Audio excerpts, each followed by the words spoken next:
Hello, everyone, and good afternoon. If you're in Nairobi, Kenya, welcome to the first Africa Wealth Conference. We are at the Creating Wealth session. I'm very excited that you are here with us today because we have a great wealth of information from different wealth experts who will be sharing with us today about how to create wealth on the African continent. My name is Anne Wambui-Gaitha. I am the founder and the CEO of the Regal Africa Group, where our main mission is to help our clients create wealth. I would like to really emphasize on the theme this year, which is empowering us as Africans to create wealth by participating in Africa economic development. I personally believe that this is a great time for us as Africans to take advantage of the time in history. We have great opportunities on the continent, and we have the ability to create wealth for ourselves and for generations to come. So we at Regal Africa believe that this will happen only through trade, business, and investment. And I would like to start off by thanking all our speakers. I see some of them are joining us right now, and even our keynote speakers, who again will be sharing their insights. I can't wait to hear what they're saying. And also for all of you attendees who've taken your time to join us, to listen in, learn, understand, and then take action so that then you can be able to start creating wealth for you and your family. So what we want to do just before we start this conference, because it's a Pan-African conference, we really want to know where all our participants are. And so what we would like you to all do is go to menti.com. That is MENTI.com. You know, this is a virtual conference, so I believe all of you have access to the internet. If you could just go to menti.com, we're going to share with you a code that you're going to go in and enter and input your location. We really want to see where are you coming from in Africa, so that as we start this conversation, we can make sure that we know where you're coming from. So if you could just go to www.menti.com, I'll go ahead and type it on the chat, and we will also go ahead and share the code, and then we'll put our location, and then we can then introduce our keynote speaker. So let's see here.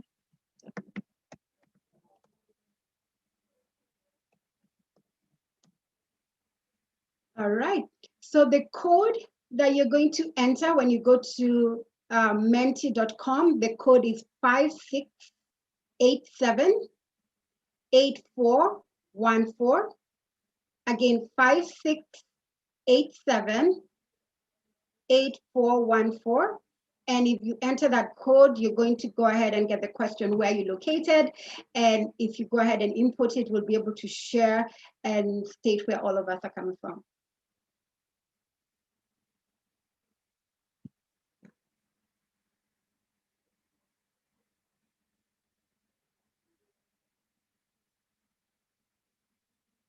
I do see some people putting their their answers on the chat. Would really want you to put your answers on menti.com so that we can be able to see it on menti.com. So I do see a few people putting on the chat. If you can just put it on menti.com, we'll appreciate that.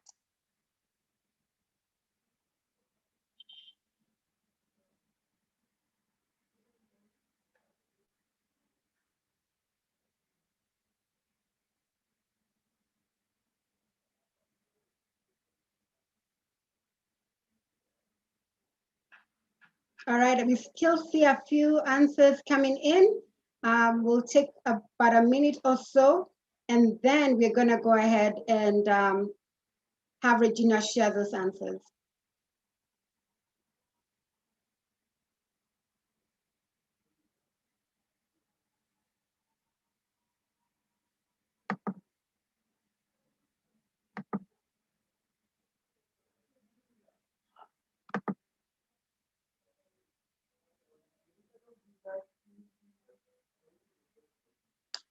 Again, the code is 56878414.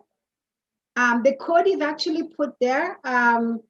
If you see it, it's 56878414. You will see that on your, let me do it again.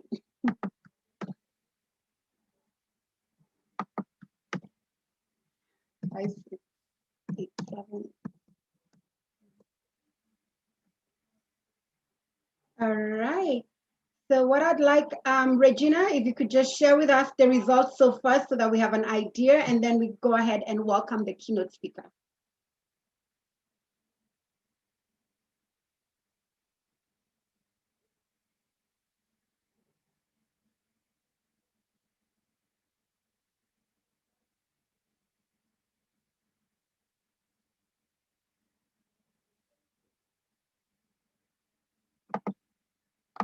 All right, it looks like the results should be out in just a moment. All right, I see people like me are in Nairobi, even though today is very cold. I see people from Australia, from Germany. We have people in Meru, wow, Bugoma, Busia, Zimbabwe. Wow, we have people also from Uganda.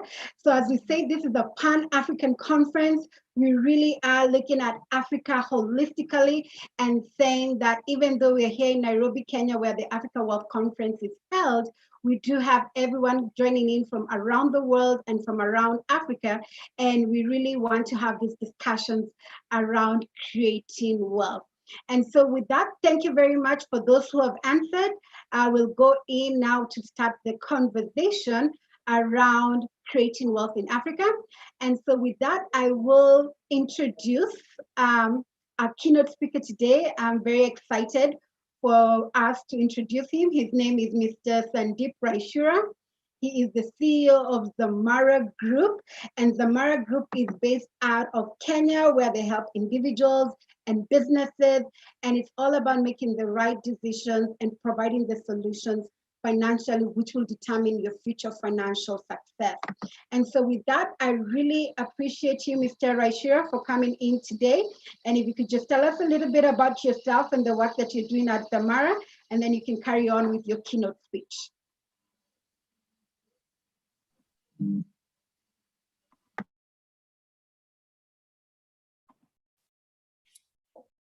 Hi, good afternoon. So should I say good morning, good afternoon, or good evening, depending on where you are in the world and in the African continent. Let me first of all say how very delighted and honored I am to have been invited to present at this first ever Africa Wealth Conference. So thank you very much, Anne and team.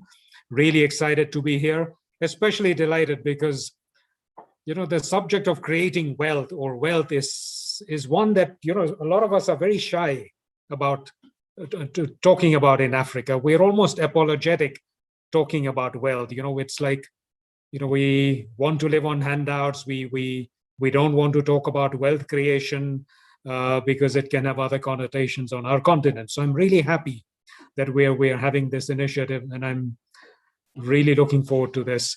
And I'm not able to share my screen because you need to enable me to share my presentation, if that's okay, Anne. Okay, sure. We're going to go ahead and have Regina do that. She will let you share your screen. Okay, so super. So as Regina does that, let me just say a little bit about myself. By profession, I'm an actuary. So I love doing all numbers to 15 decimal places. And I could almost do this presentation using a formula, but Anne has told me that I must speak in English and I must not confuse anybody. So I've been in, I was born in Kenya, brought up here, spent many years abroad. But having said that, I've been back for 25 years now and completed 25 years with Zamara last August. As Zamara, we are a specialist financial services organization. We offer pensions, medical, and insurance solutions in Africa. We have a presence in 6 countries and a Pan-African ambition. We are also the largest actuarial service provider in this part of the world. I hope, Anne, I can now share my screen. Go ahead and press the share screen button. I can do it. I hope you can see my screen. Yes, we do see yes, your we screen. can. Thank you. Okay, fantastic. So, and the subject of this talk is creating wealth. And what I thought about talking about is the importance of financial planning as part of wealth creation, because this is a step that I feel very, very many of us overlook when we are thinking about wealth creation. As I said earlier, being an actuary, I could spend the next 30 minutes going through the derivation of this formula, but then I'd send a lot of you to sleep. So there will be no formula in my presentation, but lots of pictures. So what do we mean by wealth? So wealth is very much in the eye of the beholder, means different things to different people. And sadly, money is the sole measure of wealth that we think about today. We don't talk about integrity, how we respect each other, how we respect others when we talk about wealth. And most people, when we talk in terms of wealth, is, what is our money? How much money do we have? What do we own? And in Kenya and Africa, we have a lot of attachment to things like land and property. Our wealth is broadly defined as what we own, less what we owe to other people. And so, as I said, I mean, it's important. It's good to ask ourselves, what does being wealthy mean? And I believe I have sufficient gray hair to say that there's a very important difference between being wealthy and well-being. And it's when we talk about being wealthy or well-being, it's very important to look at the different parts of wealth or well-being. There's the physical side in terms of, our fitness, are we eating well? Are we making sure that, we're staying healthy? The other one is, obviously the mental side of well-being. Again, how are we managing stress and dealing with the daily pressures of life? And then obviously financial well-being, which is all about investment planning, understanding what we can invest in, estate planning, and what the different options for us are. So what I want to say is that well-being is much, much broader. We normally tend to think of well-being purely in terms of financial terms, but it's important in our lives to pay attention to all the different parts of well-being. So financial well-being to me is not just about the money, but it's meeting about the goals for our life and ensuring that we achieve long-term financial security for ourselves and our families. But since the subject of today is money, let's go to the money side of it. So for this presentation, I'll talk about financial planning from a money point of view. And from the statistics that we see, less than 1% of us in Africa can deem ourselves to be wealthy from a financial point of view, and less than 5% can deem ourselves to be comfortable in our current status or in our future financial well-being. And therefore, in order to achieve financial well-being, we need to we need to plan, we need to identify the opportunities that we have, acquire the right knowledge and the skills, and prepare ourselves. And these are some of the things that I will be talking about in the course of my presentation. And an important question that we must ask ourselves is, what do I want and how do I get there? Okay? And so financial planning is very much having a targeted approach, right? Rather than having a scattergun approach, being ad hoc about it. It means being very, very deliberate in terms of achieving financial well-being and creating wealth in our lives. The last thing we want is that we think we're on track and we just fall off the conveyor belt or the flyover. So a question that I often ask is, why should we save? Why should we save and get away from this instant gratification that we have? Because let's face it, in Africa, we are very much a consumption society. If you look at the level of savings here and compare it to, say the Far Eastern countries, I mean, we're not doing very well. So we need to ask ourselves, why should we save? How much should we save? And how should we invest? So clearly, there are so many priorities that we may have for saving. It could be educating our children. It could be saving for emergencies. It could be for buying a home. It could be for buying the latest gadgets or the latest car, or ensuring that we're credit worthy. Or an area that people often ignore is retiring comfortably. Indeed, I say that other than one's home, the most important reason why we should be accumulating wealth is so that we can have enough to sustain ourselves when we are no longer able to work because of old age or ill health or disability. So being able to retire well is a very, very important part of why we need to have that wealth. So we need to ask ourselves, what are we saving for? What are our objectives for wealth creation? Is it a holiday for our family? Is it leaving money is it leaving behind a good inheritance? Is it having a good retirement? Are we looking at preserving our capital, maximizing returns from our investments, or is it just to have a game of golf, right? Be very, very clear on what are our objectives, and recognize that our needs will be very different based on where we are in our life cycle. If we are young and single, probably, educating ourselves, thinking about our first home. Debt is a thing that very many young people that I see really fall into. In fact, so many people are drowning into the debt trap. And with the mushrooming of online money lending that we see in Kenya and indeed many other parts of Africa, many people find themselves heavily in debt, and also a lot of peer pressure putting people under a lot of unnecessary debt. So it's very important to distinguish between what is good debt and what is bad debt. Yes, there are certain types of debt.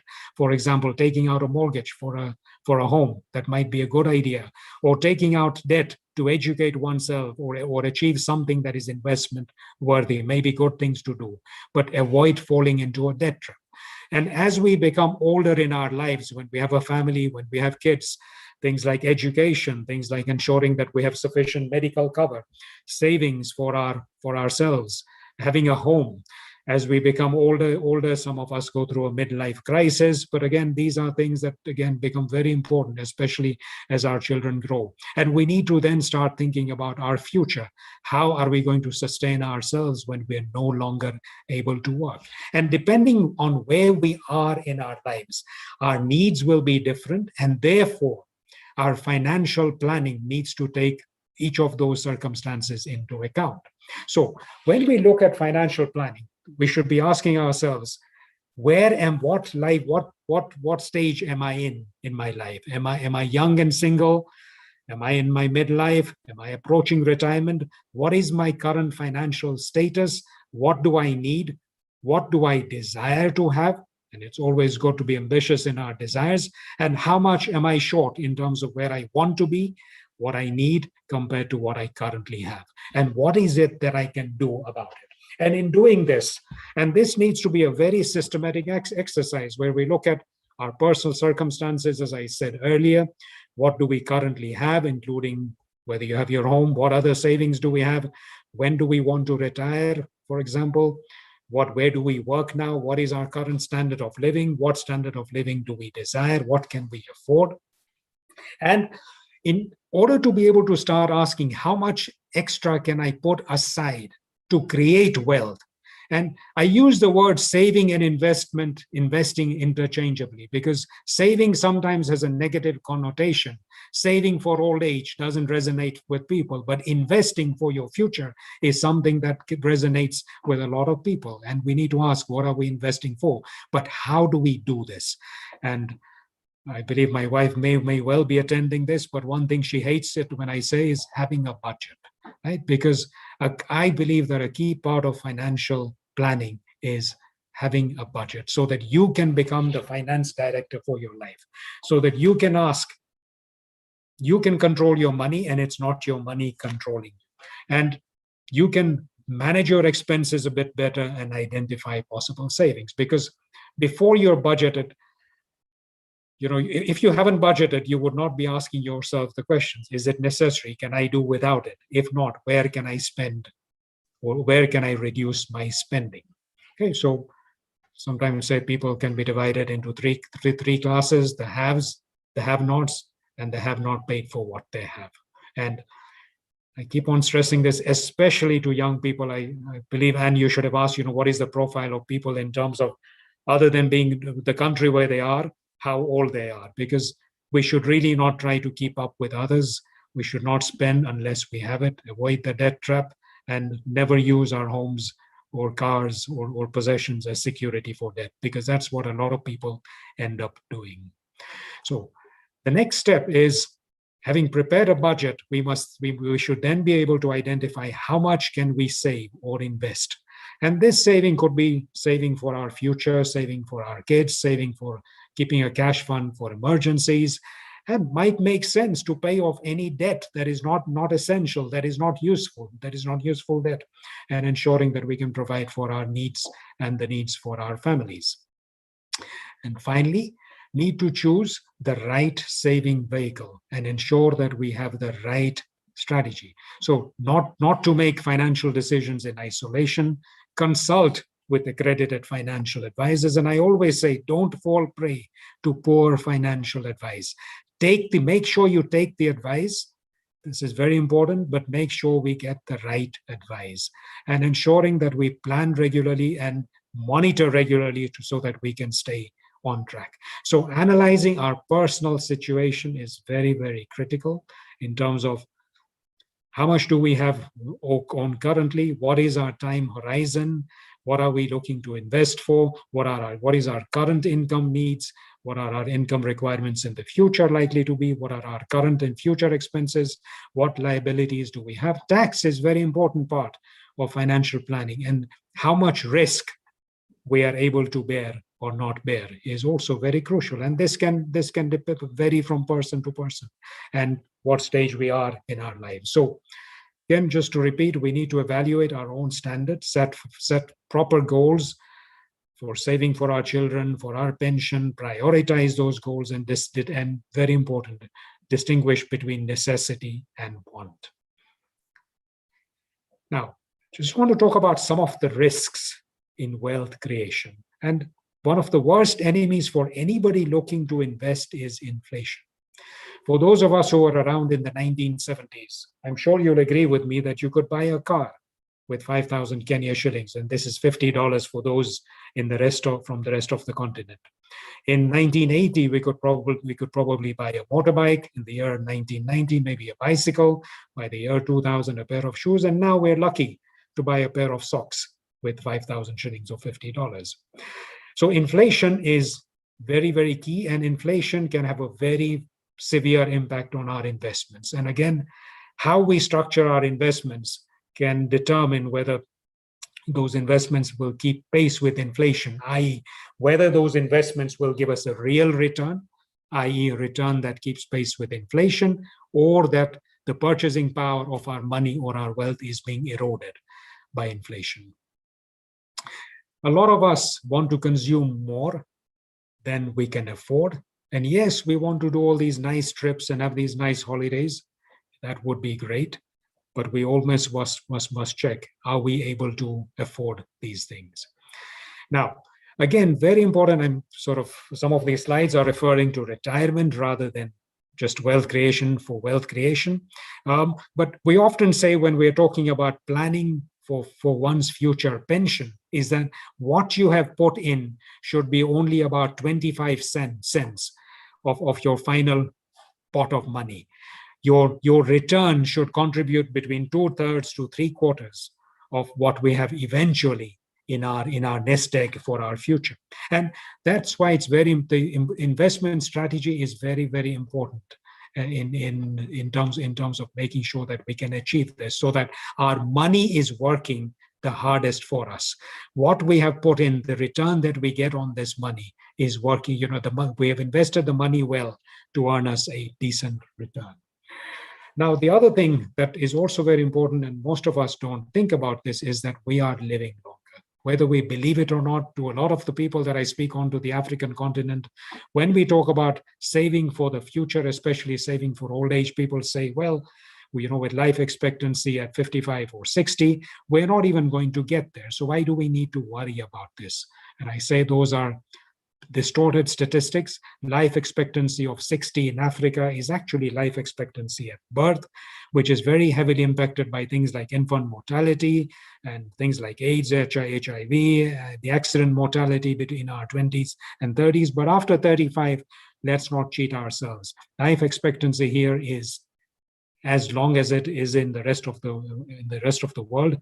I'm planning on living to 100, and I want to say that everyone should be thinking about how will we have enough wealth to sustain ourselves when we can no longer work in old age.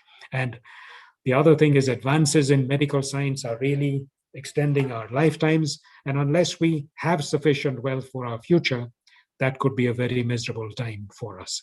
And the other thing that I keep on talking about is medical care, right? Because let's face it, in Africa, very, very few countries offer medical care. A lot of us, whilst we are employed, we have the benefit of medical cover whilst working, but that falls off when we are no longer able to work.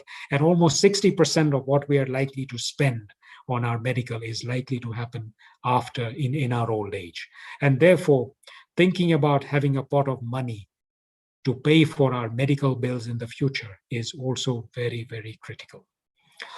And the other thing that I also see is people investing their money too conservatively. So most people will probably keep their money in cash or under the mattresses because we don't trust the financial system. So this is a common strategy. A lot of the people, even if when they are invested, when there is market volatility, like what we saw last year, what we saw in 2008, 2011, for example, we tend to switch into cash. And what happens here is that we lock in low returns, we miss the boat, and when we switch, we actually switch. We buy assets at much higher prices.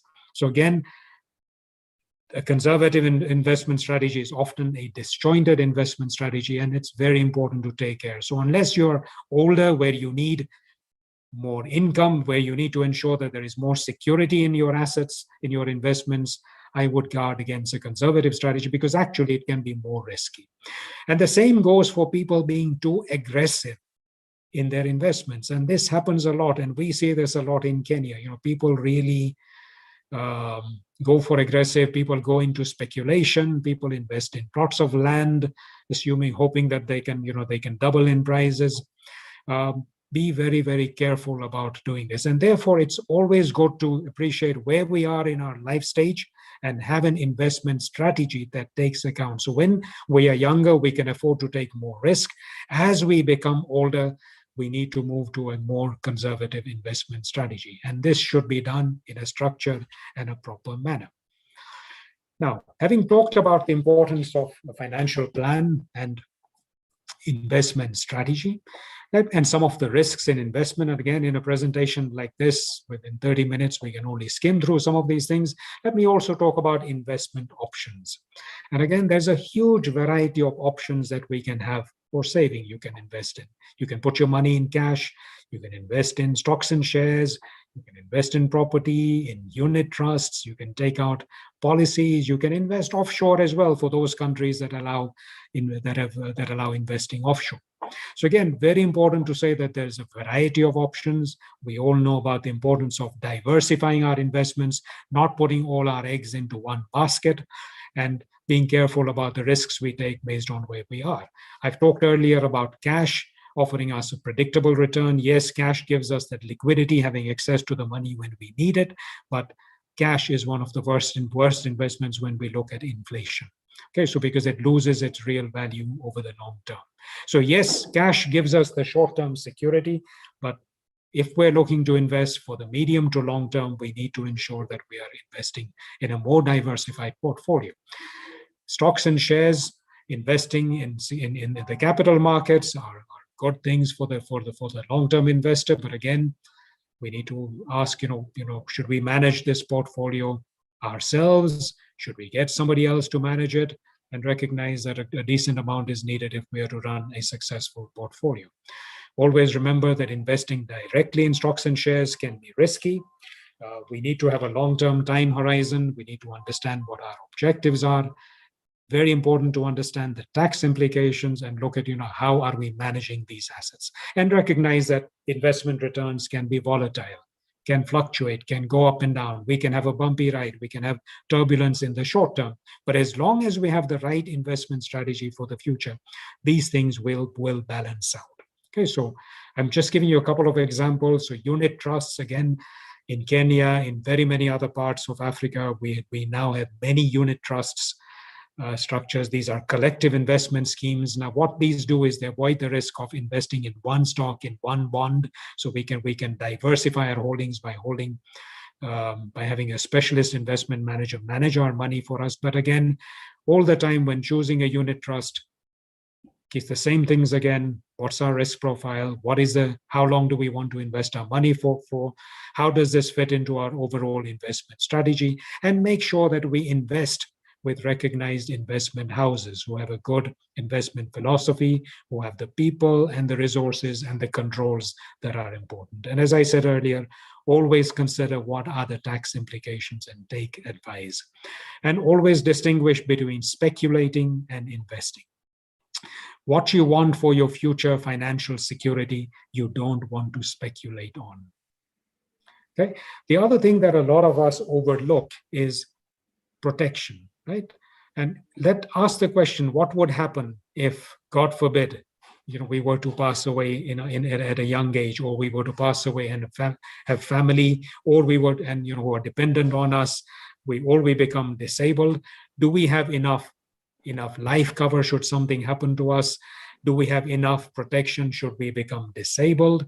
Do we have enough to cover expenses? For example, last year we had the COVID-19 situation. A lot of people lost their jobs. A lot of people did not have any savings. So I always say, at least try and have a kitty that can help you keep you going for 3 months to 6 months to cover your expenses. And health is a very important thing. Unless you have proper insurance cover, a lot of people's financial planning goes completely haywire because of a sudden health emergency that they need to cover, or even for their family. So always important to ensure that we have adequate self and family protection by taking out the appropriate insurance covers. A lot of us don't think about insurance, but recognize the unexpected can happen, will happen. We cannot afford to be underprepared when that happens. Another important point I want to talk about is estate planning. I talked earlier about ensuring that we have sufficient life cover, but also ensuring that should something happen to us, how will our assets be looked after? Have we given thought to this? And for many of us in Kenya and indeed in Africa, sometimes we say that when we plan for these things, we are inviting the inevitable. But we should put aside those old taboos and traditions and ask the question, what will happen to our family or our dependents should something happen to us? And therefore ensuring that we have a proper plan, ensuring that we have a proper will in place, so that our assets can be well looked after by somebody who is trusted to look after. So there's somebody that you can trust to look after your financial affairs should something happen to you. And we hear so many stories of people, in spite of being wealthy, and you see it in the papers all the time if you're in Kenya, that a wealthy person, the family is struggling because there was no proper estate planning done. Now, I want to talk about give some rules of thumb for you. So these are rules for long-term saving. So firstly, don't confuse long-term saving with short-term saving. Long-term saving should be about wealth creation, typically planning for your future retirement, owning your home. Short-term saving is for emergencies that you might have. Always ask the question, where does my money go? And for most of us, 10 to 15% of our wealth, of our income probably goes missing every month. So lock some in the vault before it goes. Increase your long-term saving and pay off short-term debt, especially unnecessary debt. And remember the budget that I talked about earlier. So the second rule of long-term saving is pay yourself, put some money aside. And if we can put between 15 to 20% of our monthly salary or income, that would be a great thing to do towards wealth building. The third rule of long-term saving is harness the power of compound saving. Albert Einstein said that compound interest is the eighth wonder of the world. Right? As I said, let the money work for you the best. By the time you want to access your money, whether it's an old age or whether when it's using for something, when you need to use it for something, make sure that you've invested in a way that the bulk of your money is actually being the return on your money working for itself. The fourth rule of long-term saving is try not to break into the world. Preserve your wealth. Use it for the purposes that you intended it to be used. Always look at these trade-offs in life, that if you spend on this, if you spend on instant gratification, what will it mean in terms of impacting your future financial well-being?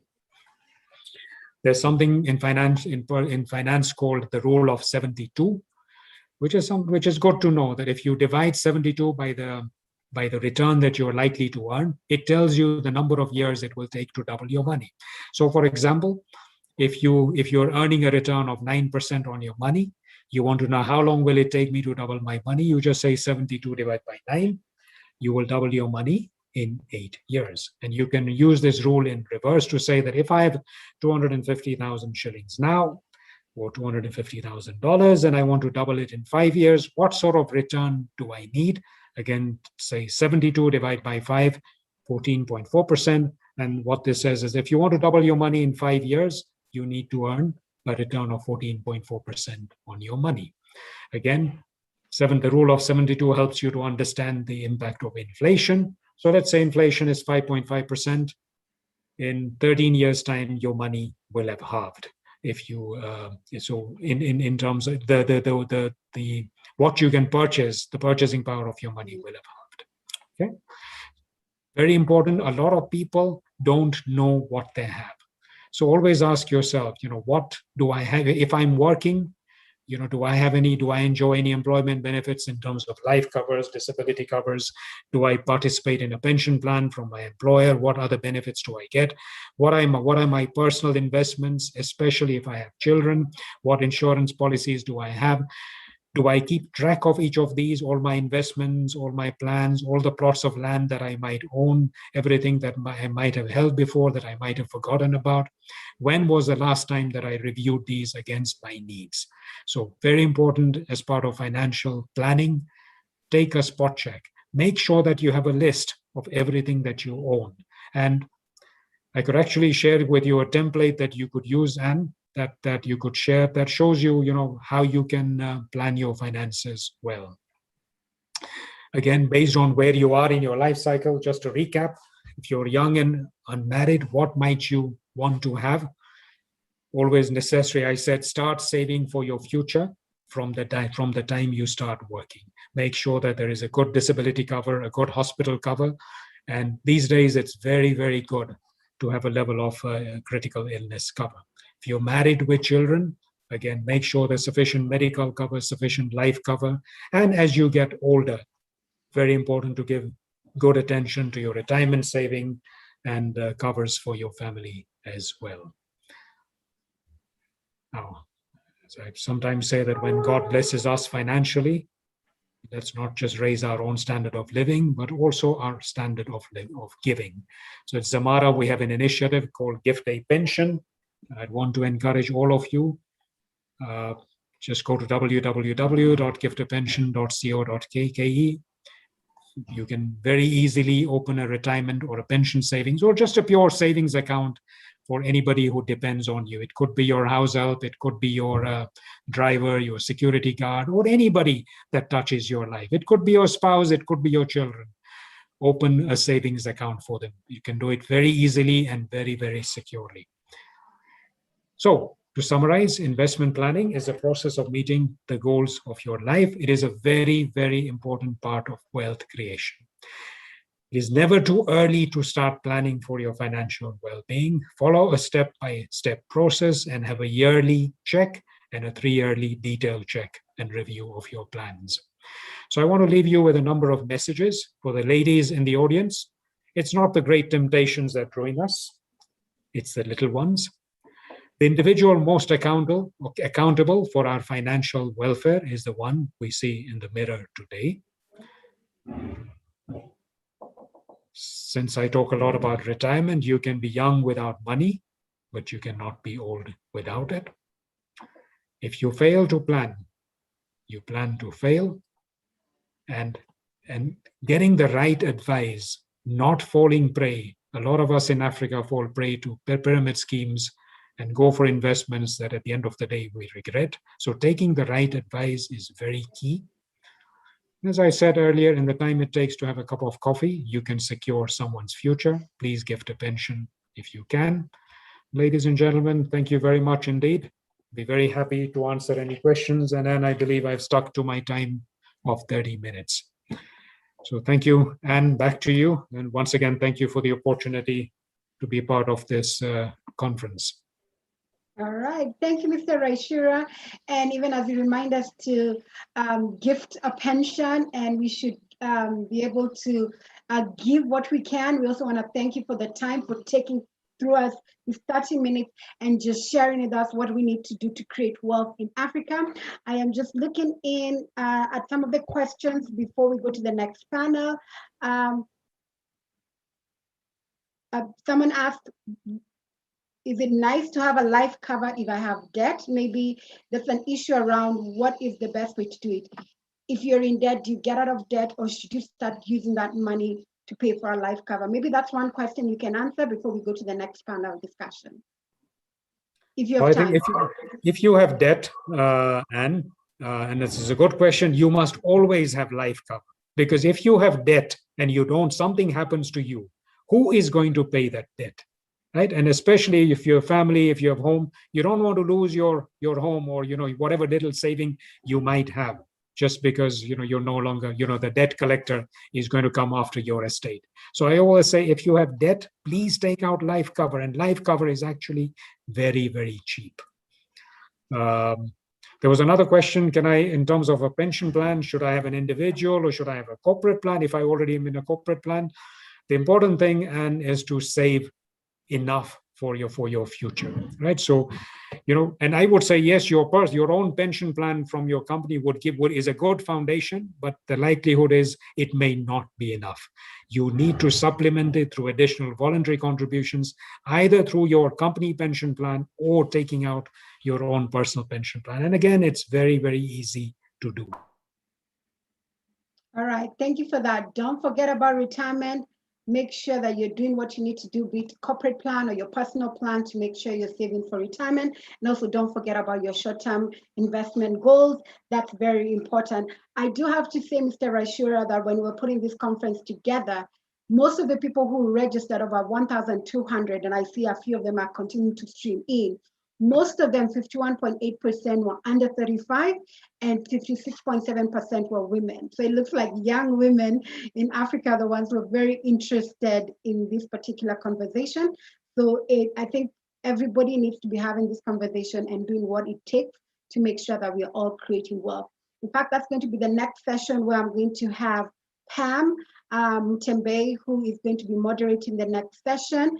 And she's going to be bringing in 3 panelists who will be talking about what are the actual things that you need to do to be able to create wealth. And I know before Pam comes in, we have a short video about some of the things that we do at Regal Africa in regards to the actual solutions that you need to take when you're creating wealth. be it some of the things that Mr. Ray Shura talked about, like unit trust, putting a plan together. What is it that you can be able to access to be able to do that? So I will go ahead and ask Paul if you could just share that 1-minute video, and then we'll leave it out to Pam to moderate the session. Thank you.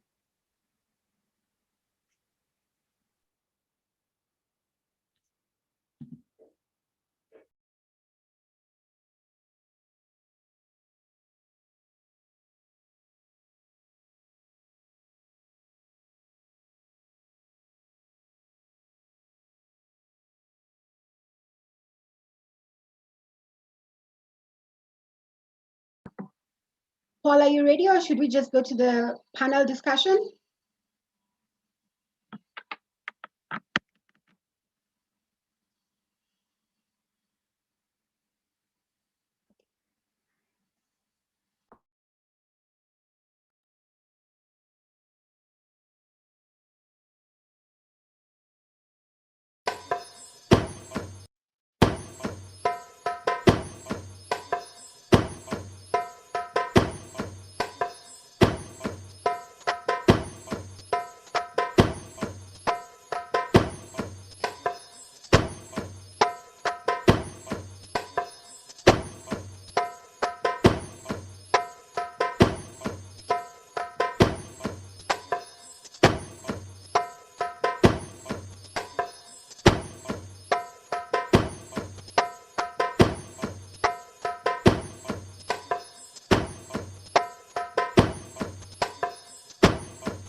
All right, Pam, you can go ahead with your session right now. Thank you.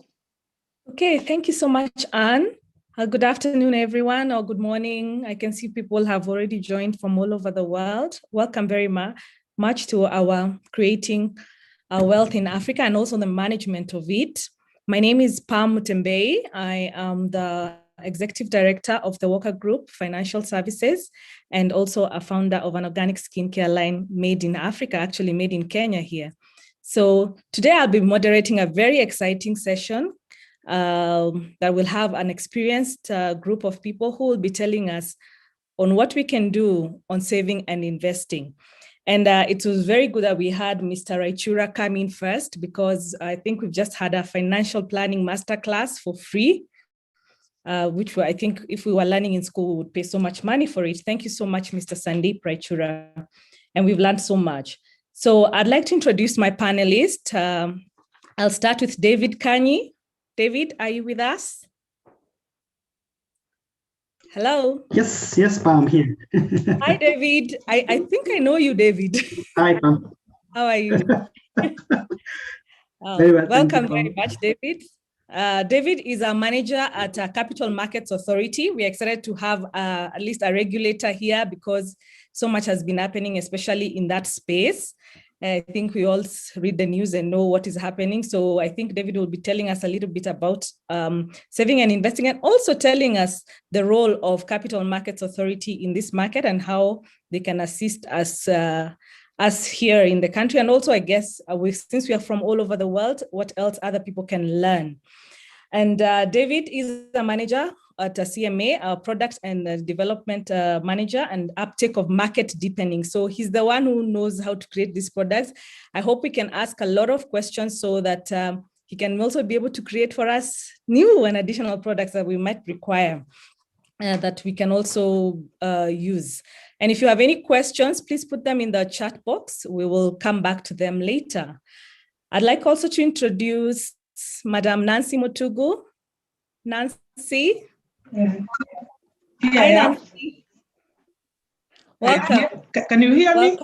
Yes, we can. Welcome to the panel. Nancy is an experienced cooperator. She has been in the movement for very many years, over 40 years, Nancy. So we're looking forward to listening to your experience and telling us how we can create Can you wealth. hear me? Yes. Yes, Nancy. Yes.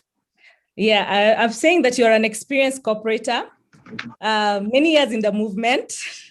Welcome to our panel. Ms. Nancy Mutuku is the CEO of United Women Circle, which she co-founded over 25 years ago. So she'll be telling us a little bit about what they do and exactly what we can learn from her on savings and investments. And then our last panelist for this session is Mr. Stanley Mutuku. Hi, Stanley. Welcome, Stanley. Hi, Pam. Hi, Stanley Mutuku is the CEO of CIC Asset Management, and with many years of experience, 25 years of experience in the asset management and financial services sector. And of course, he'll also be sharing with us a bit about what we can do in that space. So welcome very much, Stanley. And I'll go right ahead and start with David Kanyi. This is going to be an interactive session. So we'd hope that the panelists can also share with each other, maybe add on to some pointers that even if someone else speaks on them, so that we can, get all round knowledge. Yeah? So David, I was going to ask the first question to you. Capital markets is an avenue where savings and investments are channeled between suppliers who have capital and those who are in need of capital.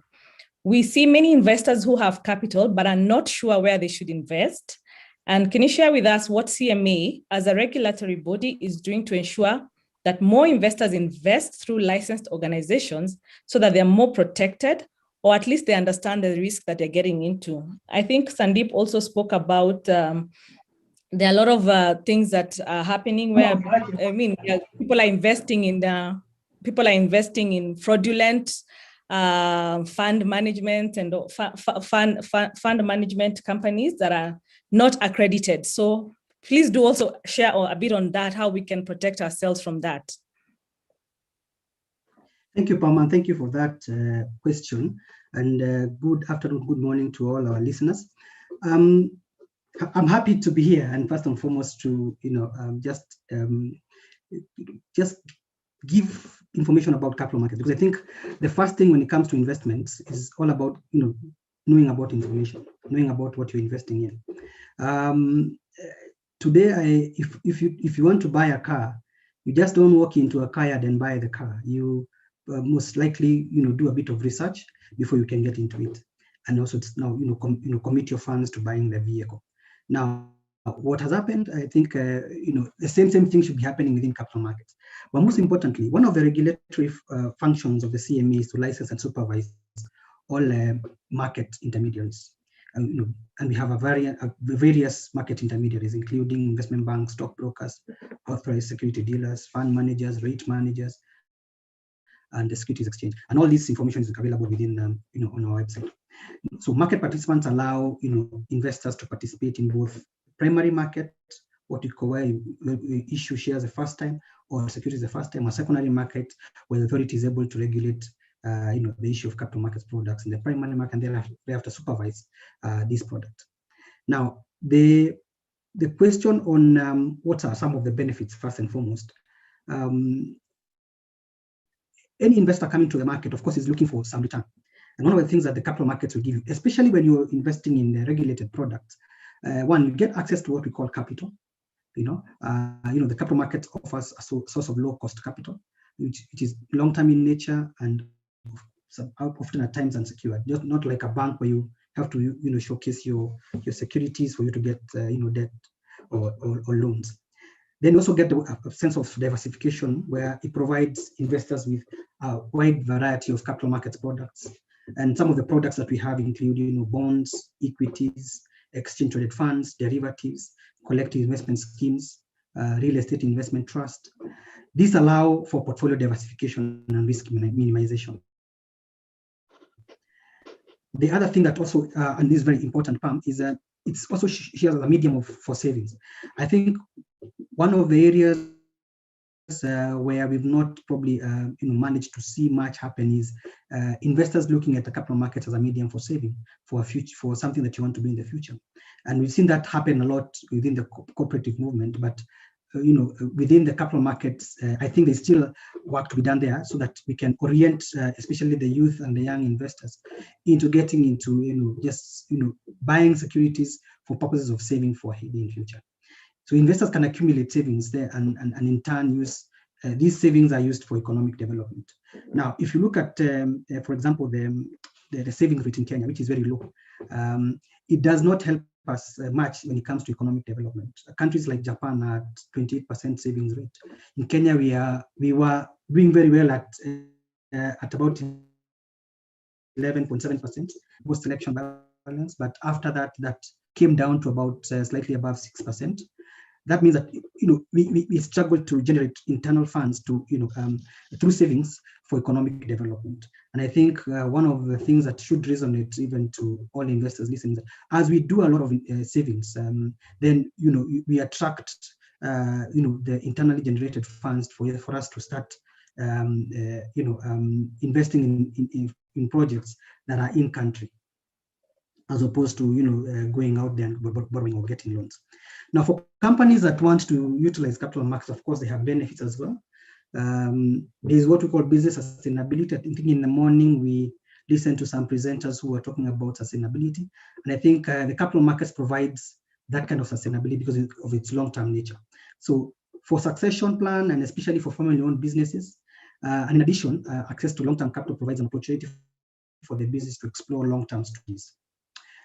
In terms of just corporate governance, capital markets also provides that.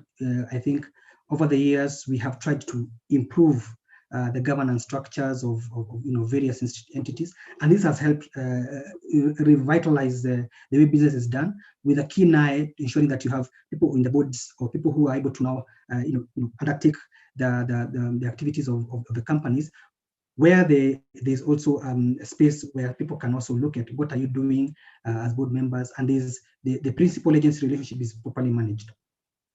And that will also, of course, bring in operational efficiency. For a company that, of course, is listed on the exchange, or a business that would want to come and get listed on the exchange, you get the visibility. I mean, you get free branding by the NSE, where people talk about this company. Analysts will also review this company, and this way you get sort of free visibility, and people get to know more about you. Again, capital markets is all about information. If you don't have the information, then it becomes very difficult for you to know what you're investing in or whether it's viable or not. And it's always important that you try and track where that information can be found. And I think we've done a lot in terms of trying to get this information out there. Another aspect of course, what businesses would benefit from is tax incentives. I mean, new listed companies pay lower corporation taxes and no capital gains when it comes to transfer shares. And also, if you look at the products like real estate investment trust and asset-backed securities, these are also tax neutral. So you get to attract a bit of tax incentives when you bring the companies, or you participate in the public market.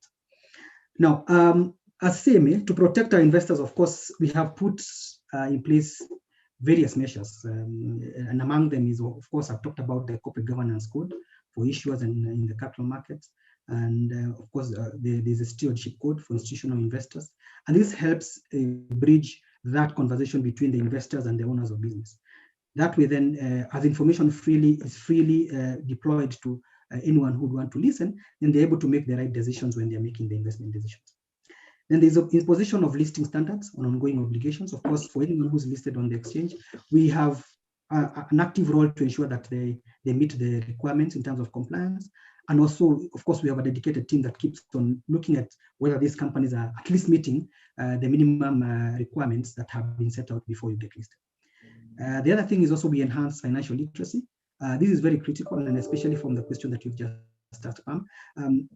Learning can never stop within capital markets. Every day there is something new, and I think any investor would want to take advantage of any opportunities that arise from the capital markets has to embrace literacy.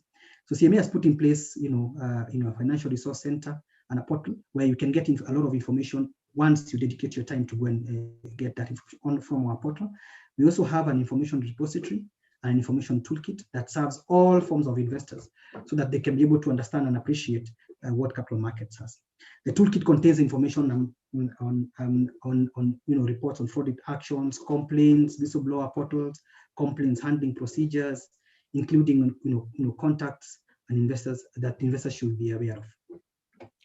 The other thing that, of course, that we've done recently, given what you mentioned, Pam, just so that some of the actors out there who are supposedly not licensed, and some of them are just operate from their briefcases, we might not be able to know some of them. And what we've done is that we've created what we call a whistleblower portal for investors, so that when you see something out there that if you query and you find that that information that is coming in is not collaborating with what we have either on our website or what you've heard about capital markets, then you're able to come in and just tell us about report about any malfeasance or misconduct or any anonymous anonymous institution that is providing certain services out there without a license.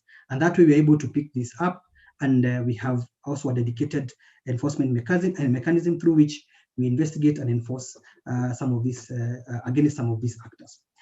Within also capital markets, we have what we call the capital markets fraud investigation units that works closely to forestall potential fraud, illegal schemes, and other malpractices that could affect our investors. Again, this is information that is out there that if you find that you're being coerced into a product, or someone who is coercing into getting into a certain scheme and you're not too sure about, just make that clerical call to either confirm with us or go to our website, just whistleblow, and then we're able to now take it up from there and take the necessary action. We also conduct public education and awareness activities, and all these are aimed at protecting investors, because an informed investor can make sound decisions regarding investments. And we believe once the information is out there, then it's easier for the investor to make the right call. Then, of course, we have regular investor alerts to inform investors on concerns related to market volatility, as well as precautionary press releases, cautioning investors against investing in unregulated products offered or promoted by unlicensed firms or unapproved institutions. Again, you have to be keen. As I said when I was beginning, when you're going to buy a car, you have to know where you're going to buy the car, the kind of car you want. So you have to do a bit of background. So you have to also be some of the investments that you're coerced to get into. And if it's anything that you question and you think is not regulated, then you make that clerical call to either inform us or just write to us or call us. Also, the authority over time, because of we realize some of the challenges, especially during the COVID time, when we even had time. Of course, as we had time, some fraudsters also had time to also plan on how to engage the market. So we developed a 2.5-year short-term recovery strategy that has various things, including how do we improve investor protection, and especially during that time, and also transparency for our investors, and ensuring that a functional and liquid capital market still thrives. So, Pam, in a nutshell, so within the capital markets, we have various tools that we use to also bring awareness to investors, to ensure that investors are well protected. And we have an array of products, and I think I mentioned most of them, equities, debt, real estate investment trusts, we have asset-backed securities, and all these are products that are available to all investors to invest in, depending on their profile or their objective. Okay, thanks, David. Thank you so much. That was short, but I hope we've all picked something. Most importantly, and I want to take this question to all the panelists. David spoke about our savings culture in Kenya has quite reduced to 6%. And I don't know, I want to imagine this could be actually across the African continent, because we're talking about an African group today. I think the numbers would definitely be in a similar structure. So I would want to ask, what do you think we can do to encourage more Africans to start saving and build the habit of investing so that we can create wealth? So I'll start maybe with Stanley. Thank you for that question. I think one or two things should be done. One is education. I think we should constantly educate our population on the benefits and the importance of savings and investing. Two, working with the regulator and the government of the day, I think we should work into inputting savings and investments into the curriculum and showing from a very young age what it means, what it will do, and what it can even do to build the economy that we are in as a country. Maybe with those two, someone else. Oh, that's great. Thank you so much, Stanley. That is actually true, because what David was saying, a lot of the information is not in the public knowledge. We actually, whoever is interested is the one who has to actually go and dig into the portals, dig into the information. But if it was something that was actually in our, even at least even from secondary schools, then it would be something that would be common knowledge. Nancy, do you have anything to share on that? What I would have to share is that in our situation, savings actually went very high up during COVID. Yeah. And what did we do at United? We don't ask people to save. We give them a reason to save. We entice them to dream, to see visions, to envision. Let's say you have 1 million, you can dream of something of 3 million. We also come from the aspect that investment is not, investment is, or entrepreneurship is not for everybody, and we aim at entrepreneurs, or to make the people who are working dream of being entrepreneurs by starting when they are working. So during COVID, actually, the 4 months, April, May, June, July, those 4 months, we saw savings that we had never seen. I will not say the figures, but we saw very, very high savings, and they have not gone down. Instead, very many young people have joined the United Women Circle.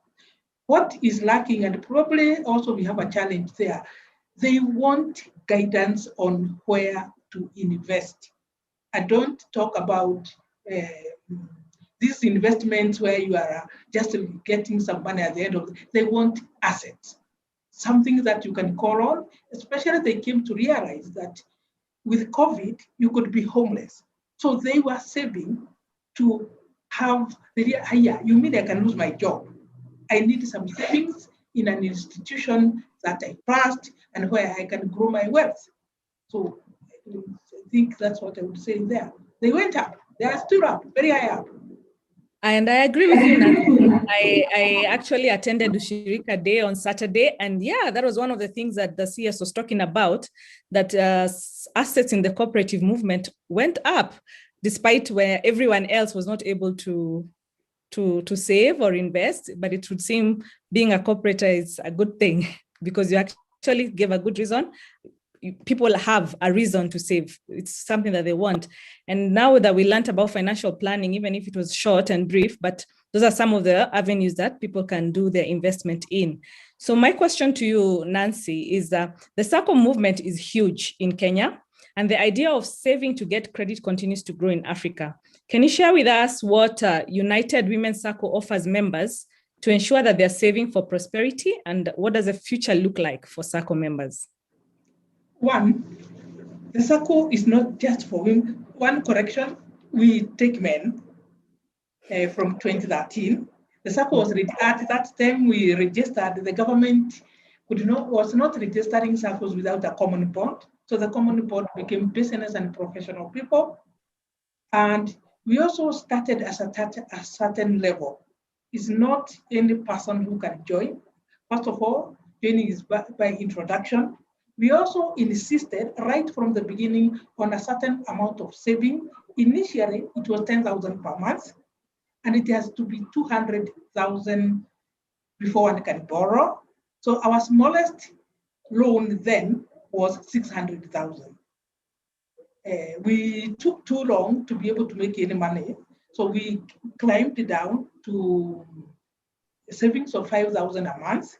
And 100,000 before one can take a loan. Why did we do that? We did it to motivate people to do investment, and also mop up the chamas, where people save in chamas, and then they reach a certain level where they are arguing, should we invest here, should we invest there? And we also argued that investment is really not a group thing, it's an individual thing. So ours is to set ourselves on the growth oriented. We argue not everybody is an entrepreneur, and These people who get you, especially where youth are being given money as a loan when you have not saved. I tell people, I can say here, style up. It's not working. It's not going to work. A person should save no matter how little. So they should have the culture, the discipline of saving. So when they get a loan, they can pay. And they can also show from their own savings, they can be able to start something. But when you start a person with a loan, what are you doing? And I also want to agree with the earlier panelist that we should encourage people to young people to save even when they're in school. A lot of the people who have joined us from 2020, 2021 are actually young people introduced by their parents.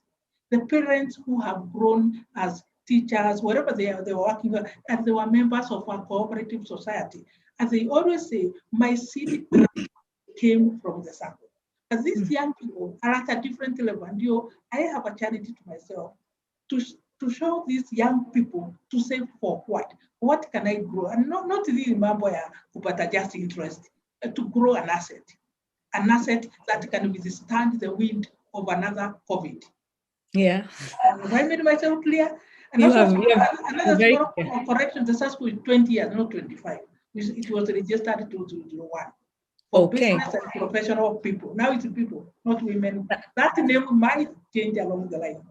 Okay, thank you so much, Nancy. There's something you said, though you said it in Kiswahili. What she meant is it is not just for interest. Don't save just for interest. I think also Sandeep spoke about not short-term investing.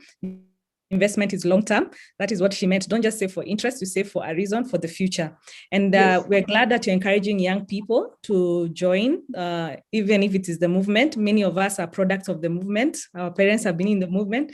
That's why we are in the movement as well. So we encourage a lot of people, young people, to join and save. So David, maybe also you can contribute just for a bit of a minute on, what do you think we can do on raising this 6% to a little bit higher? I think just trying to infuse a bit of capital markets information in educational material and curriculum. Also inculcate that culture of saving from a very youthful age, so that children can build and grow. There needs to be inculcated, especially on early as when they understand what saving is all about. And I mean, just encouraging anyone out there who is a parent, because I do that the same to my kids. When you give them money, just tell them, can you show them how to save first? Because I think it has to come from there. The discipline has to come from there, and then it goes all the way up. I think the challenge we are having now, we have gotten into a very consumption-based sort of economy, where most of the youth are happy to just go into a mall and blow up the money and not really save. I think that's what we need to start addressing, and this, of course, we are trying to do through a lot of awareness, education and awareness, and also ensuring that we also use technology, because I think the youth also look at how is it easy for me to access these savings products. Again, enhancing the ease and access and usage of and quality to savings and investment products. And here we talk about technology will play a big role, and we believe that we should be able to avail products on both smartphones, USSD platforms that can reach far and wide to appeal to the larger demographic.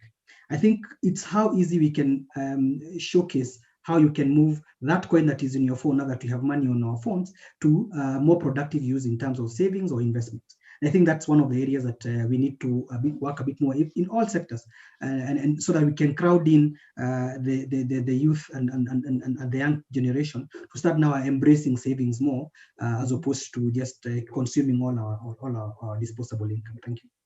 Thanks, David. And Cedric, I see your comments. Thank you very much. Yes, we need an attitude change. Cedric Kwabwire, we need an attitude change with our money, especially in Africa.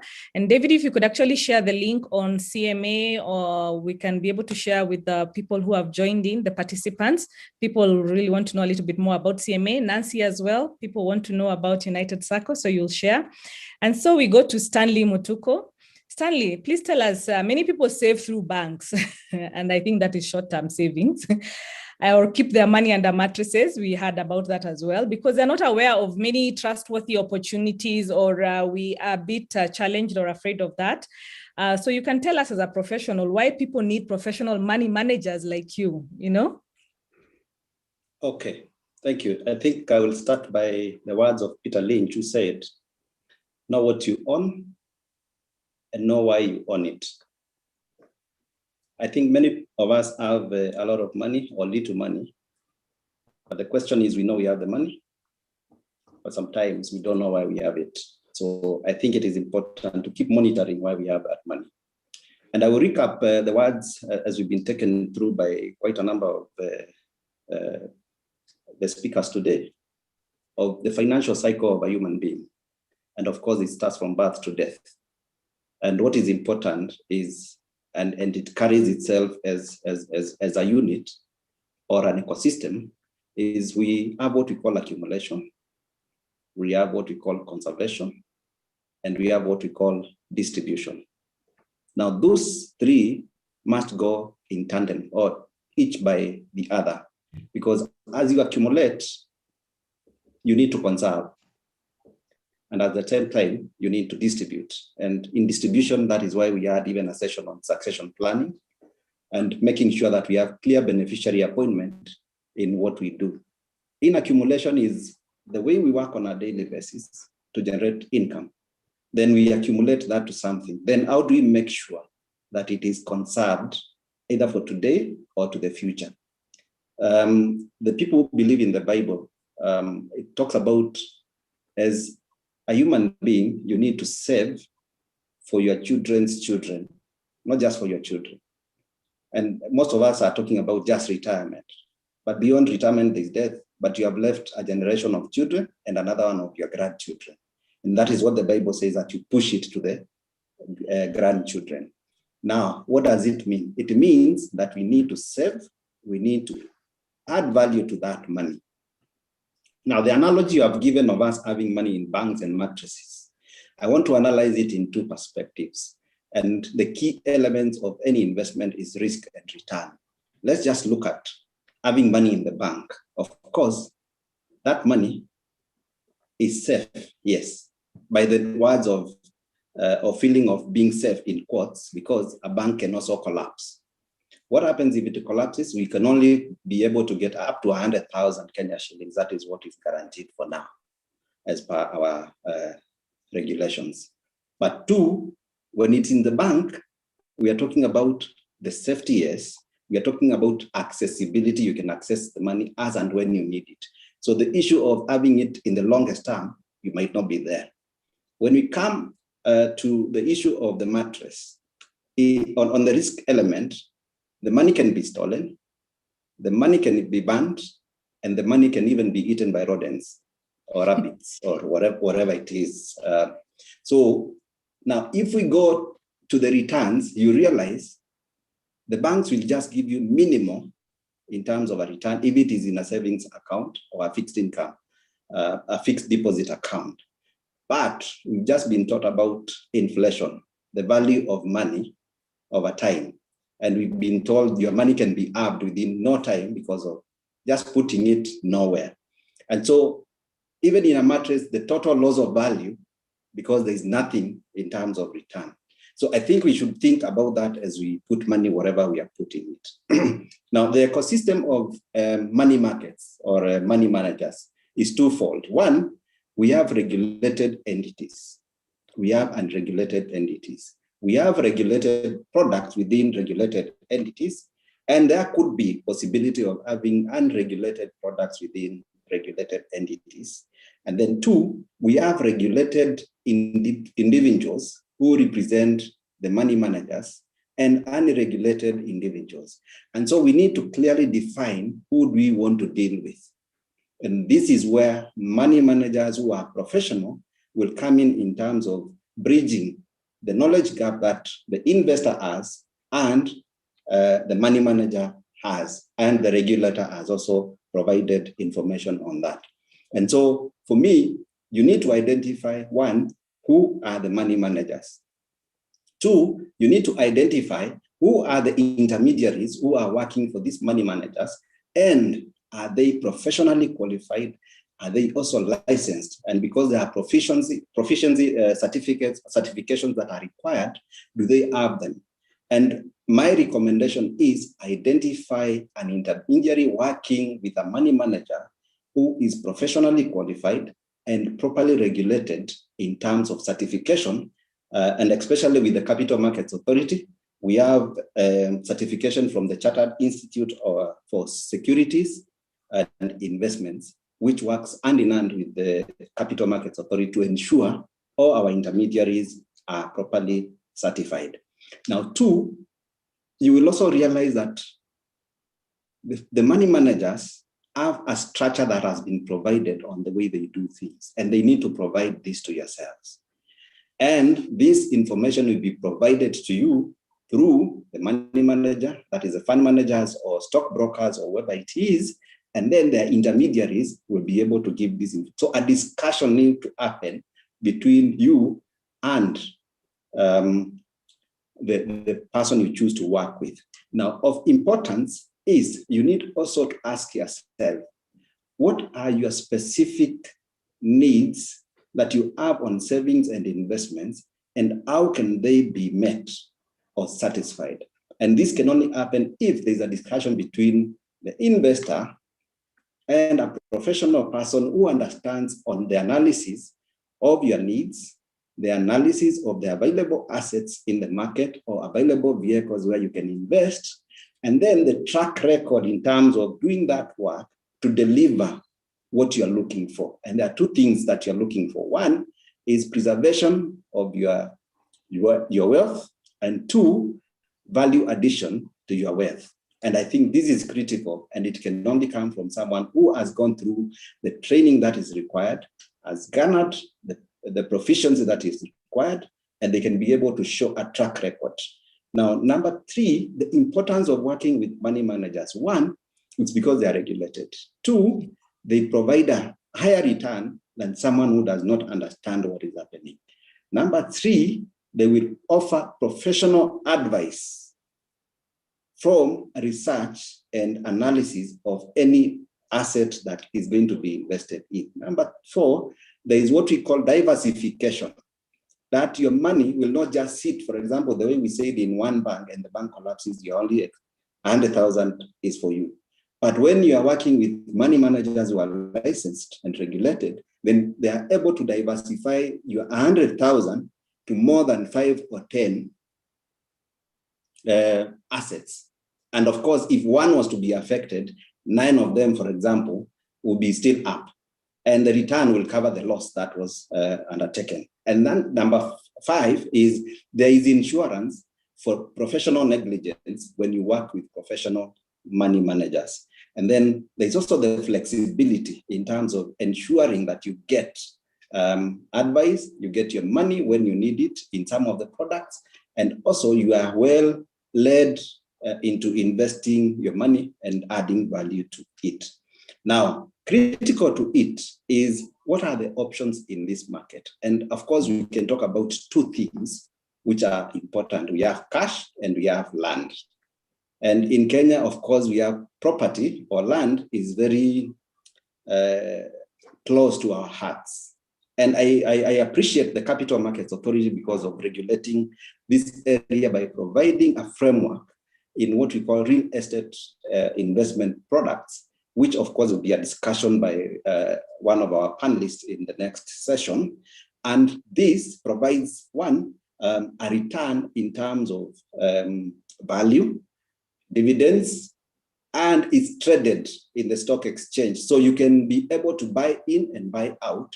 So you will not be tied in a plot that you bought in Garissa and you live for 10 years, the value is still the same or worse. And if you wanted to cash out, you cannot be able to do within the right time. Then we have the collective investment schemes. And this has grown the fastest, I think, in Kenya, looking at the last 10 years. I was challenging and laughing with the regulator the other day, telling them, you set a strategic plan which was talking about 100 billion shillings as a target for 5 years. And we've been able to surpass that as an industry within 3 years. So what it is saying is people are now educated or knowledgeable on the value of putting their money where it's supposed to be and then getting the return that is required. And so in the collective investment industry, we have what we call the money markets, which are the most popular. And of course, we always say this is somewhere you are just parking your money as you think of what to do, although it gives you value better than what you would get in a normal savings or fixed deposit account, but it also beats inflation most of the times. But now, as you think what to do, there are other funds that we also have, what we call the equity funds. And that is now not really, but passing through funds where they need to invest in a particular share and for how long. Because sometimes you go blindly, you buy, of course, Kengen, and then you stay for 20 years. The value is long lost and you still own it. So the value that is added by the money managers is they are able to analyze, they're able to position, they're able to advise when to come out at the right time. Then two, we have the bond funds, which invest in fixed incomes or the bonds in the market. And so there's quite a bit of knowledge that we might need to pass in terms of options that are available. And we are quite a number of professional money managers in the industry who have been licensed and regulated by the Capital Markets Authority. And we invite you to join either of them, but discuss with an intermediary who is properly qualified. And you can always check if they are with the fund manager or with the Capital Markets Authority for you to be safe and not to be to regret at any or to be sorry at any point. Thank you for giving the. Thanks, Stanley. Yes. Thank you, Stanley, so much for that. Key takeaway there, yes, Janet Adams, diversification is very important when we are investing. And at least when you come to asset managers, probably like the one you're in charge of at CIC, Stanley, is that it offers investors the comfort of knowing they're with a professional and we can save. But I have a question for all the panelists. Maybe we can all answer it quickly in a minute or so, as to why the African youth are so quick to get into these get-rich-quick schemes, and we are not keen on saving for the long term. What advice can we give to our young people, for ourselves as well, in this continent and across the world as to how we can save sustainably for the long term? Maybe we start with you, Stanley. Thank you. I think one of the things that I have learned is there is lack of transfer of knowledge and information from one generation to the other. And someone said, where there has been a billionaire, there will be a pauper. And so what it means is there's a generation who generates, but there's a generation who consumes. And we need to bridge that gap. And that is why we are seeing a lot of wealth people in our country. When they go off, then there is a huge fight on how then does business continue, or how is that wealth preserved for future generations. And so I would say one or two things. Let's pass in knowledge or educate the young people. Two, let's advise them on living within their means. Three, let's also advise them and educate them on ensuring that they understand what stage of life they are in and what it means to be in that stage of life and what are the requirements of the future stages of life. Then let's also teach them the theory of facing our savings and investments. You don't have to have a huge chunk of money today, but you can slowly build with a shilling, 5 shillings, 10 shillings into the future. And I think there's a lot of work which needs to be done, and especially on the area of education.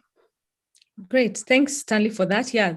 Yes, Ria, I see your comment. The parents should teach children the value of money to start saving for them early until they're 18 so that they can follow the same method. And we also remember what we have been taught about being wealthy and well-being, what it means to you at the end of the day. David, would you like to share on that thought?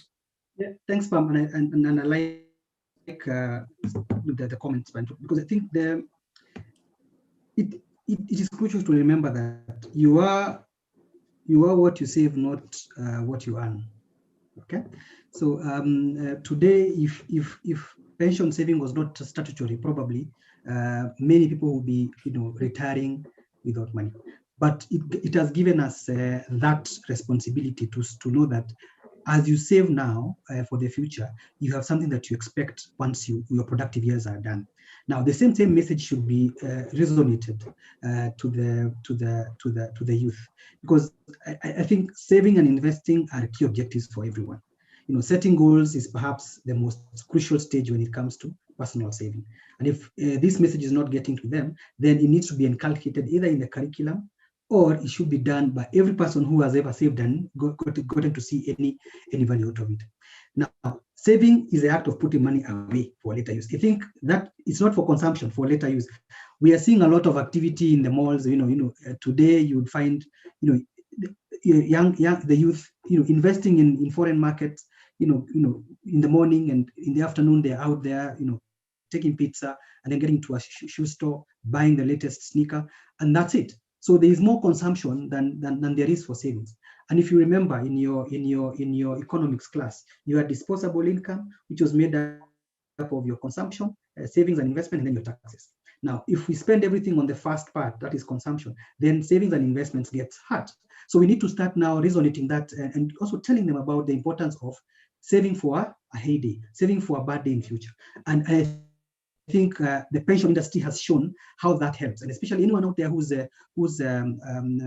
retired will tell you that if I didn't put this money away when I was productively in active service, then today I will not be enjoying the life I'm enjoying.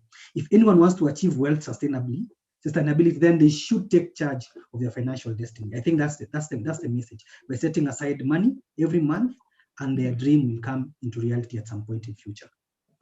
Yeah, and I know Nancy is doing a lot of work with the young people. Someone asked what SACCO means. SACCOs mean Savings and Credit Cooperative Society, at least in Kenya.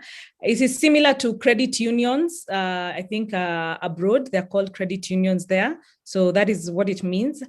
For us in our country, pension is statutory. It is a compulsory savings. I don't know if it is the same with the 401ks and other pension plans abroad. So that actually helps. So Nancy, what are your thoughts? Because you're doing a lot of work with young people to get off these get-rich-quick schemes that... I say again that give the young people a reason to save. What we have done with the young people, if you see somebody has saved 500,000, unless that plot, which is a most common, that if you have 500,000, you can buy a plot of 1.5 million. What does that do? When you have the 500,000 and you have bought a plot through a loan, the loan is 1 million. Now, automatically, you have to stop spending because you must pay for that loan. And then we are telling you, when you finish or along the way, you can start building. You can set it to go a little bit higher. So that's what I meant by giving them we have seen these work miracles, especially, to acquire tangible, that the money is not accessible. Again, United Women Circle, we don't have the front office, so you cannot pull the money. So when you bring the money here, it will be a nightmare. Okay, you have to give us 60 days notice to withdraw. So that gives you time to think, do I really want to withdraw? But that the main one is giving people a reason, an ability to dream, to see visions, to envision something they have never thought they could get. And that is what gives. Remember, we don't advertise at all. It's membership by introduction, but we have continued growing because people see something, somebody has acquired this. Where did you get it? United, Nipeleke, take me there. So that is the way we have. I still say the young people, why don't we have a forum where we ask them, because the ones I have interacted with, they actually say, I have stopped doing all the things I was doing because we just get inspired because we are not given a reason to save. Because when you have a loan, you have to pay the loan and we are on your back. And then that way, even your parents are happy because now they say, oh, now they know the little thing we have where we got the deposit. And there's no other way of teaching that kid.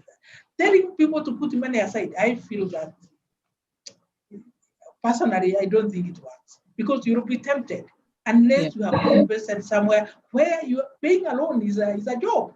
And today with the CRB, you're also afraid that you may not even get another loan from elsewhere. So that's the way we're encouraging our members to save. Okay, thank you so much. Thanks, Nancy.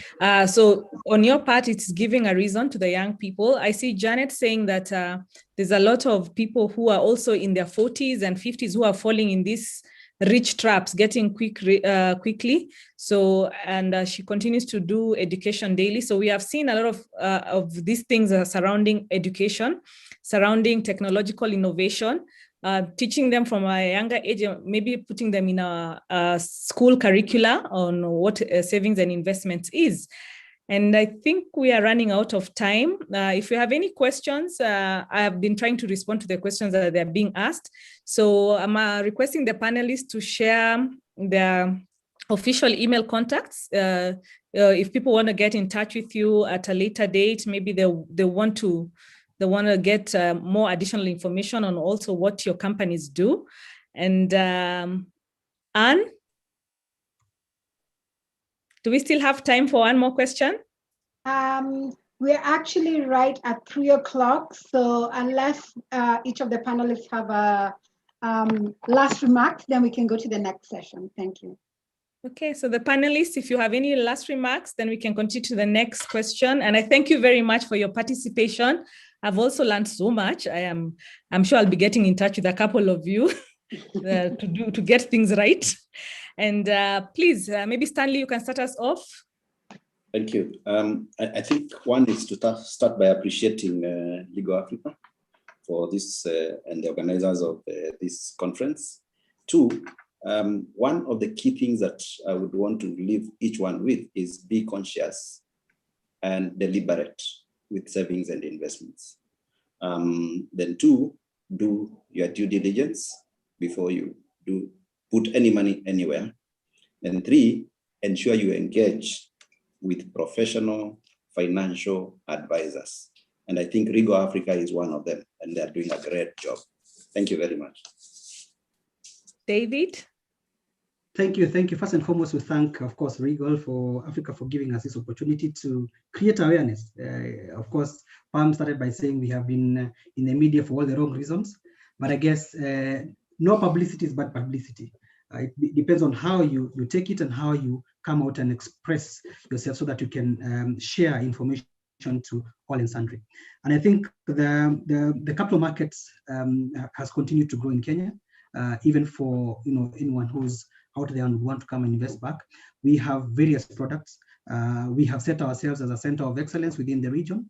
We are speaking to the regional capital markets and ensuring that Kenya becomes the hub akin to what we have in Europe or in Dubai, so that any investments that are coming into this continent and then come through Kenya. If you look at the African continent and take up there, is it Morocco? That's the head, and South Africa as a feet. Where is your heart?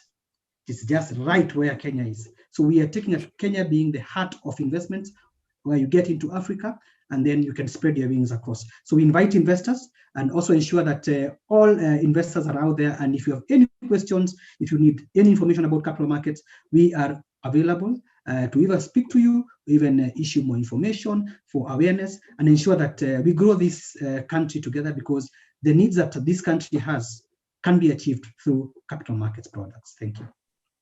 Thank you. And Nancy, our closing remarks. Yes, I want to say United Women Circle, which is also now taking men from 2013, is the best run circle. I can say that proudly in Kenya, the most transparent, the fastest in issuing loans and taking care of members' money and giving a return to the members of not less than 10% every year. We have been consistent on this, and your organizer knows us very well. We have a very good word in the industry, and we shall continue growing organically. And that's why we don't necessarily advertise or take walk-in. You have to be introduced by an existing member. But I want, especially Diaspora, to know that we do a lot with them. We buy them properties, or we facilitate them to buy properties in Kenya. Thank you. Thank you, Nancy. And I want to thank all our participants and attendees. Thank you so much for giving us your time. And over to you, Anne. All right. Thank you, Pam, for moderating such a lovely session and all the panelists. I mean, that was just the beginning. We got a keynote, and now we're really talking about the practical solutions. How do you save? How do you invest? How do you go to a circle, money market? Those are the basic, the foundation. And I think the next session will now talk more around asset management and risk management. And I'm excited to see the ICA Lion team joining us. They are proud sponsors of this Africa Wealth Conference. They believe in what we did. And just before I get them to present, we do have just a 30-minute, 1 minute, sorry, not a 30-minute, 30-second video from ICA Lion to show you one of their major products that they have, because they're saying no matter what position you are in this continent, you could start saving, you could start investing. They've listened to the young people and the women of this continent, and they do have a solution. So just bear with us, Elizabeth, if you could just play that video, just 1 minute, and then we will have you now share with us everything you need to know around asset management. Right, thank you. So Paul, could you go ahead and share the video of ICA Lion?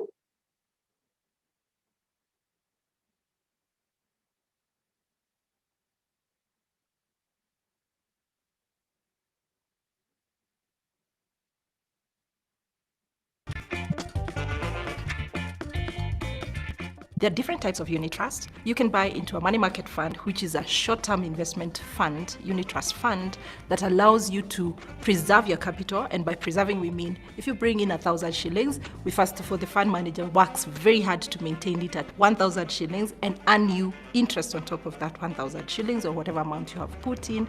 And therefore, preservation of capital is almost guaranteed in a money market fund. So if inflation is at 3%, you find that money market fund will pay you in or about 8%, which means your money is working harder than how fast the money is losing its value.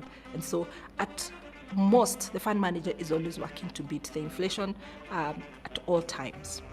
One paramount objective of a money market fund is to preserve your capital first. Anything that you earn above that comes loaded with some level of risk because you must invest the money elsewhere. As a fund manager, what we do is that we look for the most secure investments. That will mean that we keep your capital preserved at where you started, and then earn you however much on top of that. So we will not be chasing, as your manager, the highest earning sort of instruments in the market, because the higher the return, the higher the risk, and therefore the manager has always to be very clear in their mind when they're choosing the investments that they really, really have to take care of risks that can jeopardize the monies that have been entrusted with us. And we've been in this business for more than 10 years. We're very proud to say that none of our clients has ever lost money or got less than what they actually invested with us. So we are very confident that even going forward, we will continue with the good work.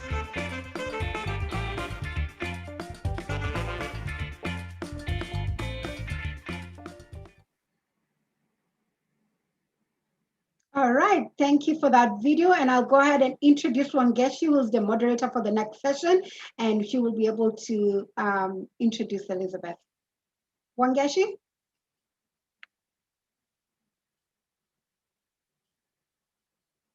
All right. Technology.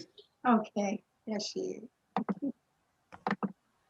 How is everybody? I was busy trying to get on my phone, not realizing I joined on my phone as a participant and not a panelist.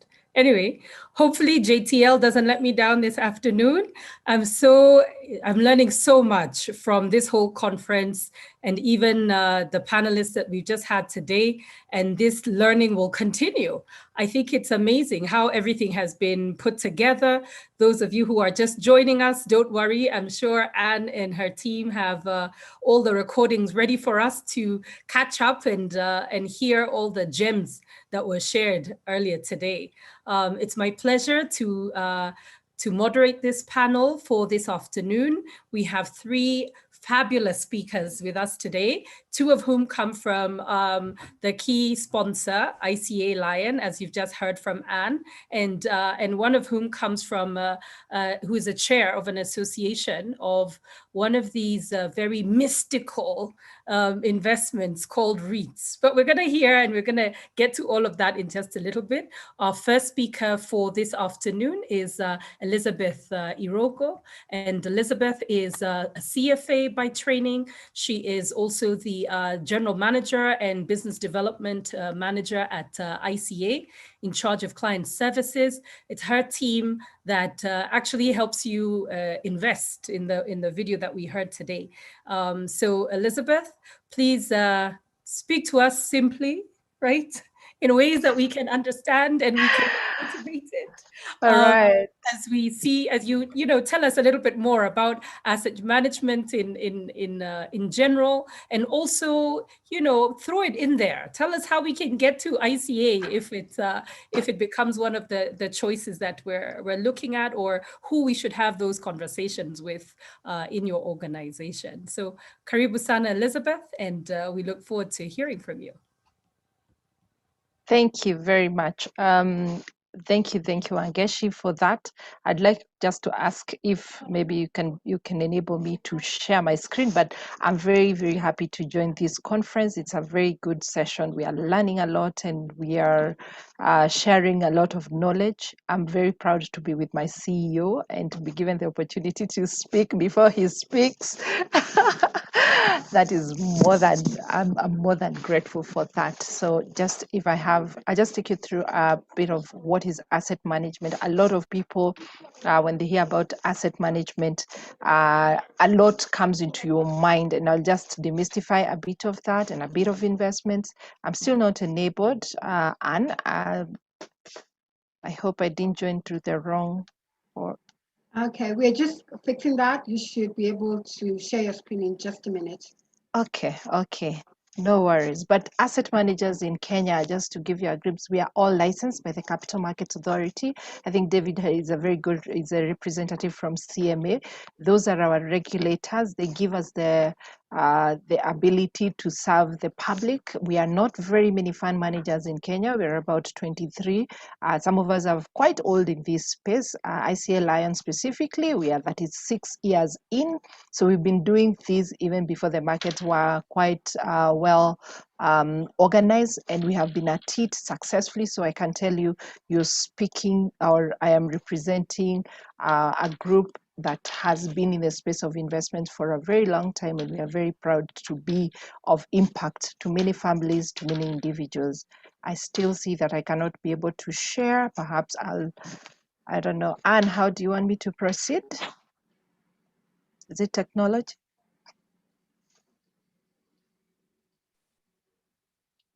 All right, Elizabeth, can you go ahead and try right now? You should be able to share your screen. It's giving me a host disabled participant screen sharing. Okay, that's okay? Okay, it doesn't. Sorry about that technology, but just give me a moment, because we, on our side, we're showing that you could share. You are enabled to share your screen. I am enabled. Share screen. Good. Yes. You're there, right there. Absolutely. Sorry about that. Sorry, people. I'm there. I hope you can see. You can see it really well. Let me put it on full screen mode. So we are ICLI, and I'll not bore you with a lot of we are not, but just know that we are regulated. We are licensed in 2 countries. We are in Kenya, we are in Uganda, and we are managing in excess of $2.5 billion US as a fund manager. So just rolling now to the role of fund managers, just to give you color of what we are supposed to be doing at a very high level. We invest monies on behalf of investors, whether you're an individual, whether you're a fund, whether you're a group, a circle, anybody with monies and they're looking to invest, we are able to give you an investment solution that suits you. We don't work with a one-size-fits-all. A manager is supposed to work with you as yourself and give you a return that is commensurate with the objectives that you have set. We monitor your portfolio. So our work at the back here is to monitor what's happening in the markets, to your portfolio, and on a daily basis, make sure that we deliver on the mandate as your investment manager.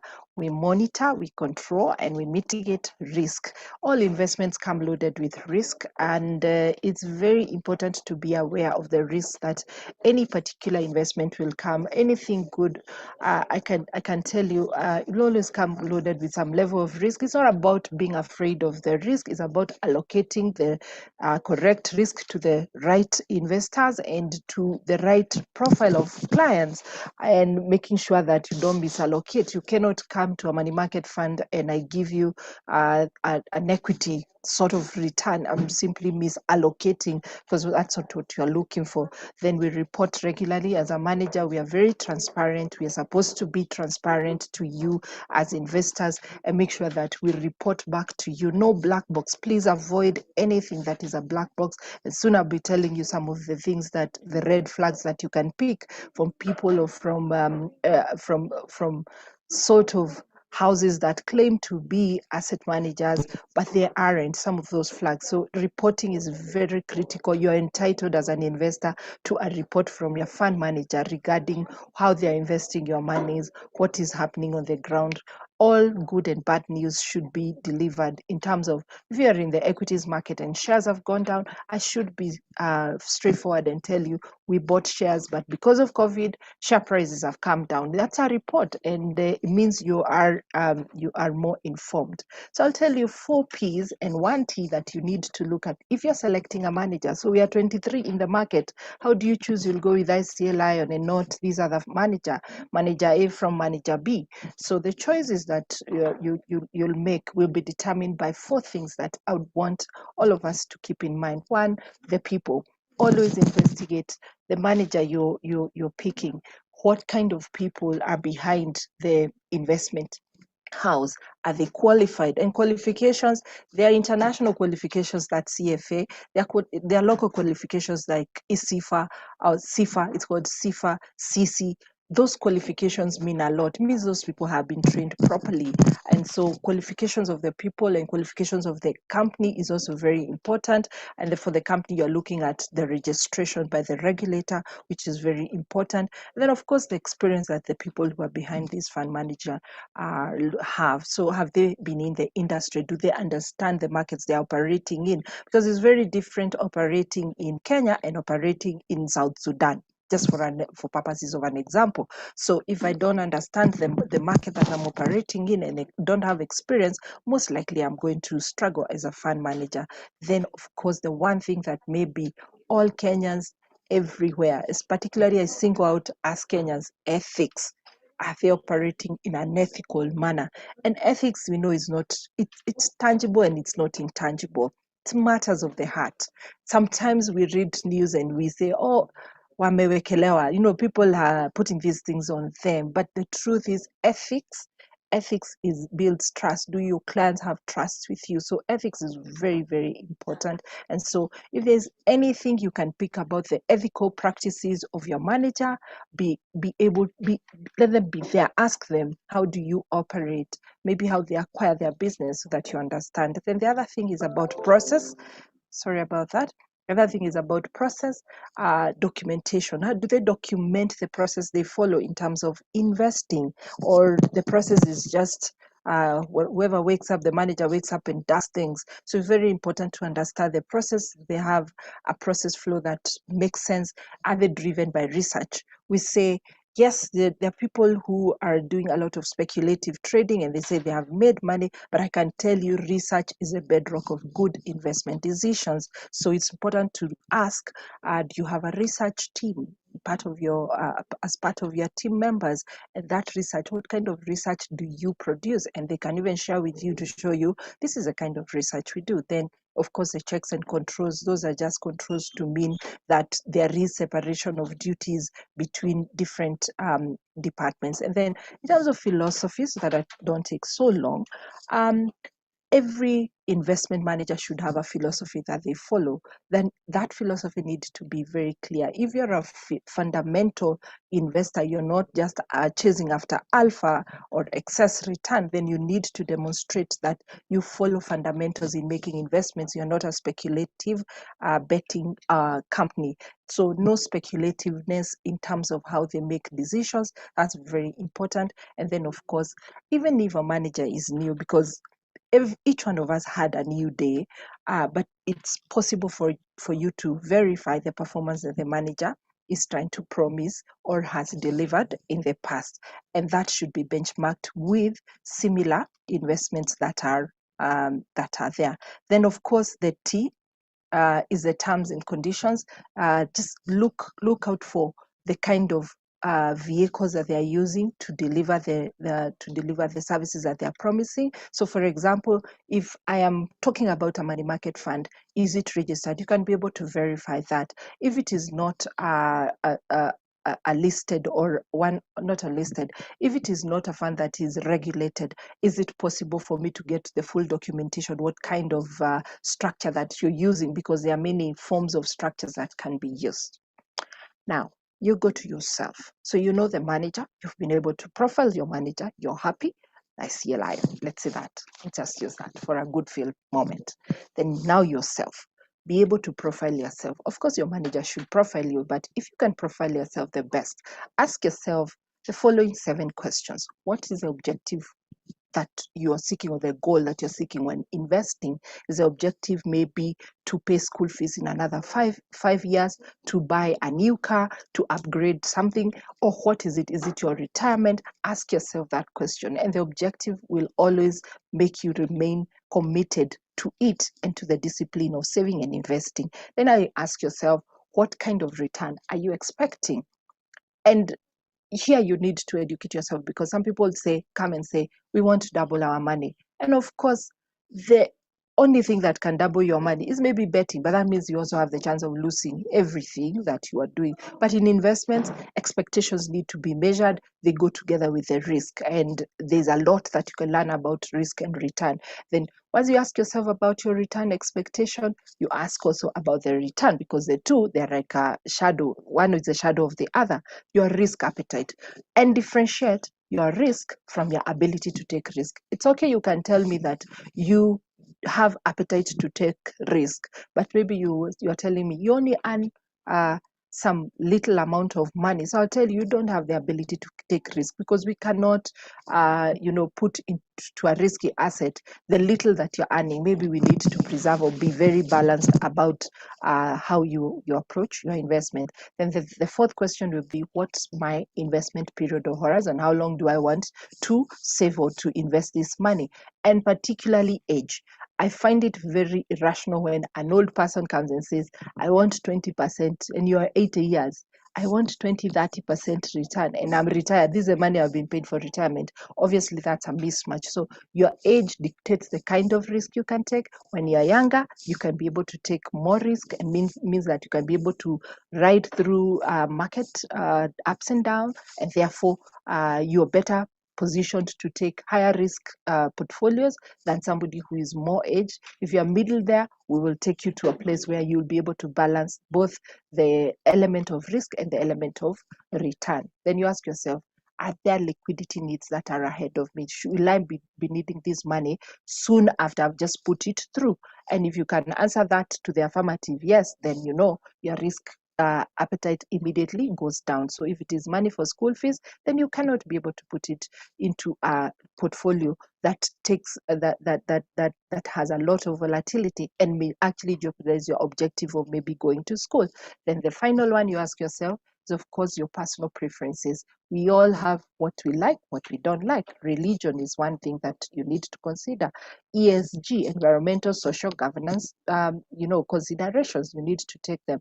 And these are very important questions when you're profiling yourself. So before you make investment, profile yourself, ask yourself these questions, and they will guide you to the direction that you're likely to take regarding the investments that you're making. And when you go to your manager, they'll be able to refine it for you. The next thing that I'll talk about, I don't have any slides, good people, are red flags in investments. And I thought this is very important because we are coming from a backdrop of a lot of pain for some people, especially in Kenya, where we have had quite a bit of pain when people have lost money and they have done everything they could to save the little they had, then only to realize things have gone haywire. So the red flags that I can mention here is one, watch out for high returns with no risk or very little risk. That is the first red flag that you'll have. And you'll find them on social media. They tell you, you put in, you earn 10% per week. That is just crazy, 40% per month. Where are they investing? Such kind of things. Even before they explain to you many things, just put that one as a red flag that it's telling you something is wrong here, because returns are not made as easy as it may look. We've been in this business. We know that very, very well. Then the second thing that you need to be aware of is when the complexity and the secretiveness of the strategy is unimaginable. You cannot be able to tell what kind of strategy are these people employing. So be aware when you hear things are so complex they cannot even be unbundled for you. That's another red flag to watch out for. Then guaranteed high returns, especially the word guarantee. I know we love to hear, if you give me 10 shillings, you'll get back 10 shillings. These are really nice song to our ears. However, that guarantee element is usually the hooker.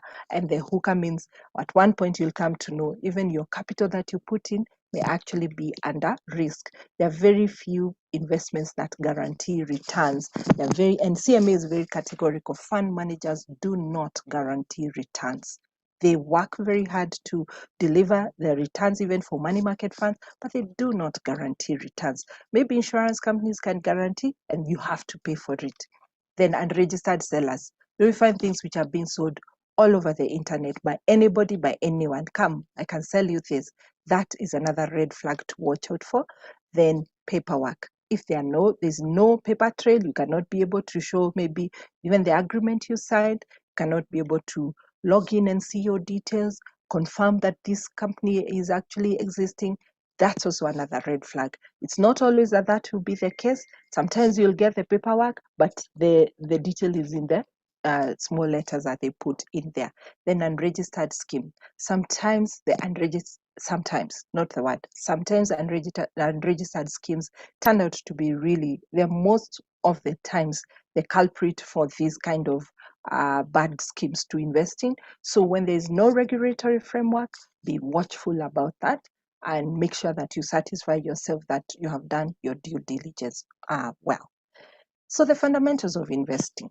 Sounds really easy, but come to realize it's not obvious to everybody. But one thing you need to keep in your mind is that the one thing that you need to keep in your mind is that the higher the return, the higher the risk. And in this slide, I'm showing you the kind of relationship between risk and the returns that you get. Now, when you look at the low end, treasury bills will fall as your lowest risk and lowest return. Those two go together. So treasury bills will pay you your 5-6% in terms of return, but also it is a place where you are least likely to lose your money. So you give up high return because you're also saying my money is most safe there. Then bank deposits will follow there. The bonds will come in at the third. Your money market funds will be lying between a treasury bond and a bank deposit. That's why I put money funds there, because I know they are very, very common in the Kenyan market. And so very careful when you find your money market is going towards above the treasury bond yield curves and all that kind of thing. I know that's a lot of jargon maybe I'm bringing in, but yes, be very careful. So money markets will lie in between a bank deposit and a treasury bond, so earning you favorable return but not excessively high. Then corporate bonds and commercial papers will be higher risk than their treasuries. Then equities will come there. Property and REITs will be at another level, and obviously all other forms of alternative assets will come loaded with a bit of risk and will be more to the right side of the graph. So two things to part on this one. In investments, risk is dictated by how easy you can get back your money, among many other factors. But one of the things why we say property is risky is because if you wanted the money today, it's very unlikely that you're going to get that money today. You'd have to wait for a whole process of selling and clearing and with government and other regulatory bodies for you to have the money back. So that's why we say it is risky, but it pays you off because it gives you the return, the upside return. Then always diversify your investments. Don't work with one basket or your eggs in one basket. Try and diversify your portfolio. So that's something that you need to remember.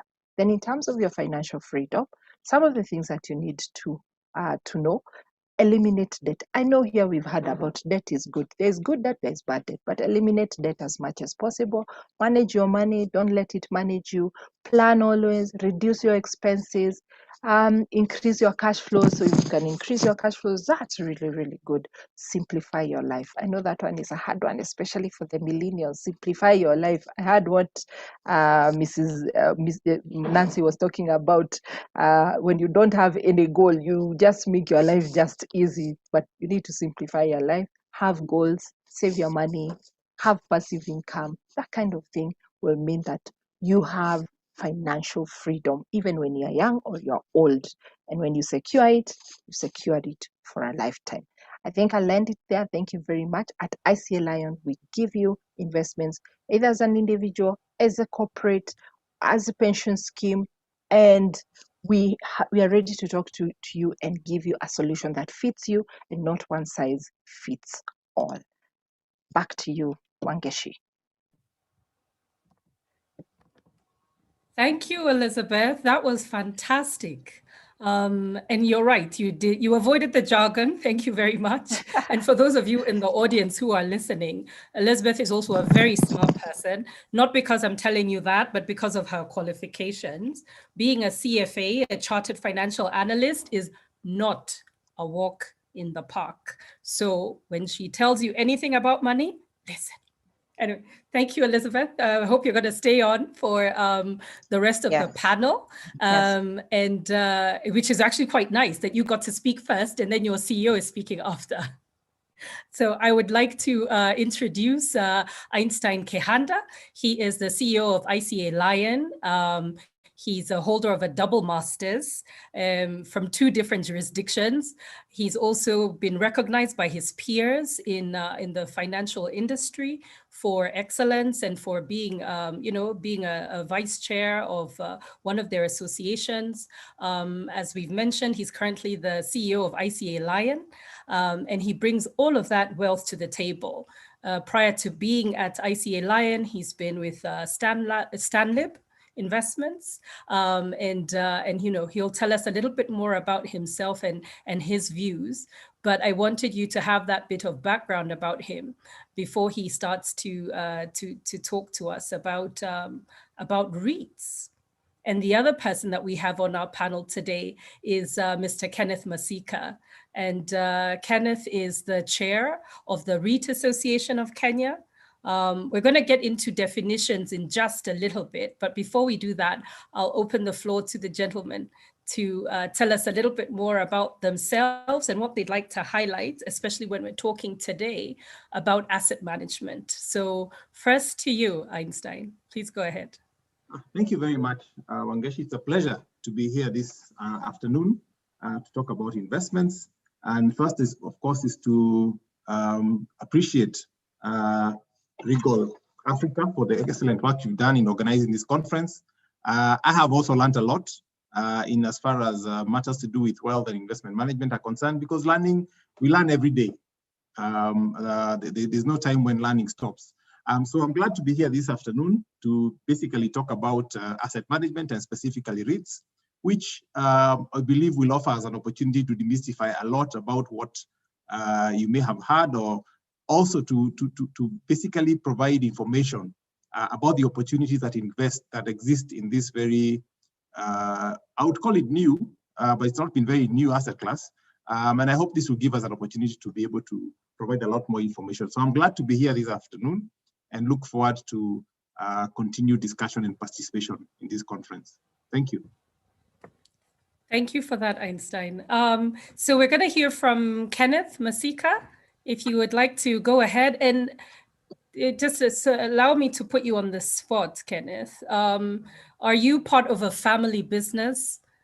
Because you come from a famous name in Kenya as far as real estate and property is concerned, or is it just a coincidence that you happen to be a director in a firm that bears the same name?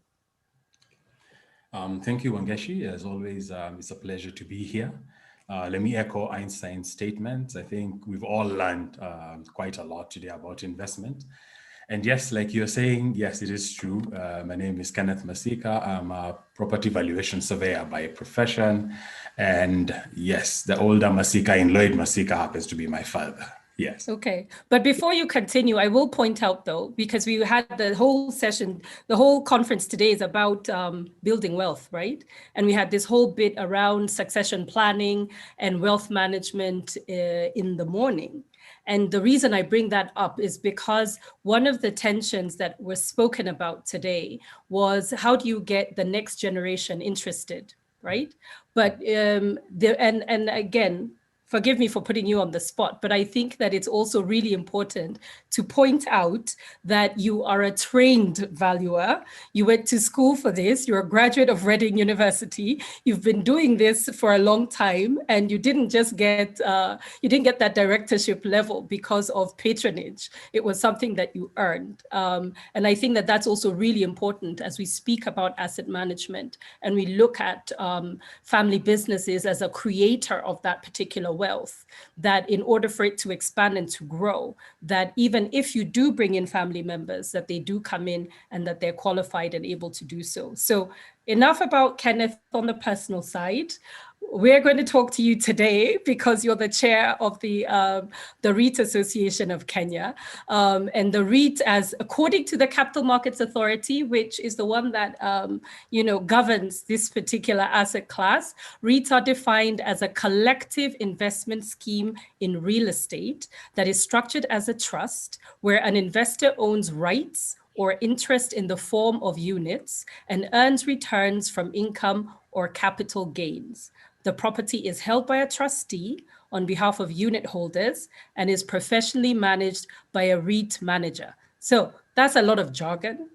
Could the two of you please break it down for us in what it means and also how is that different from, how SACCOs own and build and sell real estate?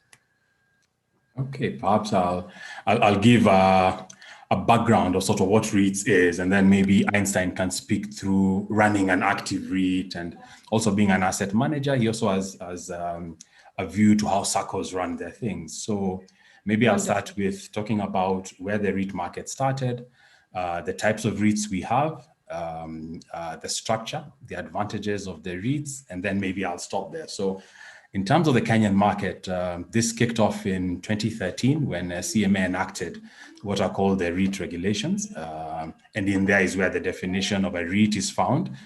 Those regulations also define the types of REITs that you can have in Kenya. We've got three main types: an income REIT, which invests in already existing assets that are generating income. You've got a development REIT, which as the name denotes, is a REIT set up for development. So they acquire parcels and then develop or acquire land that is due for redevelopment. Then you have a Sharia compliant REIT, which is basically a combination of the two, just that it's Sharia compliant with Sharia regulations. Easiest way to identify the REITs from each other is there's normally a letter before the word REIT, and that will define which one it is. Like Fahari has got an I, which means an income REIT. A D REIT will have a D, and the Sharia REIT an S.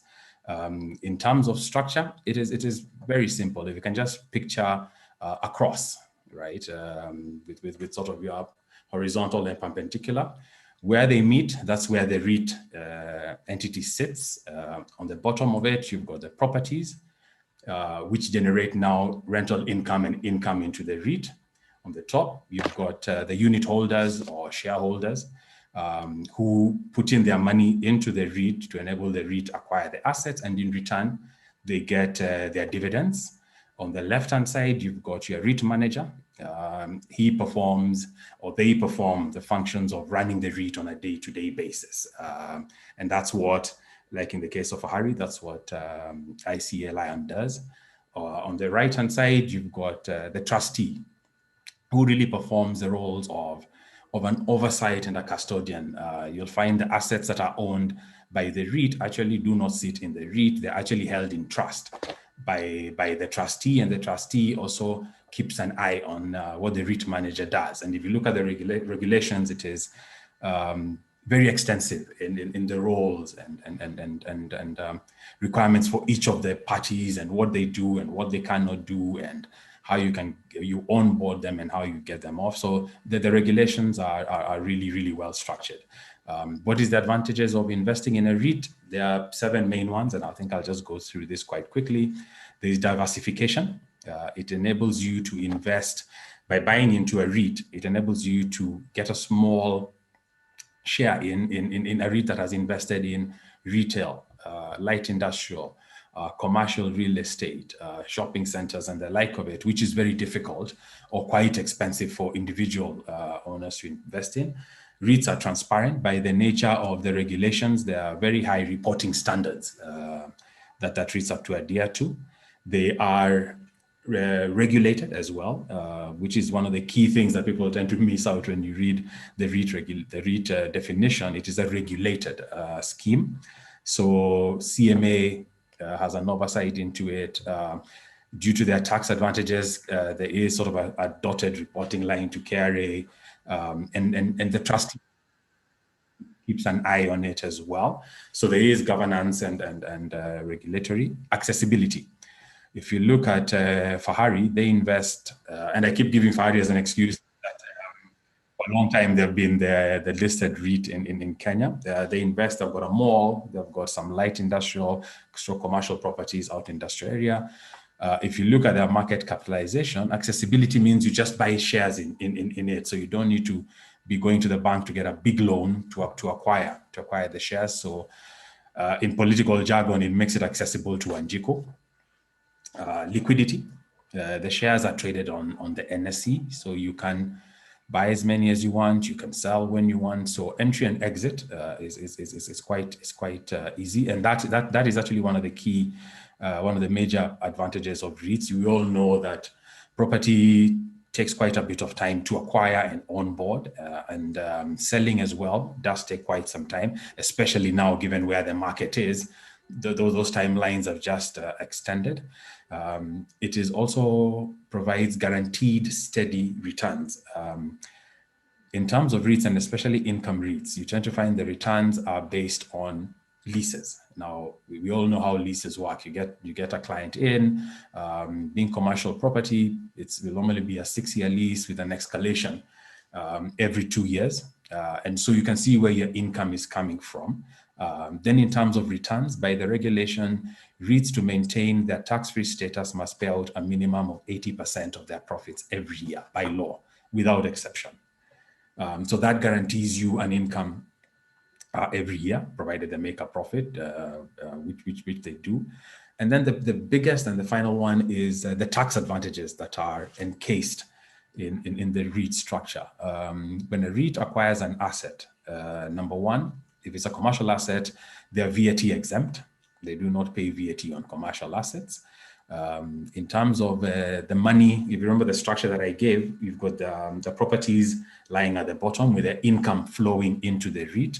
When that income moves from the property into the REIT, that is exempt from corporation tax. And also when the dividends is paid out, it's exempt from tax with the exemption of withholding tax. That's payable. So unlike you holding your own property, especially with what a lot of Kenyans tend to do is you'll create a company that then holds the property and you as a shareholder. So you'll find the company will pay a tax on the income they get. And if you as the shareholder draw a dividend or declare a dividend from that income, you again pay a tax. So you can see there's a huge tax advantage in that.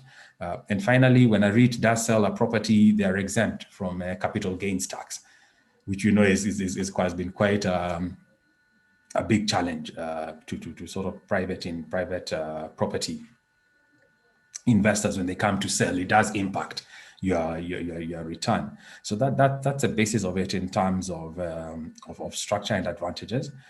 In terms of what has happened since the regulations were enacted in 2015, we had Fahari as the inaugural listed REIT on the NSC. Then in end of 2017 in November, the REIT Association came into being. The association's main role is basically growing the REIT space, which we attempt to do by market education, by lobbying, to make sure that we keep the incentives and the advantages that we have in the REIT structure and grow them. We also try to be a one-stop shop for anybody with any questions, queries, thinking about registering a REIT. At least now there's somewhere, I think like you rightly said, everybody thinks it's a very complicated thing, but it's simple at the basis of it. But at least now you know the REIT Association is there. We do not hold shares or anything in any particular REIT, so we are independent. And we provide any information that anybody looking to get into the market is looking at. And then in 2021, we had Aecon come through with their income. They have an income REIT and a development REIT. So that has been the activity that has been going on in the Kenyan REIT market. I think for the people who are here investing, we do know that there are other countries in Africa that have REIT markets that are starting, but in most African countries, they're still in the nascent beginning of things. They're not as advanced as Europe and the US, which has been in the REIT sector for almost 60 years. And I think one thing to bear in mind is, I think like Sandeep said, property is a long-term investment.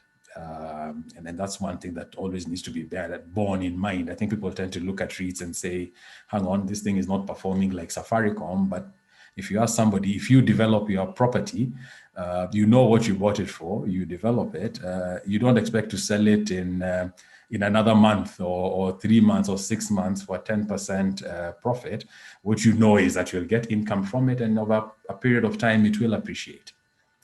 So I think I'll stop there. I think that sort of gives a ballpark view of the theory around it. Maybe I will let my senior speak to the sitting in the hot seat and driving one.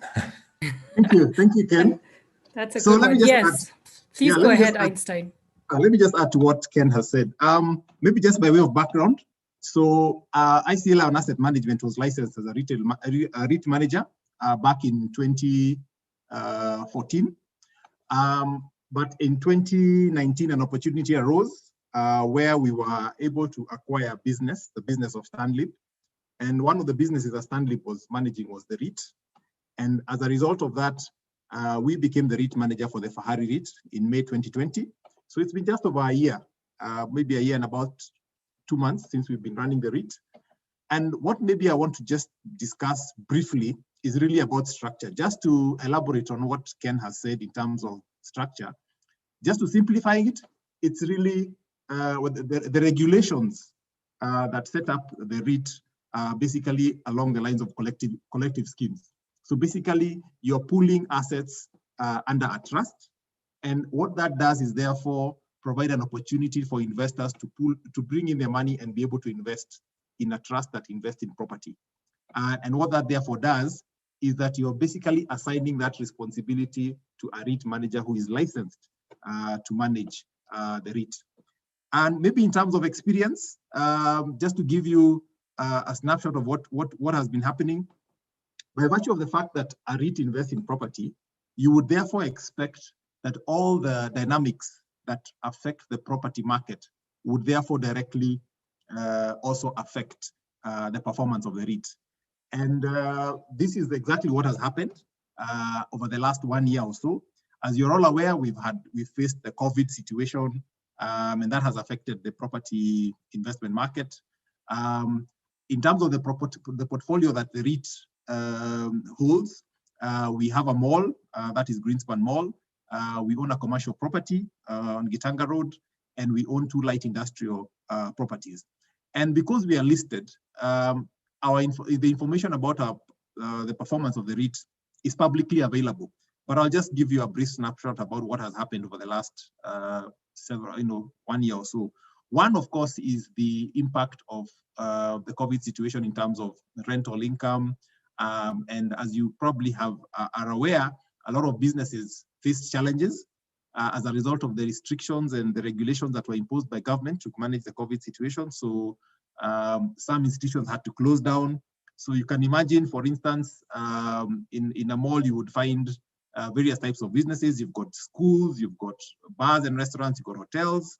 And so the effect that those businesses, the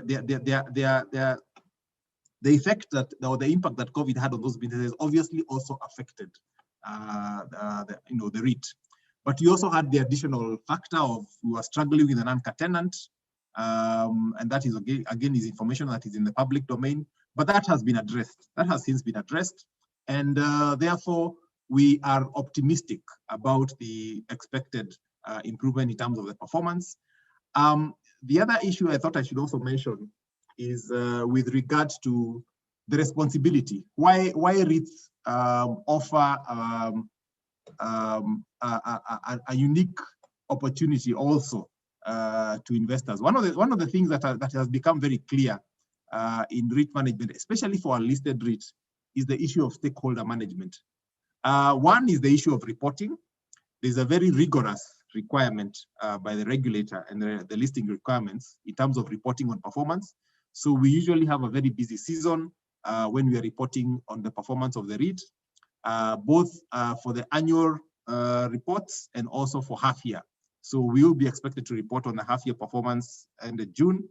And what that does is that it gives us an opportunity to be able to present this information to the public about the underlying performance of the REIT.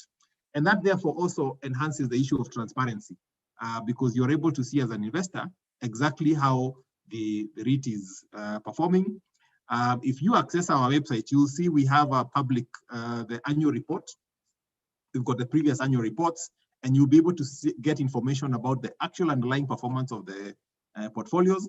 And that will give you an insight as to how the REIT is performing. So I think, I don't want to go into too much detail, but I think in terms of returns, the returns that you can therefore expect as an income REIT, the income that you earn is related to rental income that you earn less the costs of managing the portfolios. And therefore, again, that is also publicly available information. But what I would like to say is that these opportunities are available because we are listed. You can access the investment through the market. The same way you buy shares in the market is the same way you can buy units in the REIT. So I'll stop there at this point, and maybe I can answer any more questions that you may have. Actually, you answered one of my questions already, because one of them was going to be, yes, maybe we've gone through the exercise that Elizabeth talked about, which is understanding the 4 T's, the 4 P's plus T. Yeah, you've also done your own profiling. You've understood what it is that you want from this investment. And my question was going to be then, how, if you decide that, yes, you're going to have real estate in this particular form in your portfolio, how do you tap into it? How do you get into it? And I think you've just told us that it is something that is listed. But because it's a listed product, doesn't that mean, therefore, that it has to be bought through somebody who is licensed? Could you just walk us through that a little bit? Yes, yeah, thank you for that question. Yes, because we are listed at the Nairobi Securities Exchange, for you to be able to buy units in the REIT, you will need to go to your broker and be able to buy the shares. What we've also done in terms of investor relations, and my colleague Elizabeth is actually the one who handles that, is what we've also done is to be able to engage our investors. And maybe just to branch off a bit, in addition to publishing our financial results, one of the things that is very important for us is to engage with our investors. So we have been holding investor briefings, basically explaining, in addition to explaining how we performed, but it's also important for us to update the market about what is going on in terms of the REIT. So just in the same way that you see the listed companies holding investor briefing for analysts, explaining the underlying performance, explaining the outlook, we also do the same thing with regard to the REIT. So we held an investor briefing in early April, where we explained our performance, and we also explained our outlook, and we also engage on a continuous basis with our investors. So what I would therefore say directly to answer your question, Wangeshi, is that you would need to to go through your stockbroker to be able to buy units, the shares in the REIT.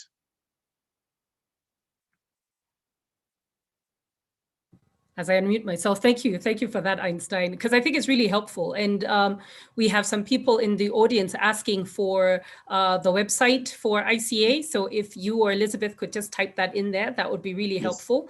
But Kenneth, I have to put the association on the spot a little bit, just because, you know, we've been reading about some REITs in the news, good and bad. You know, the good news is it's really exciting that Aecon has this REIT that they're doing, and you can also maybe tell us a little bit more about how the different ways in which, whether the different ways in which money is raised for these REITs makes a difference. Yeah, if you could touch on that a little bit, that would be great.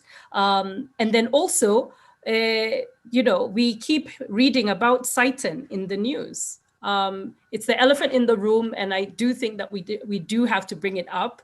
I think I would be remiss if we didn't. And again, only, of course, you can only comment to what's available in the public domain. Because again, REITs have this reputation of being complex, opaque instruments, but we're hearing from you both, you know, from all you three, and also hearing from the regulator that this is actually one of those instruments that are supposed to be transparent, that are supposed to be, you know, very easy for people to be able to see what's behind the numbers and to have an understanding of what's going on. But then we keep seeing Seitan in the news. There's rumors about whether they are capitalized, not capitalized. People can't get their money out. I mean, okay, yes, right now it's a bit speculative, but like I said, you know, you can give examples of what's in the public domain between what is, you know, how things are supposed to run smoothly, and sometimes where this opacity comes into play and therefore makes investors a little bit wary about what's going on. Okay, thank you, Wangeshi. I think this is one of those questions one has to be very careful about, because you can give an answer and invite a call from your learned friends. So I think the way I'll answer Seitan is, and I think what I know about them is, yes, they do have a REIT manager's license from the CMA. And number two, I know they did make an application to the regulator, who is CMA, for a REIT. And seeing as I don't sit on the CMA board or the approval, I think I would like to leave that there. Maybe we can circle back to David Kanye or somebody from CMA to let you know what's happening with that. But I think it's important to point out that the only REIT in the market is Fahari and the Aecon REIT. So Seitan do not have a REIT in the market, whether a development REIT or an investment REIT, they do not have that. I think they're in the process, or they were in the process of getting one in the market. I think the way to look at their conversation of the REIT is, like all asset managers, they all have different products that they offer, REITs being one of them. So I would imagine that is where they were heading with that. And I think that's what I can say about that. Okay. In terms of fundraising for REITs, the traditional method has always been, there are two routes. One, you prepare an investment memorandum and you do your roadshows. You know, you do what they call a catwalk. And I know it's a bit sexist, but I guess men were the ones who came up with it. And you go and visit all the people that you feel would benefit from it, or are looking for an investment product that you feel your yield that you're proposing will hit the threshold. And that has been traditionally the way a lot of this fundraising has happened. But there's now been a view that is being proposed, especially when it comes to around property and a new investment structure like the REIT.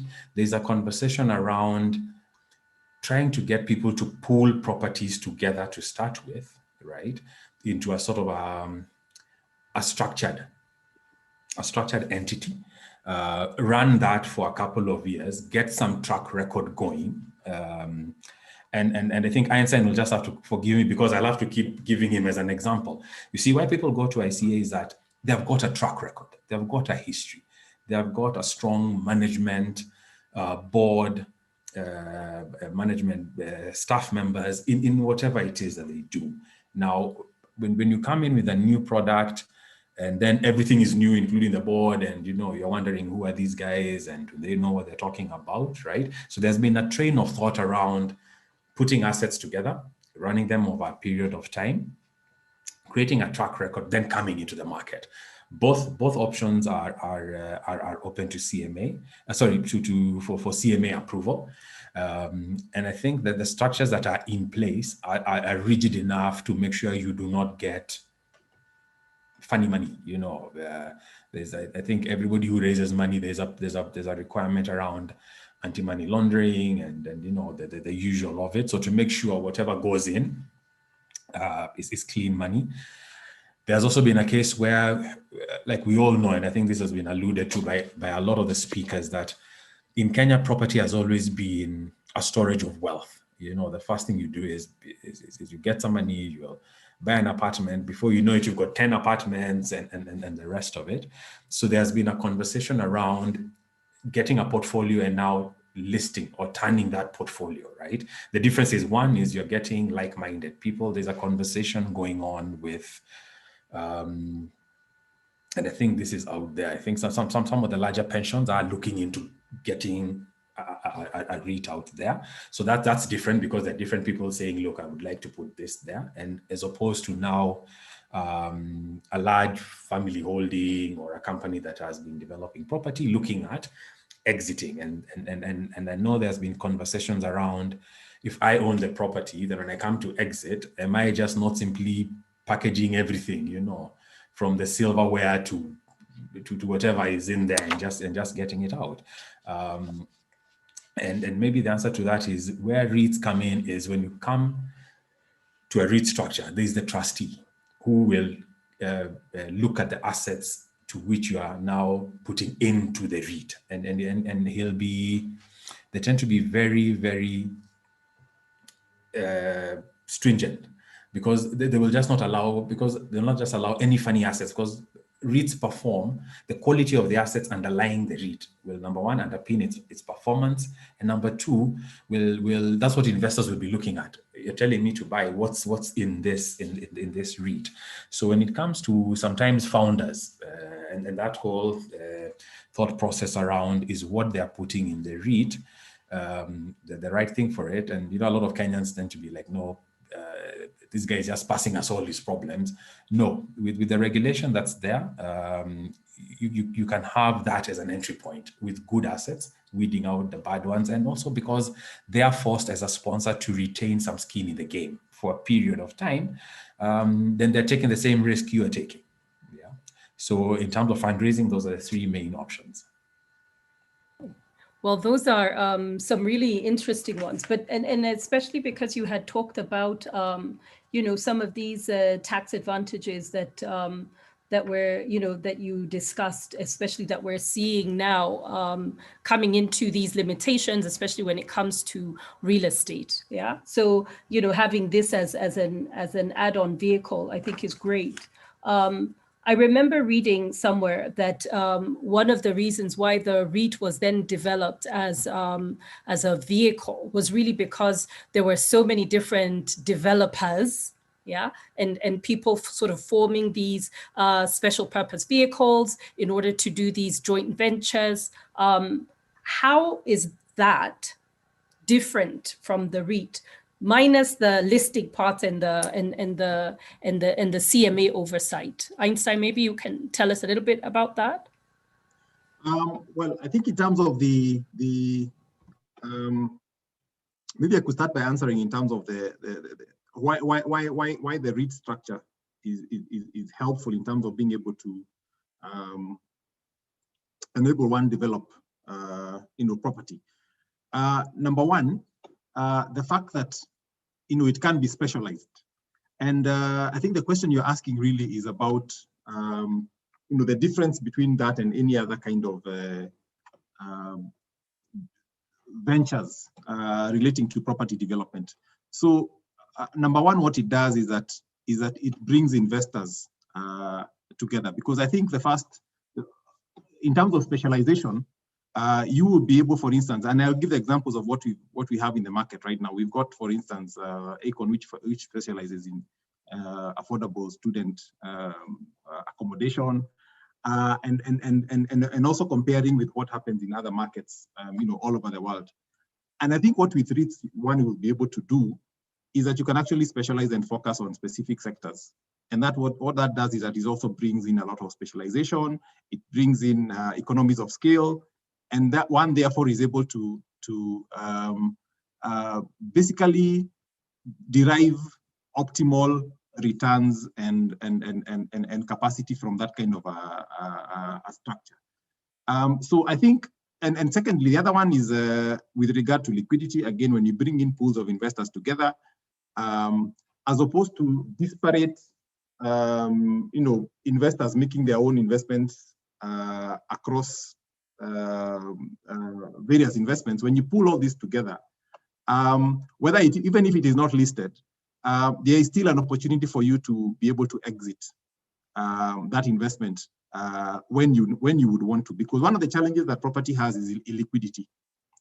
And when you bring investors together, it means that you can be able to sell your units at some point if you need to exit, and you can also get in when you need to. So I think basically what I would like to say is that in terms of the structure, the REITs has a significant advantage. And I think maybe I'll also use this opportunity. I think the most important thing that we need to address right now is really about investor education. And I think it's something that Ken and we as members of the REITs Association of Kenya are also really focusing on, in order to bring this to the attention of property developers and potential investors about why REITs offers an advantage in terms of being a vehicle that enables effective investment in property. And I think over time, we're going to see a lot more of this happening. We build capacity through conferences and basically bringing in people who are experienced in other markets to help us educate the wider public about REITs. Thank you for that. I am looking at our time, and our conversation was going so well. I'm like, I don't want it to end. But I actually do want to, just ask you one last round of questions, because one of the things that was mentioned by Ken and even you as well, Einstein, was around the liquidity of REITs, which is actually very different from liquidity in a lot of other markets, where REITs are, at least initially, were always sort of set aside as an asset class that required quite a, first of all, what they were calling a sophisticated investor, right? And this was really because it was going to tie up, your money over a period of time. Whereas with this, it's from what I'm hearing is that actually that's one of the huge advantages, is that there's always somebody to buy your shares when it comes to REITs. So if you could just talk a little bit about those differences, mainly because, again, today's conference is also targeting the diaspora. So that those who have that different experience can be able to understand, number one, what makes the Kenyan one different, but also number two, Elizabeth, if you could talk about whether Kenyans in the diaspora are able to invest back home. If you could just touch on that a bit, that would be really, really helpful. Okay, I think in terms of the Kenyan, or rather the Fahari specifically, as I said, the accessibility is really, as a normal ordinary investor, it is not restricted. It is open, and I agree that as being the first listed REITs in the Kenyan market, there are a lot of lessons that were learned as a result, and that has also lessons learned even in terms of the underlying performance. When you look at the gap between what you call the net asset value if you look at the underlying portfolio of the investments that we have against the issued shares, and you compare with the share price, there's a huge disconnect. And there are lessons that have been learned as a result of that kind of a structure. But to go direct to your question, you can buy these shares or units in the REIT by, again, going through your stockbroker. It's not restricted, but this is more specifically related to the Fahari REIT. I think with the Acorn REIT, it's a bit different in terms of the kind of investors who can be able to access it. And it is also not listed, but I think maybe Ken can elaborate on that. Okay. Yeah, thank you. I think just to add on to what Einstein has said, liquidity. I think one of the things we're talking about in the whole of this profession, in the whole of this sort of conference is, it's one thing to have wealth. What does that wealth do for you? And should you decide to either shift baskets or exit a property, or the patriarch passes away and now there's property to be divided, how does that work? Now, if you set up everything in a REIT setup, right?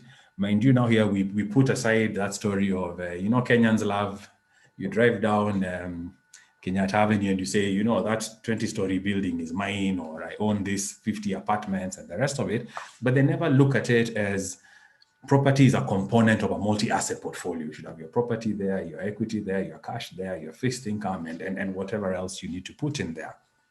And so you tend to find people acquire a lot of property, and I think what you guys were talking about earlier, where you find somebody is a billionaire in property, but when they're unwell, there's significant difficulty in raising money now to treat them. Now, if you look at a REIT, had he had that portion of his property assets in a REIT, he can sell, go to the market, to his stockbroker, dispose of either the number of shares that he needs to, which again with property you find if you've got a 4-bedroom apartment, you cannot say I'm going to dispose 1 bedroom because that's what I need for my treatment. You have to dispose of the entire property. So it gives you not only liquidity, it also gives you partial liquidity. You can exit to the level you need to exit. The other thing that I think is critical to mention is you've always found people saying, yes, my apartment is worth 20 million shillings. But when you put it in the market, you start getting offers of 13, right? And the question becomes now, what do I do? Now, a listed REIT, you've got the traded price there always. So you always know where you stand. So in terms of liquidity and handling property, REITs are the best way to go. You've got Einstein and then your other asset managers.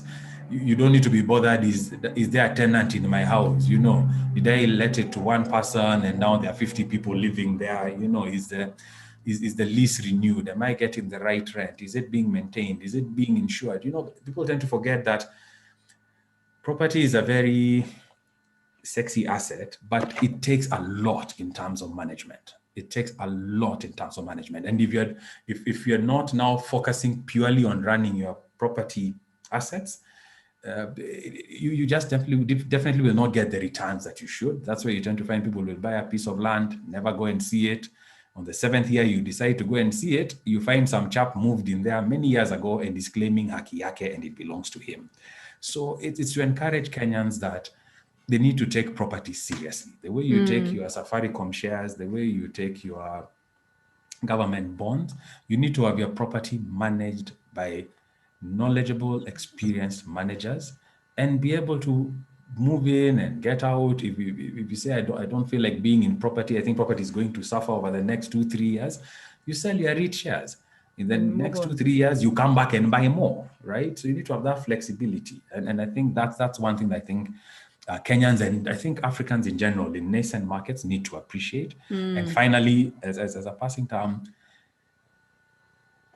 since Fahari was listed, it's a very short time, right? It's a very short time, and we all know we're not living in a bubble.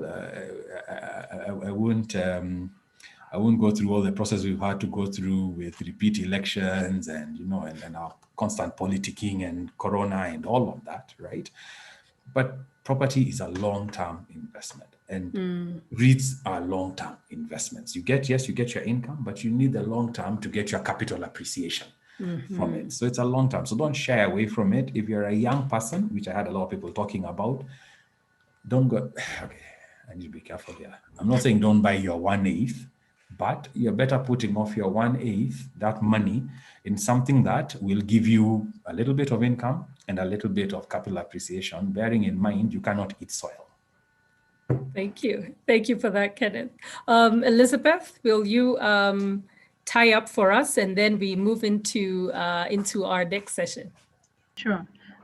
So your question about if Kenyans in the diaspora can buy, yes, you can invest in the vehicles that we have showed, especially the DigiTrust platform. You can be able to invest back home as long as you have a national ID and a KRA PIN, you're good to go. We've got all the payment platforms available for you to make the payment to your account and also to get the money back to you. All right, Wangeshi. Thank you all so much for, again, really just playing that part in the education of all of us, especially when it comes to asset management in general.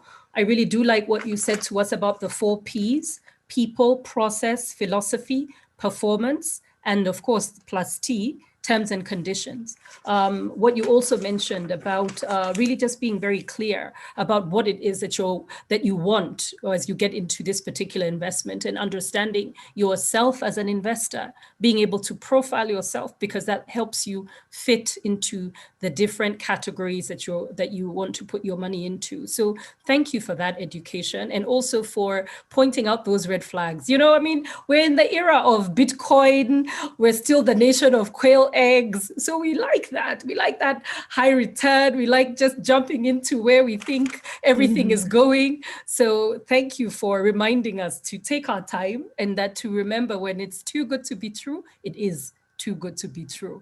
Einstein and Kenneth, really, truly, thank you for taking the time, for demystifying REITs for us, for pointing out that this is an alternative vehicle. It's an alternative for our beloved plots and apartments, and that these things can work together, and that you can get into a REIT even as an individual investor. You don't have to be a sophisticated investor. You're able to do so, you know, even with, well, actually there was a question here asking about what the minimum is to be able to buy one. But as Kenneth pointed out, we do have the Fahari REIT that is a listed REIT, and that one you would just get through your broker.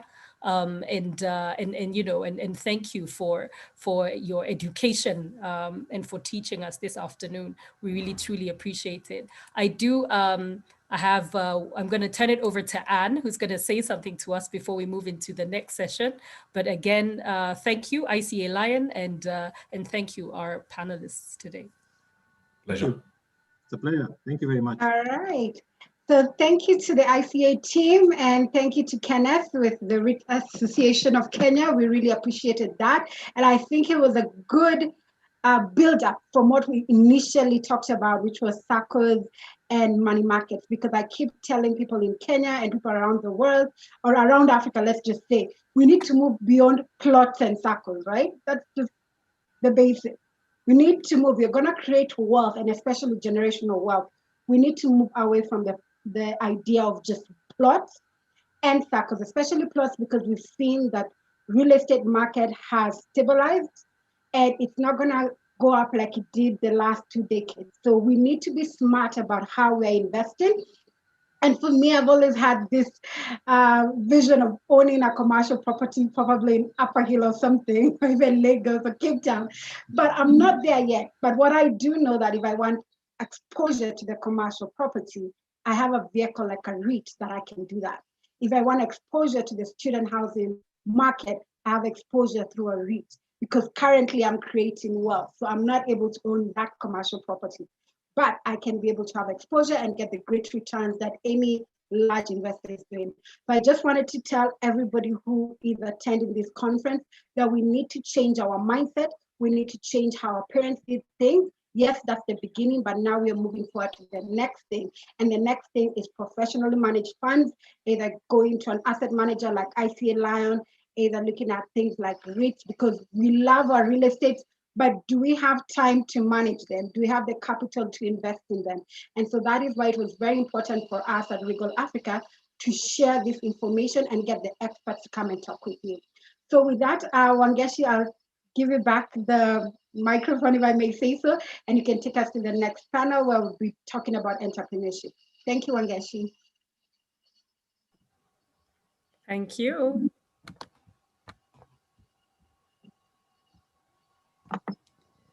I think we're having the video now from Wealth 8, isn't it?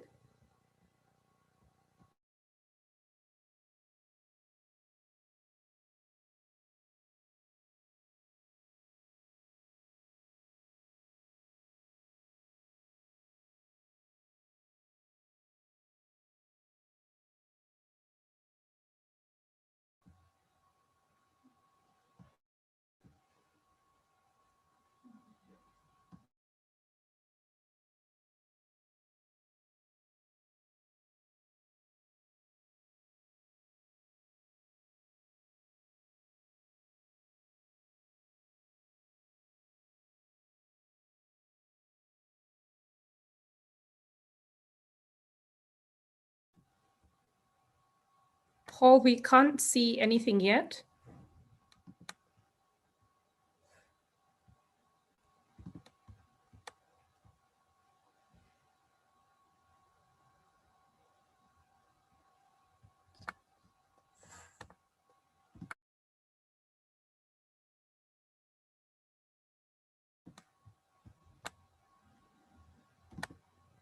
Okay, while we wait for Paul to give us the W8 video, we're going to, we'll jump into it as soon as he tells me that he's ready. But our next session is actually one that is at the heart of today's conference, and it's really around wealth creation. You know, 80% of, well, let me make sure I get you the stats right. According to the World Trade Organization, 70% of all world's employment globally, right, comes from SMEs, which represent over 90% of business population in the world. Let me repeat that. According to the World Trade Organization, 90% of all businesses in the world sit under SMEs. Of those, 70% of all global employment is provided by SMEs.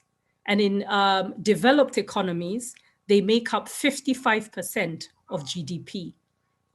When you hear what the contribution is here in Kenya, that statistic we get from the Kenya Association of Manufacturers, who told us in their research last year for 2020 that our MSMEs contribute 40% of GDP to Kenya.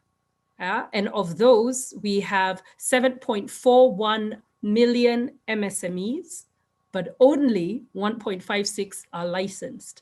But I bring all of this up today because really and truly, it is that leap that entrepreneur has in their and faith in their idea or their solution that is usually the heart of all of these businesses that we can hear drive the global economy. And so today's session is going to be with a couple of those entrepreneurs. There we have Setibe Manake, we have David Fisayo, who are going to be talking to us this afternoon about their entrepreneurship journey. And for us to hear some of those challenges and also debunk some of the myths that are there. You know, and so I can't wait to introduce you to them. I'm going to just make sure. I know that David was on earlier, and Setibe and I were chatting a little bit earlier on today. I just want to make sure that she's on the panel and ready to go. And yes, you both are. Hi there. And I'm really looking forward to our conversation. You know, so they're both business owners in their own right.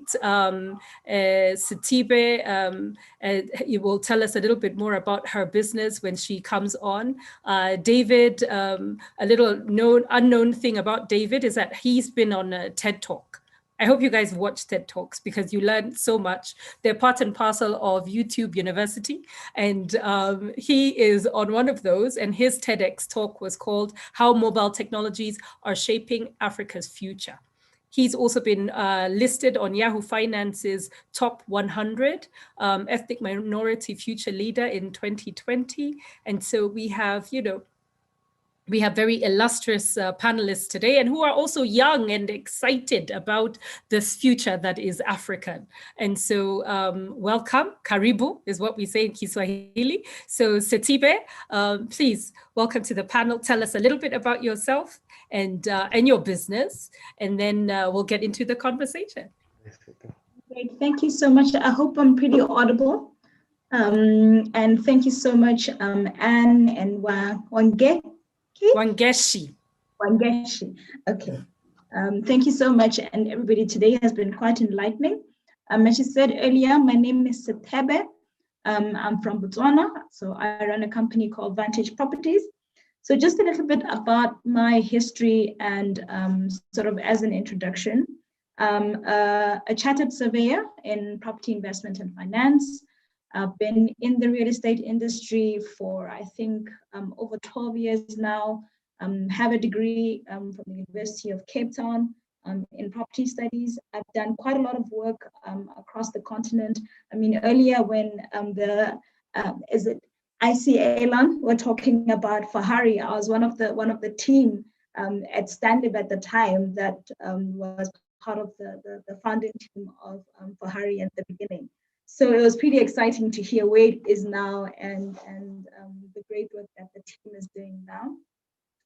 I have been a property manager, asset manager in real estate across the board. I've done all sorts of property investment vehicles, from your pension funds to your listed companies.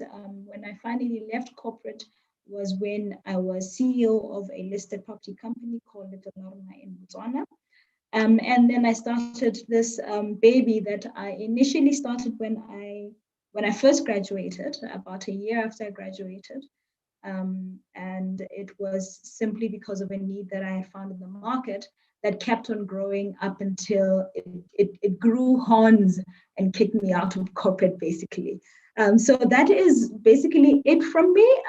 In terms of Vantage Properties, the company that we built, or that has become now, started off as a real estate research company. And it was coming off of the very same thing that we've been talking about the whole day, of Africans having access to land, but not being able to extract value from it in a way that they can be able to build wealth. And we just decided, or I decided, that I need to be part of that solution. I want to be able to provide people with information that they're able to use to make the right kind of decisions of where to buy, how to buy, what to build, when to get out, how much to invest in things, what kind of vehicles they should be using. So that started off basically in 2008. And when I eventually left and did it full time back in 2015, 16, then I started learning about real estate technology and the impact of data on decision making, and quickly started transitioning the business from being an ordinary research consulting firm into now a tech business. And what we now do is we do data analytics. We track data analytics around investments, around human behavior, around valuations, sales, and things like that. And then we sort of predict what is going to happen. So we aid developers, investors, financial institutions around their products. And then one of the key things which we sort of launched last year as one of our flagship products was automated property valuations, especially to bring in affordability for the ordinary man to be able to do their valuations in a much more easier way or more affordable way. And now we have started introducing simple automated reports that one can plug in their address and be able to know fundamentals of the property that they're looking for, whether it's something that they should be going in or not. So basically that's it in a nutshell. Well, that's fantastic. It's so good to hear that you're looking at data in decisioning, especially when it comes to property. You know, we just had the section now about asset management around real estate investment trusts.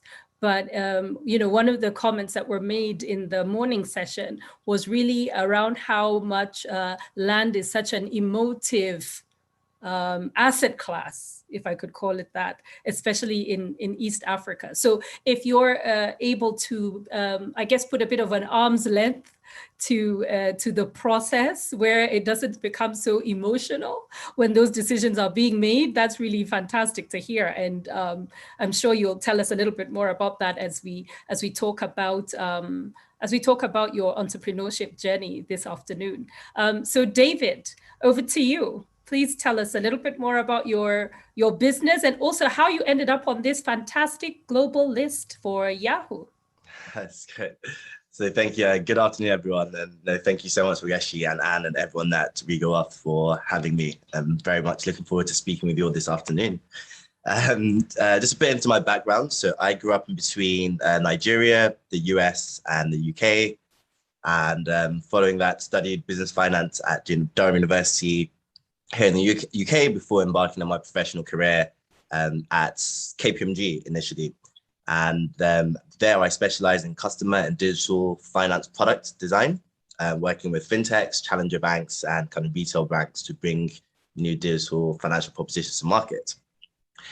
Since then, I'm on my entrepreneurship journey, and I'm now the co-founder of Wealth8, which is a digital wealth management platform that's providing easy and affordable access to investing in global financial markets and also offering financial education to support for that long-term wealth creation.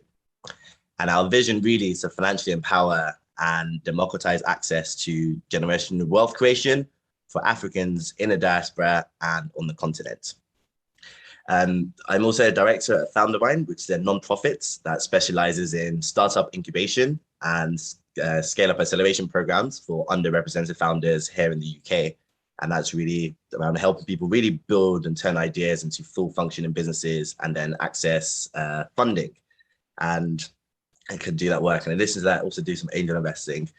When I'm not working, I'm a big runner, cyclist, and I like to say occasional boxer. But I'm what you call the opposite of undefeated boxer, which I'll let you do the maths on that one. But I'm very passionate about entrepreneurship and especially how you leverage technology to deliver positive social impact. So this is a topic very close to heart. And yeah, look forward to speaking with Salobe and everybody and answering questions as we go along. All right, then. So I like how that sort of like pivoted really nicely into the Wealth8 video, which we're going to watch just now before we get into our Q&A. So Paul, if you're able to play that for us, that would be fantastic. We had a really good session with Wimper this morning. Yeah. Hi, my name is David Simon, and I'm the co-founder of Wealth8. Our mission at Wealth8 is to simplify the journey to achieving financial freedom by giving you the tools and the knowledge that you need to save and invest in your future.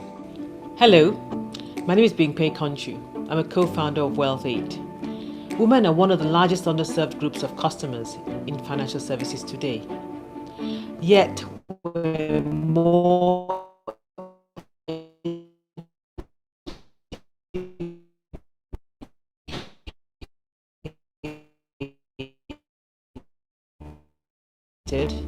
and economically independent.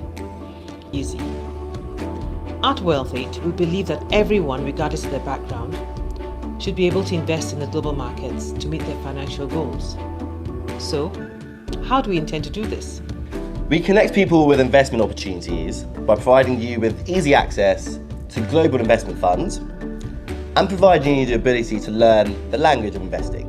My generation are the gatekeepers of the future and need to be financially equipped to create a more dynamic and equitable society. There is no time like the present for you to take control of your wealth and your future. The time to start building or enhancing your financial future is now. You could be saving for a rainy day, or for your first home, or even for your children's education. Start investing now. Sign up to wealth8.com.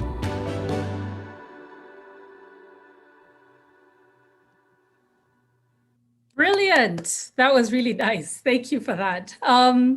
So I was chatting with Satiba earlier, and she asked me, we were talking about today's session and And she pointed out something that is like, you know, I have to share because I thought it was such a fantastic idea. And really it's around, you know, let's have that conversation around what it means to be an entrepreneur. I have a background in law personally, but I'm really into the ag sector, right? I'm not a very good farmer, I have to admit. But it was one of those situations where, you know, I mean, I grew up in a farming community, but it was always one of those things where you're told, you know, if you're the successful one, you should be, success is considered, you know, being an accountant or a doctor or a lawyer or an engineer. Maybe you can do a business degree and get employed, right? But it was never seen as, you know, starting your own business, going into agriculture. That was sort of seen as a thing that was done if this other stuff didn't work out. And so I don't know what the experience is for you guys, for you, David, or for Satibe, but it would be really interesting to talk a little bit about that, around that mindset that, you know, earlier generations have about what it means to be an entrepreneur, and how has that influenced you at all as you embarked on your own entrepreneurship journeys? Okay, great. I'll start since you shine the light on me. I think for me, particularly in Botswana, I think I've spoken before with Anne about the difference between what I think East Africa has and what the Botswana experience is. In Botswana, education it's the thing that you must be doing, and all the things that follow must be related to whatever you studied. And a lot of the entrepreneurs that we have currently are first-generation entrepreneurs, and especially in the line of what we're talking about building wealth and building businesses that will last generation after generation. A lot of our parents, apart from the few who would have one shop that would eventually die with them, or have a butchery or whatever, a small outlet. We have very, very few of those, and a lot of them, in terms of the families being able to carry through, have been hard. So essentially, the whole idea of an entrepreneur coming, or a person choosing an entrepreneurship path while they are doing well in school is sort of seen as a rebellion of sort, or it's, why are you doing this when we have sacrificed all that we have sacrificed, when the government has done everything it needs to do for you to be able to get the education that you need?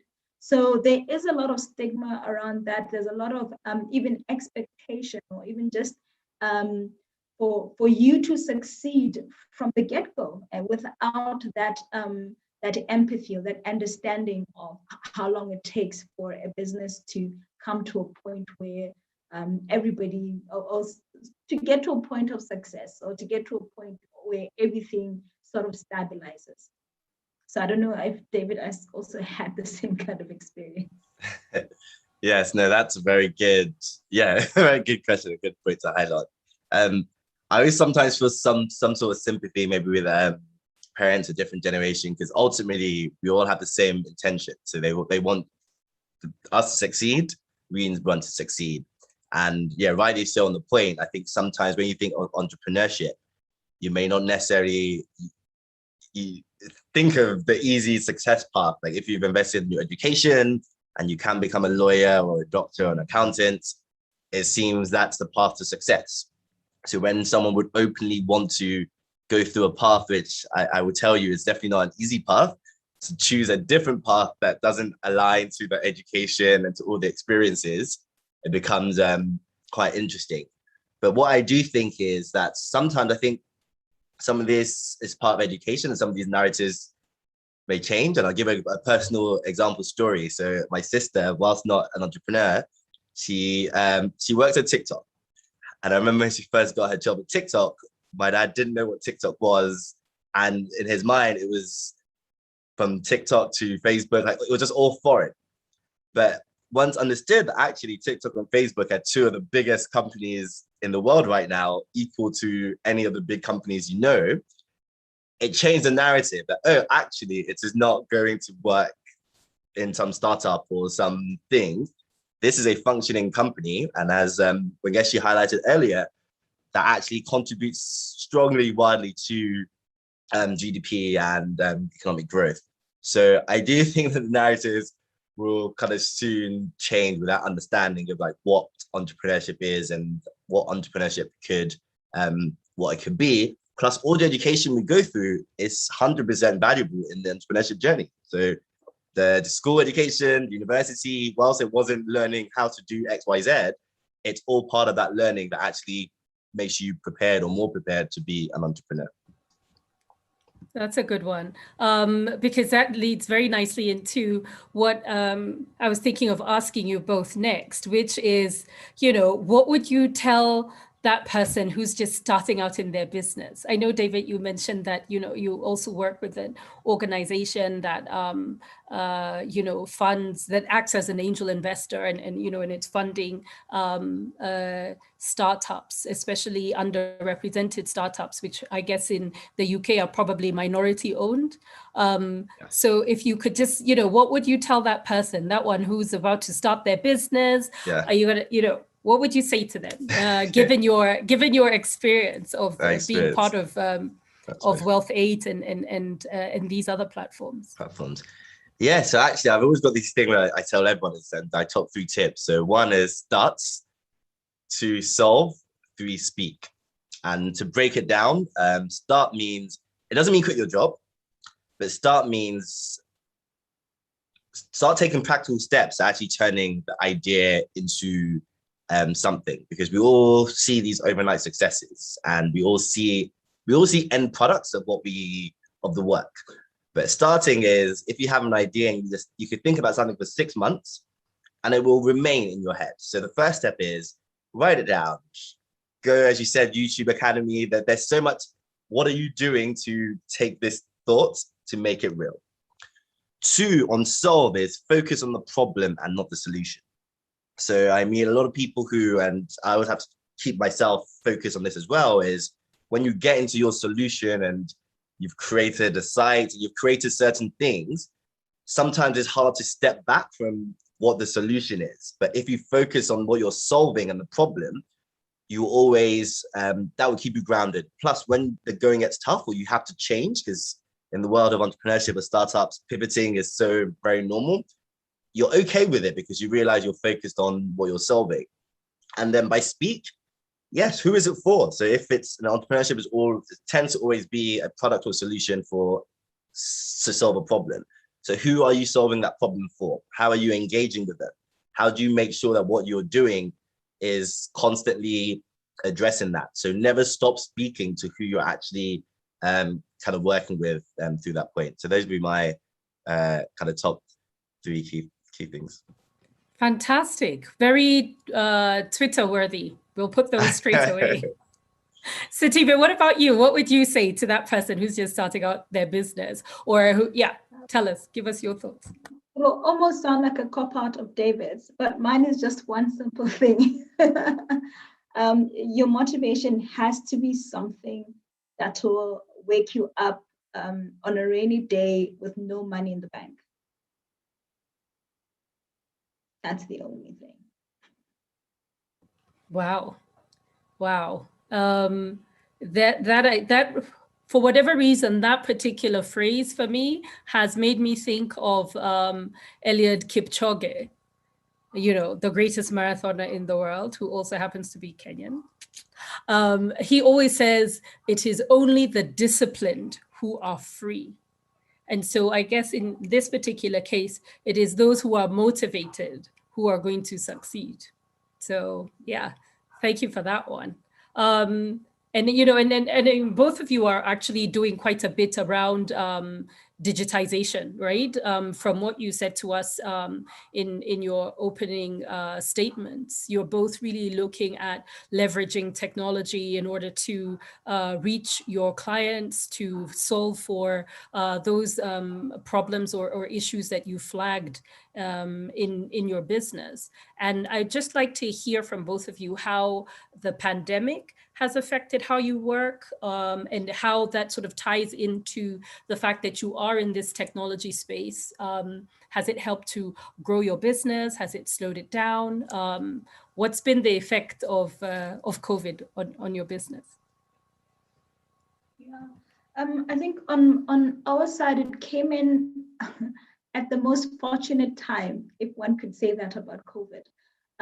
Because when we started building our solution, it was at a time when our market was not really ready for a digital transformation or any kind of digital conversation. I mean, I remember when I used to, when we were presenting in real estate conferences where everybody would be saying, it's a little bit, a bit far, maybe 5-10 years from now. But with COVID coming in, it became quite evident that decisions have to be informed. We need to be able to project as much as possible for today's decisions, because with real estate, the decision that you make now will affect you for the next 3-4 years. You get into a long-term lease, it locks you in, it locks in your business for a while. So that's one of the key things that have happened. The other thing is just being able to, or thinking about opening up our platform for other valuers to be able to use our platform in order for them to be part of the digitization process. So COVID also was able to sort of motivate them or encourage them that it's perhaps something that they need to be able to explore. And then in terms of in our operations in the business, it was a quick wake up that we really need to be completely digitized in terms of our operations. We need to be able to work remotely, whether or not there's a lockdown, and things need to be able to operate anyway. So it was a great fueler to us being able to speed things up. And I think it was a really good thing for us in terms of the business as a whole. Wow. And then I guess, are you, and we'll jump to you, David, in just a second. So I think what I'm hearing from you is that it acted as an accelerator for technology use and for also digitizing these processes. We have a question from the audience for your contact information. So if it's something you can share for your business, you'd like to put that on the chat for all panelists and all attendees, whether it's your website or how they can reach out to you to be able to, I guess to use some of these services that you're providing, that would also be great. So David, tell us how all of this has worked for Wealth 8. Yeah, so yeah, it's quite. I guess that was quite interesting. So we are a fully digital business, and we were, I guess, fully kicking off at the beginning of the pandemic. So it wasn't this full change. What was interesting though, I guess, was the full remote working, and I guess traditionally my background has working with people. I'm very much a people person. I enjoy actually seeing people, working with people. So that's shifting. Like there's certain people we've worked with for a year that you haven't actually seen, and that element was interesting. But from a business, I guess, product perspective, what was interesting is that actually the pandemic. So we offer investment access to both investment funds. So funds that consist of bonds, stocks, and other alternatives. And the pandemic has really seen a rise in people thinking about their personal finances, trying to understand the importance of saving for a rainy day. And what we're able to do, like before launching, was use all this interest to actually build that demand for the product and service that we're offering. But more importantly, we're able to then identify like a new problem we could really solve, which is the financial education. So I think, Wageshi, I heard you alluding earlier to, was it quail eggs and Bitcoin? But as you see in the pandemic, a lot of people are looking at some maybe get rich quick schemes. So I want to invest in GameStop, or I'm trying to find the new Bitcoin. And we've really been able to focus on using education to support people who are interested in growing their wealth and making a return, but not having them maybe lost in the world of, I see someone tweet about an opportunity, therefore I get lost on the herd curve.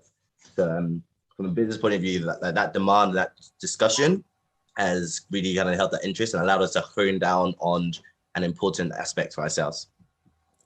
That's fantastic. Yeah, thank you for sharing that. I think it also, goes to what we, the other question that I'd like to hear from you guys are, where you consider being a surprising place to have a client come from, right? And whether that has been pushed by the fact that you've now digitized the services that you have. And so I'll give you an example. I've worked, I do these conferences, and I got to work with people from Poland and from the Philippines, which would never have happened if it weren't for this sort of like digital space and that connection of being forced to move everything to the virtual space. So do you guys have any examples of places where you've gotten clients from that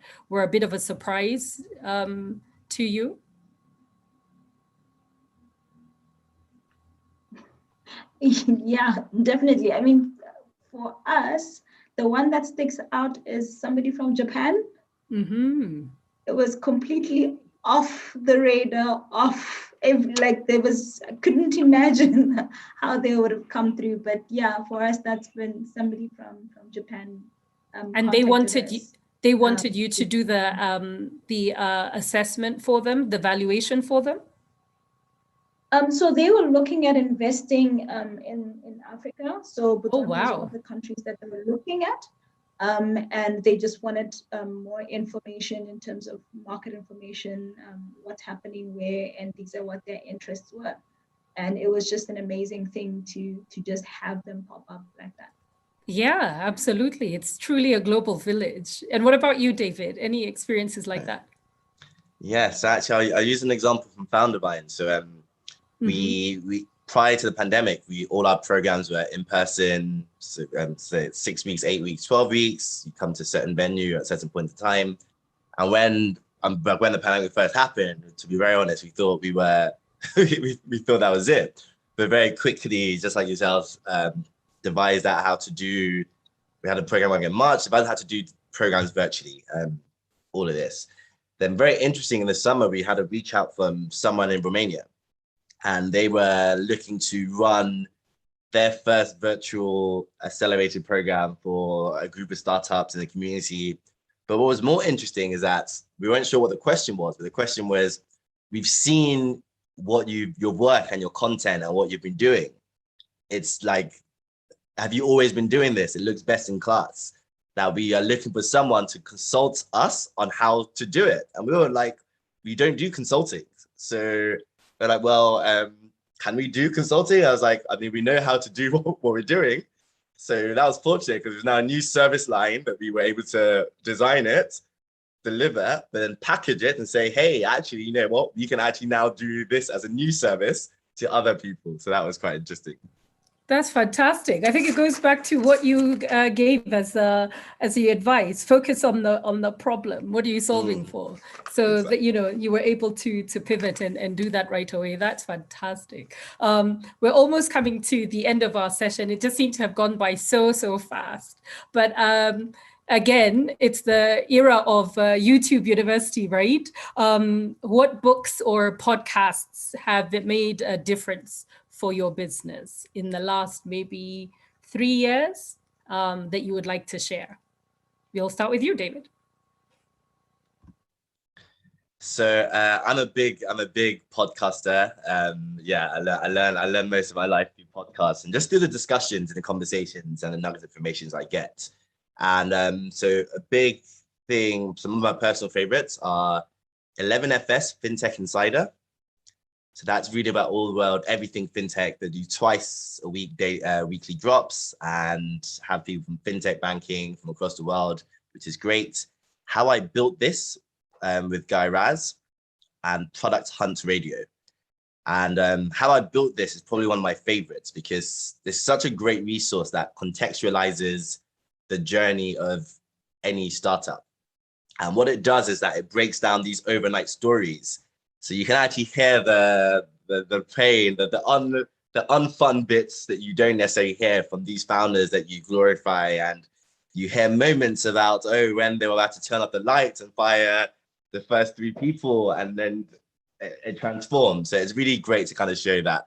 And 2 of my favorite episodes, if people want to like dive deeper. So Canva, which is the $1 billion like graphic design platform, Melanie Perkins, very interesting. They didn't start off as a graphic design platform, and they're now a $1 billion company. And also Bumble, the dating app that recently IPO'd. Whitney Wolf, she goes very deep because there's a lot of a personal story in that as well, beyond the business. So again, yes, it's some of my personal favorites. Thank you. Thank you for those. Setibe, what about you? I wouldn't say I'm pretty much a podcast person. The one that sticks out for me is Founders Talk, which has been really great in terms of normalizing the entrepreneurship journey, the tough conversations, the good things, the bad things, the ups and the downs. And then more for me is I subscribe to Audible, which lets me listen to a lot of audiobooks. And my favorite one to date that I think I've listened to a couple of times is called Machine Platform and Crowd. And it is it's like a manual for me in terms of the direction that the business should take and the critical things that we need to be looking for in this digital economy. So yeah, for me, those are the two key things that I listen to on a day-to-day basis. Thank you both so much for that, for just being so honest and just having this really open conversation with us today and sharing your journey. As we said in the beginning, this is how it all begins. This is how wealth is created, is by that person who decides that they're going to get into business and stop, translate an idea into something that is actionable. And well done to both of you, and keep at it. As you can hear, even your clients are global. They're looking for you from all over the world. So keep providing that service. I see Anne had just switched her camera back on. So I'm going to turn it over to her. And again, just say thank you to ICA Lion, say thank you to Regal Africa, and to our panelists today. All right. Thank you, Ngechi, for a wonderful moderation. Thank you, David and Sesebe, for sharing your story. In fact, I was so excited when I was hearing you guys, because for me, this is the new face of Africa business, the face of entrepreneurship. I keep saying entrepreneurs in Africa are the game changers. You're the problem solvers. You are the wealth builders, and you are the job creators. And that is what we need on this continent. So the face of African businesses are changing. You're all educated, you've all worked in corporate, but you saw the opportunity in entrepreneurship. And so I am very glad to hear your story. And I hope everyone who's watching this conference, either on YouTube or here on Zoom or later on, will be really inspired to actually say, you know what? If I see a solution in the market, I can go ahead and take it. In fact, what I'm going to be doing in November, I'll be launching a guide, what we're calling the Entrepreneurship Guide to Business Success for Africans, because it's very important that as an entrepreneur, you take the right steps to make sure you have a successful business. For me, I'm a banker by profession, and I keep telling people the reason I took this journey in entrepreneurship is because all the wealthy people, all my wealthy clients were business people, right? So there's something about business and creating wealth, and especially creating generational wealth. So it was important for me to actually see what I can do in this space and also support entrepreneurs like yourself. So I'm very happy that you shared your story. I know it's very inspirational to everybody. And so with that, we're coming to the end of the of this Creating Wealth session. Time has gone so fast, but we have another session after this, which is the Diaspora Wealth. We will have a lot of Africans in the diaspora who are going to be joining us, and we will be really talking about, again, opportunities in Africa. It doesn't matter where you are in the world. If you want to take advantage of opportunities in Africa, there is somebody that you can go to and they will assist you. And that is exactly what we're doing at Regal Africa, to make sure that we are connecting investors to investment opportunities. We're supporting businesses, entrepreneurs to make sure that they do the right thing. And so with that, I just want to say thank you to all the speakers who joined us today for sharing your insights on how to create wealth, how to save, how to invest, and even entrepreneurship. I also want to thank all the attendees. I know you took time out from your busy schedules, so thank you very much. I do have a special thank you to the sponsors. Wealth 8, David, you sponsored this event. Thank you very much. W8 Advisory, ICA Lion Asset Management, also to Regal Africa, which is the company that I run, and also Eva's Events. In fact, Eva's Events is a family business that my mother started a decade ago. And again, that shows the testimony of family business. So you can get into entrepreneurship, you can get into it as a family, and it can be successful, and it can actually move to the next generation. And I also want to thank Elite Global Branding, again, based out of Los Angeles, who've done this job of making sure that you are aware of this conference and that you can join us today. And of course, the Regal Africa team who made it possible for us to have this conference and give you the information that you need on your wealth journey. So again, don't forget, just stay on the line. At 5:30, we start at the Diaspora Wealth Conference, session. And again, we have very great speakers for that session. And again, the Africa Wealth Conference will be an annual conference, and it will be held next year in July in Nairobi, Kenya.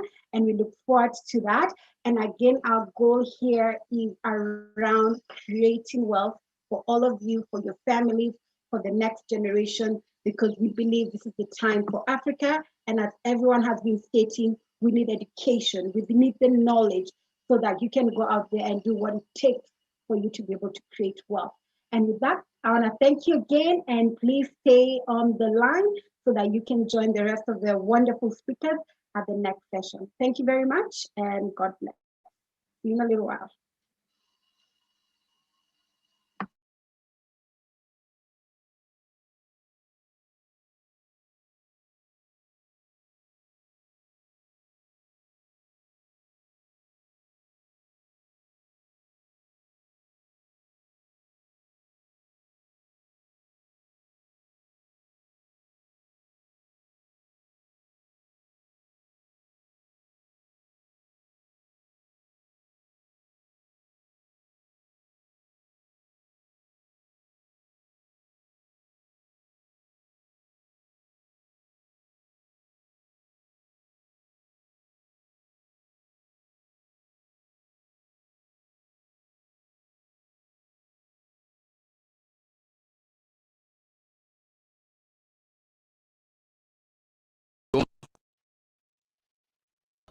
No money. We did. We did. Nani? DigiTrust. Powered by ICEA Lion, a first-in-class online portal that allows you to invest in a money market fund so that you can start to reap more money, and more money, and more money. I want more money. Who can use this DigiTrust? Everyone. Even me. Yes. And me. And me. Na Mimi. Me. Me. And me. And me. Yes. Everyone, except you, goat. Visit invest.icealion.com and with as little as 500 bob, get started. Anza Sasa, DigiTrust from ICEA Lion, adding value to your money.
Hello, everyone, and welcome again to the Africa Wealth Conference 2021. We're excited that you're back with us. This is the Diaspora Wealth session, where we'll be talking about how the diaspora can organize so that they can invest in Africa effectively and find the right investment opportunities.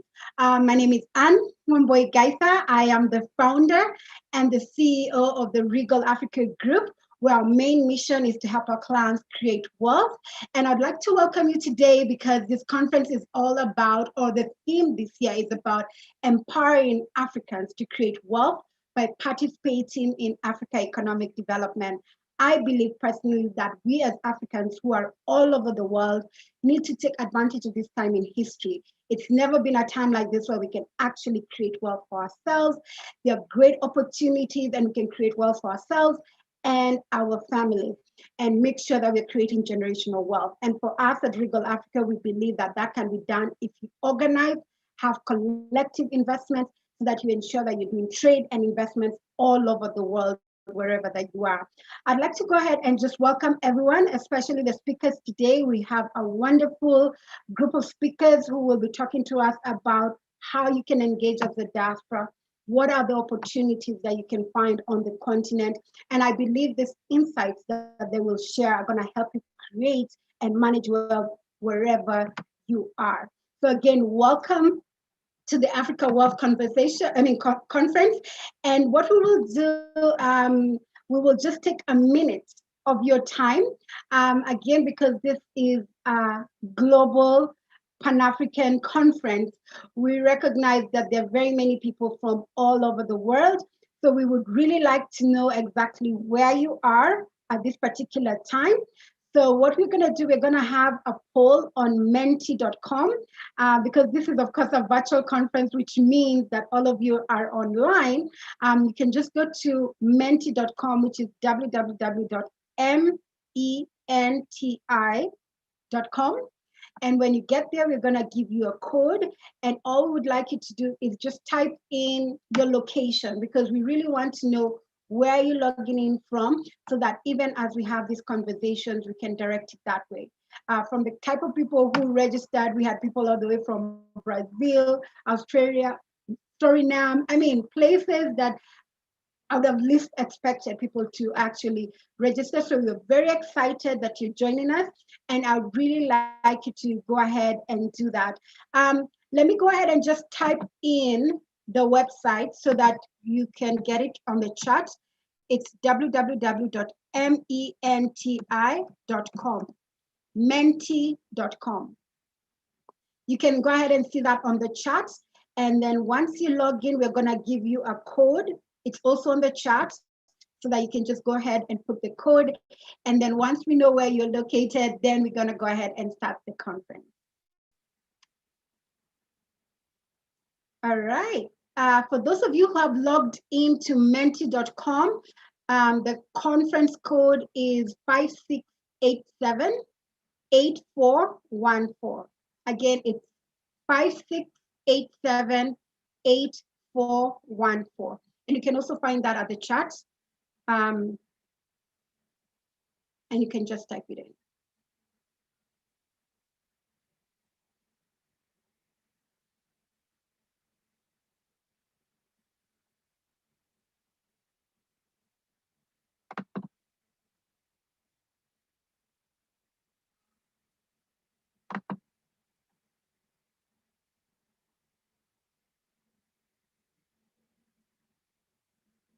All right, we'll just take a minute for people to just put in their information, and then I'll have Regina go ahead and just publish it so that we see where you're located.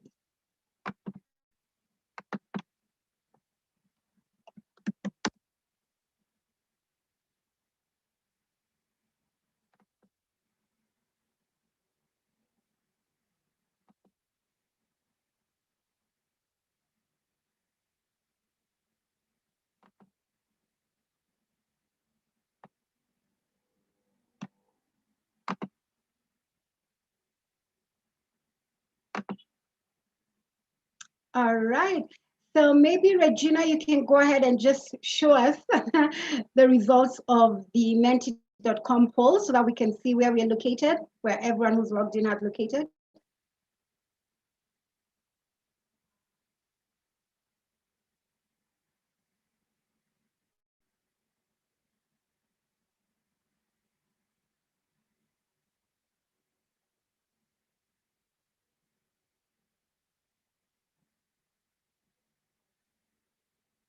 Okay, just bear with us for a minute. We're just waiting for the results. Yeah, we haven't Yes, gotten enough. We haven't gotten enough response, so we're still waiting. Okay. Participants would really appreciate it. Like we said, we really want to know where you're located. So if you could just go to menti.com, you can just actually go on the chat and click it. And all you have to do is put that number, type in where you're located. Personally, I'm in Nairobi in Kenya. So just, I'll type in Nairobi, and then that way we'll be able to see where you're all located. We'd really appreciate that. I'm starting to see some answers on the chat. What we want you to go to is actually menti.com. It's another website, menti.com, and then you can put where you're located.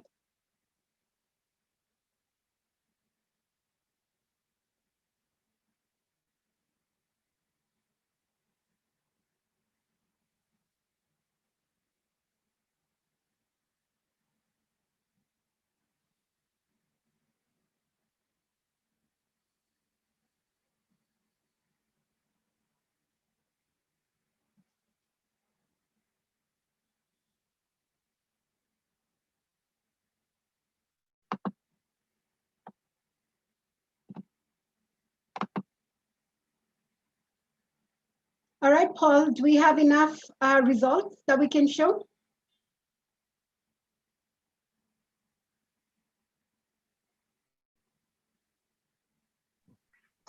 Not yet.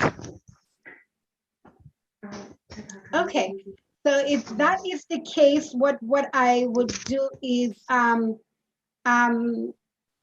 as people join in, maybe we can take it later on, maybe towards the end of the conference. What we can do right now before we started the conference, again, because this is all about Diaspora Wealth, we thought it best to go ahead and showcase some of the people who are doing great things around the world, organizing us as the diaspora, so that we can then be able to come collectively, be able then to be able to invest in a structured manner so that we can develop this continent that we all love. So before I introduce the keynote speaker, I'd go ahead and just share a video. It's just a 1-minute video which talks about the work that ADDI is doing. ADDI is the Africa Diaspora Development Institute. It is an institute, I'm part of the network, which has been having this discussion about how do we as the diaspora, how do we as Africans around the world come together and develop this continent. And so when I was putting together, when we're putting together this conference, we thought very important to showcase the people who are doing great work around the world. So if I could go ahead and have you, Paul, play the ADDI video, and then we'll go ahead and introduce the keynote speaker.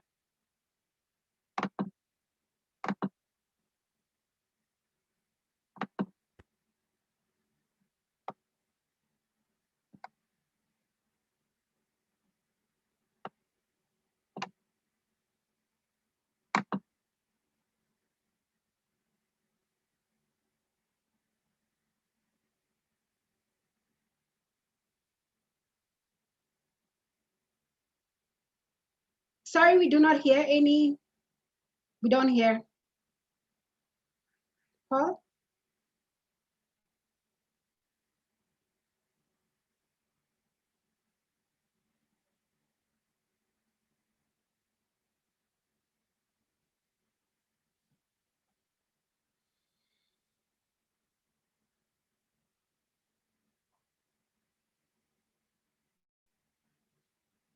The city that's going to stand up.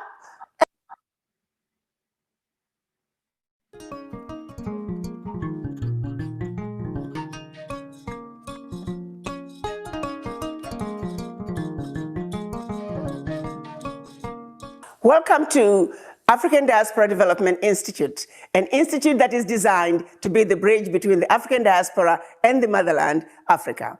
We're looking forward to an amazing 2021 where we have many projects that are laid out for you. Our blueprint is very clear in terms of what we would like to see accomplished this coming year.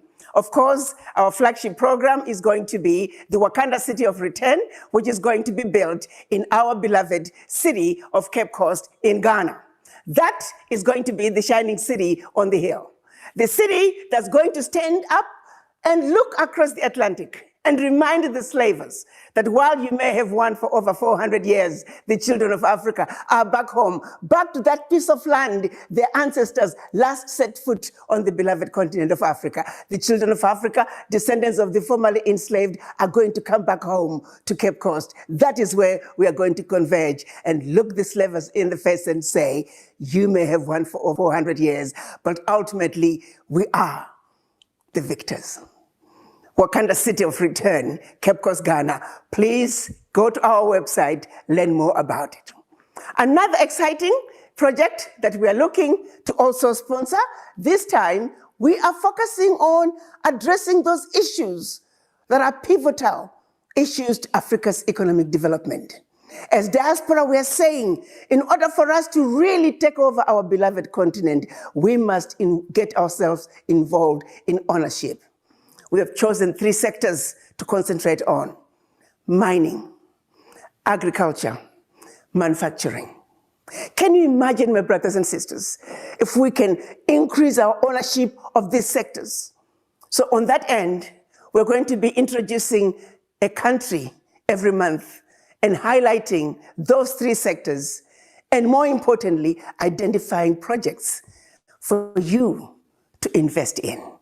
Projects ranging from as little as 50,000 and all the way to millions. Our plan is to raise a bond of $500 million per country. And that's going to be our entry into a country. And that's how we're going to begin to fund the projects that diaspora are going to be involved in as we come together to build the Africa that we want. All that information is going to be available for you. Look out for our monthly webinars where we'll be telling you all about it, where we'll be sharing ideas about what our beloved Africa is ready to offer us, about what our beloved continent is ready to do for us. So join our addi.org, be part of the movement, learn more about the projects that we're going to be rolling out in 2021, but above all, you must be a participant in the building of the Wakanda City of Return in Cape Coast, Ghana. See you there. Wow, isn't that exciting? There are very many projects out there. You see ADDI is talking about, they have the Wakanda City. For all of you who watched Black Panther, you would know what that is. And they're really saying they're going to start with Ghana. They've seen that opportunity. For us, we're in East Africa, we've been saying agribusiness is a great opportunity. Real estate is a great opportunity. In fact, we'll have a panel discussion around that. We've talked about financial services and business funding because that's my background in banking. You've seen the opportunity on this continent. And so this World Session, the Diaspora World Session, will be highlighting some of these things and making sure that you as the diaspora have an idea about how to start this journey for you to create wealth and be able to invest on the continent and be able to make a lot of money at that time. Like I said, there's never been a better time than this time to invest on the continent. And before I go in and again ask our keynote speaker to speak, I'll go ahead and just have us share the results. We did ask you where you're located, so we'll go ahead and just share the results before we go to the keynote speaker. Regina, if you can go ahead and highlight that. I really would like to know where each and one of you guys are coming from. All right, so I do see people here in Nairobi like myself. I see people in Germany, North Carolina, Zambia. I see people in Netherlands, Eldoret, Kampala, Norway. I see people in New York, Zimbabwe, South Africa, Australia, pretty much we have people from all over the world. And I guess this is really what we wanted to showcase. Now, when we talk about Africa and the Africa diaspora, you're all over the world. And if we come together united and decide that collectively we'll find the right projects that we can invest in, then we can definitely transform this continent. And so with that, I'll go ahead and introduce our keynote speaker, Dr. Beatrice Lukose. Are you here with us? Dr. Beatrice? I see that she is running a little bit late. What we can do is we're going to go ahead and share a video of some of our sponsors as we wait for her to get online, and then we'll start this conference. So Paul, if you could share the video around ICA Lion, then we can be able to go on to the next session. Thank you very much.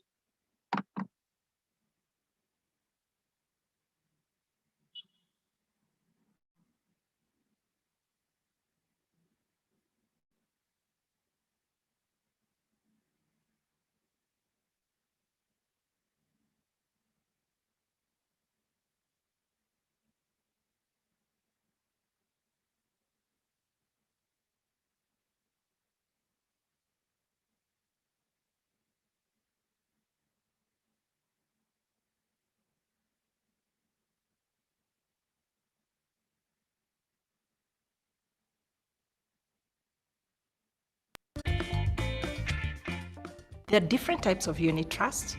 You can buy into a money market fund, which is a short-term investment fund, unit trust fund, that allows you to preserve your capital. And by preserving, we mean if you bring in 1,000 shillings, we first of all, the fund manager works very hard to maintain it at 1,000 shillings and earn you interest on top of that 1,000 shillings or whatever amount you have put in. And therefore, preservation of capital is almost guaranteed in a money market fund. So if inflation is at 3%, we find that money market fund will pay you in or about 8%, which means your money is working harder than how fast the money is losing its value. And so at most, the fund manager is always working to beat the inflation at all times. One paramount objective of a money market fund is to preserve your capital first. Anything that you earn above that comes loaded with some level of risk because you must invest the money elsewhere. As your fund manager, what we do is that we look for the most secure investments. That will mean that we keep your capital preserved at where you started, and then earn you however much on top of that. So we will not be chasing, as your manager, the highest earning sort of instruments in the market, because the higher the return, the higher the risk, and therefore the manager has always to be very clear in their mind when they're choosing the investments that they really, really have to take care of risks that can jeopardize the monies that have been entrusted with us. And we've been in this business for more than 10 years. We're very proud to say that none of our clients has ever lost money or got less than what they actually invested with us. So we are very confident that even going forward, we will continue with the good work.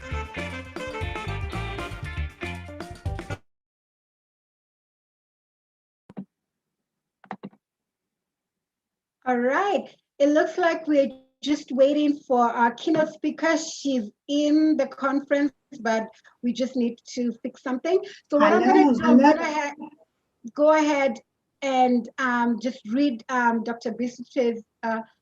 Dr. Beatrice, are you there? Yes, I'm here.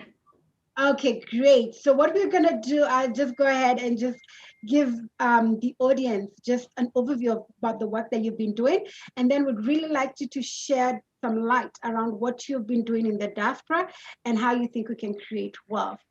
So thank you again for joining us today. And a little bit about Dr. Beatrice Lukose. She is referred to as the Queen of Communication. She's an enthusiastic lady from the slopes of Mount Kenya and now living in the Netherlands. She's the CEO of Mindflix Media Africa. It is a business hub with 15,000 registered entrepreneurs and investors from Africa and the diaspora that provides IT support, funding, data and insights about Africa. She's also the CEO of Wealth First Africa with a big passion to influence the people of Africa to step out and take up the various opportunities available for wealth creation. That is where I agree with her, and that's the work we'll do together with her.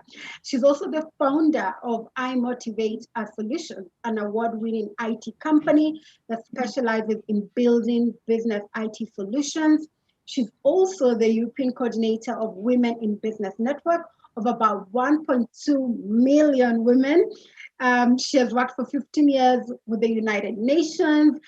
She has a doctorate in business administration in emotional intelligence and business, and she got that from Switzerland. In 2021, she was recognized by the African Women in Europe as an award winner for an outstanding achievement during the pandemic. In 2018, she received the Exceptional Woman of Excellence Award at the Economic Women Forum in Europe. She's a well sought out transformational speaker and a gifted author. And I know that she's gonna shed some light around this conversation around diaspora wealth. The African diaspora is key when we talk about Africa economic development. And so I can't wait for you to share with us what it is that you're doing and what you think we need to pay attention to, because I keep telling people when we're going to change anything, when we need to transform, it starts with the mind. So thank you again, Dr. Beatrice Lukose. I know you have so much to do, but you took the time today to come in and shed some light around this. So welcome again to the Africa Wealth Conference, and the mic is all yours. Fantastic, fantastic, fantastic. Are you able to allow me to share the screen by any chance? That would be lovely. Yes, let's go ahead and see how you can share the screen.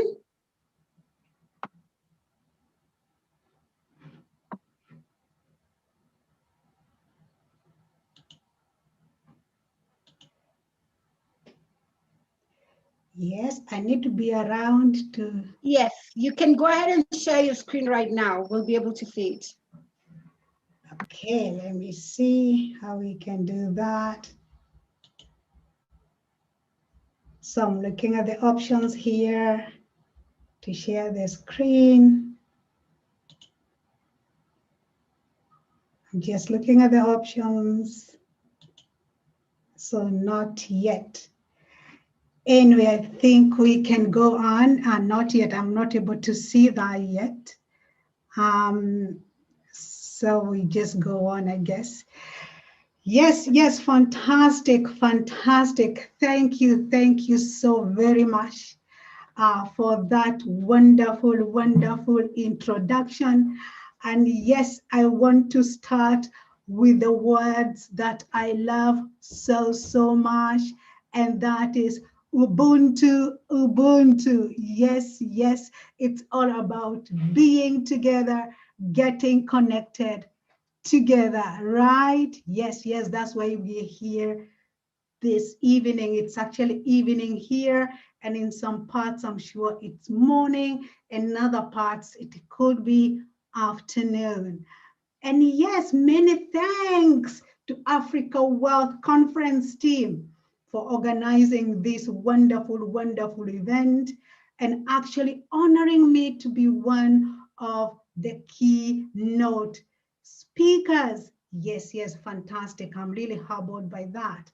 And thank you for that wonderful introduction. And it has been a long journey, but these achievements that I have gotten along the way, I wouldn't have been able to achieve them if were it not for my own people back in Africa and the motivation that they have given me.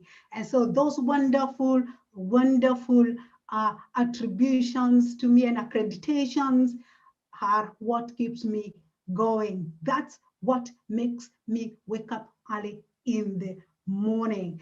And today I want to take you through a quick journey of how we as diasporians can actually change our mindset for wealth generation. So my title today is gonna be the mindset for wealth generation. And I've been so much honored to be listening since this morning. I have learned so much. There's always an opportunity to learn something new. There's always an opportunity to gain more knowledge, and that is what has happened today. Now, looking at the current situation in Africa, and this is a situation that has faced all of us wide world, the current pandemic. The current pandemic has caused such a major challenge and what I would even call severe and widespread effects on the economic situation, not only in Africa, but globally. And now that we're talking about Africa, this has led to a rise in, for example, unemployment, insecurity, not to mention the emotional pain that it has caused. And I would call this one of the biggest challenges that we are facing today, especially as an African family. African continent. Our narrative for a very long time has already been a bit distorted. We have always been perceived as being poor, devastated, war zone area, corrupt continent. And now when we add the pandemic, the challenges are even bigger. Some of the highlighted challenges that we've been watching here, especially in Europe in the media, they say we lack democracy. They say we have bad governance. We are corrupt, human rights violations, ethnic tension, you can name it. That's what we have been crowded with. That's how they see us. That's how we have been seen for many, many years. And I'm saying this because I wanted to start with the pain that we as Africans in Africa, the Africans in the diaspora, we have a big challenge. And this challenge is real. We have to change the narrative. We have to change the image of Africa. We have been distorted for so long. Our brothers and sisters in the US are crying every day for the social injustices in every street, in every corner of every state. I wanted to bring out the challenge that we face as a family, as an individual, as a continent, as a society, as a nation. I wanted to start with the pain. And the question is, having said all this, is there beauty in Africa? Is there beauty? I believe there is. And it is our own individual stories and experiences, our own stories that will change this narrative. And that's why I'm here to talk about the mindset that we need to hold on to take us to the next level.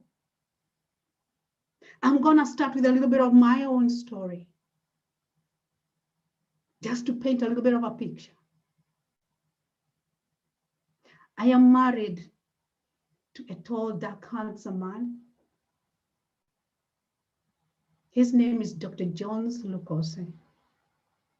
And both of us are college lovers.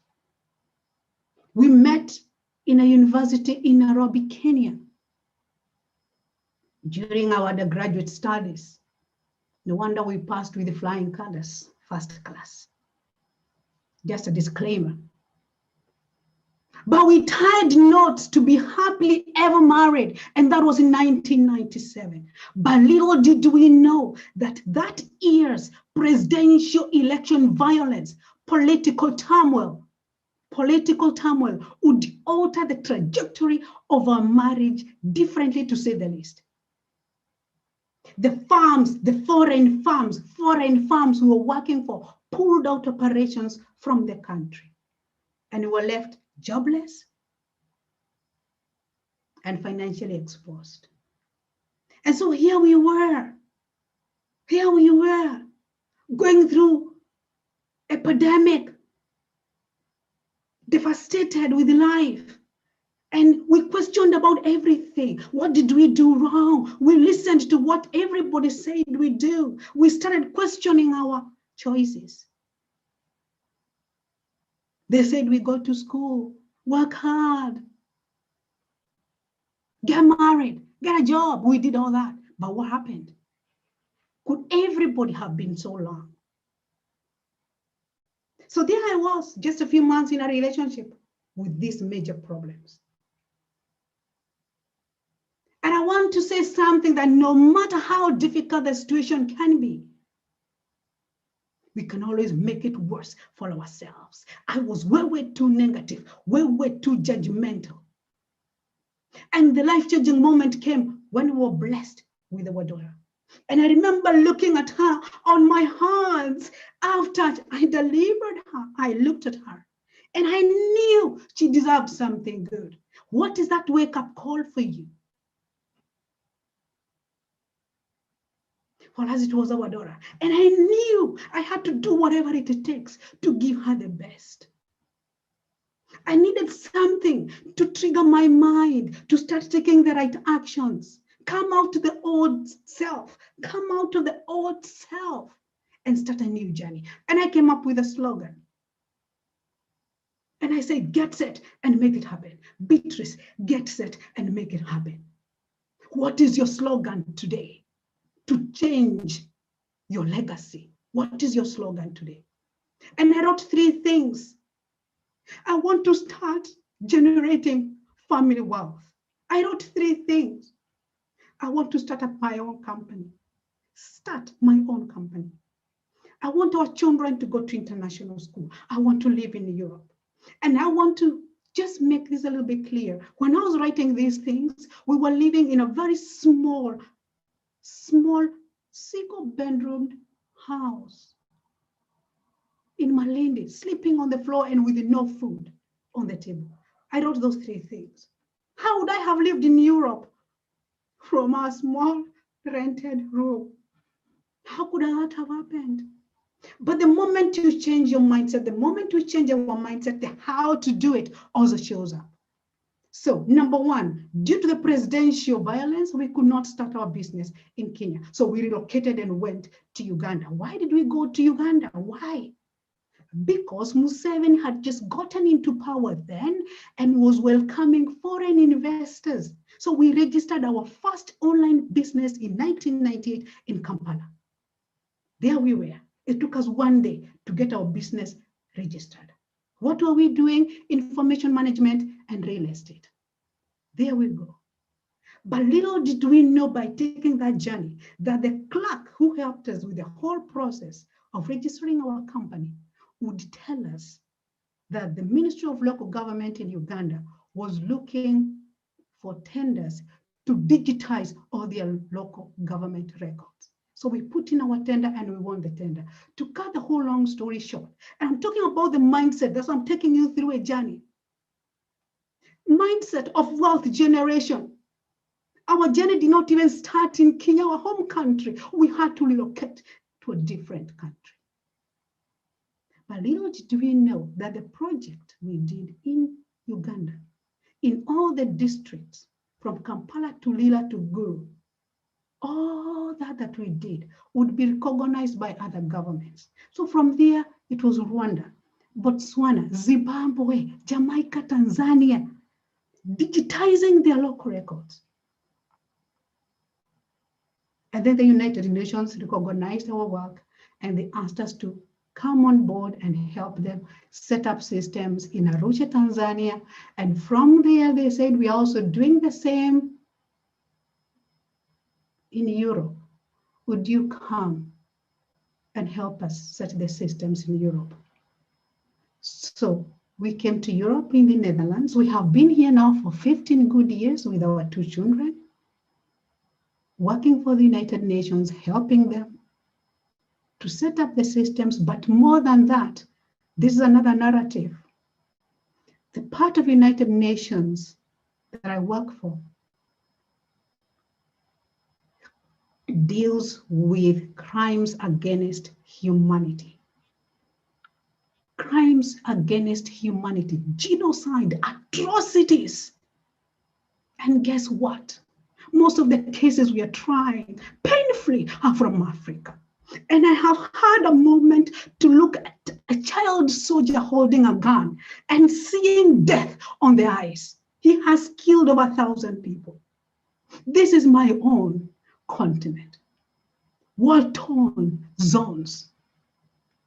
Can we change the narrative? Through that experience of living in different countries in Africa and here in Europe, interacting with the US, I can still proudly say, I love Africa. It's my continent. Kenya is my country. But there's one thing in common for sure. It's time for Africa to rise. A wise man once said, the best time to plant a tree was 20 years ago. The second best time is now. And the question is, how? As a serial entrepreneur, I believe that the key to political, social, and economic cultural transformation in Africa will come with the change of the way we think, the way we see ourselves, the way we see Africa. As a man thinketh in his heart, so is he. How do you think? How do you see yourself? How do we see Africa? With the Africa 23 agenda now, with the ratification of the Africa Continental Free Trade Agreement in 2019, is there a change in the mindset? Yes, the journey has started. And we can only join in this journey to make things better. And so in this session, I'll take you through 3 C's quickly that I believe are the key mindsets towards wealth generation. Number 1, character. Number 2, communication. And number 3, connect.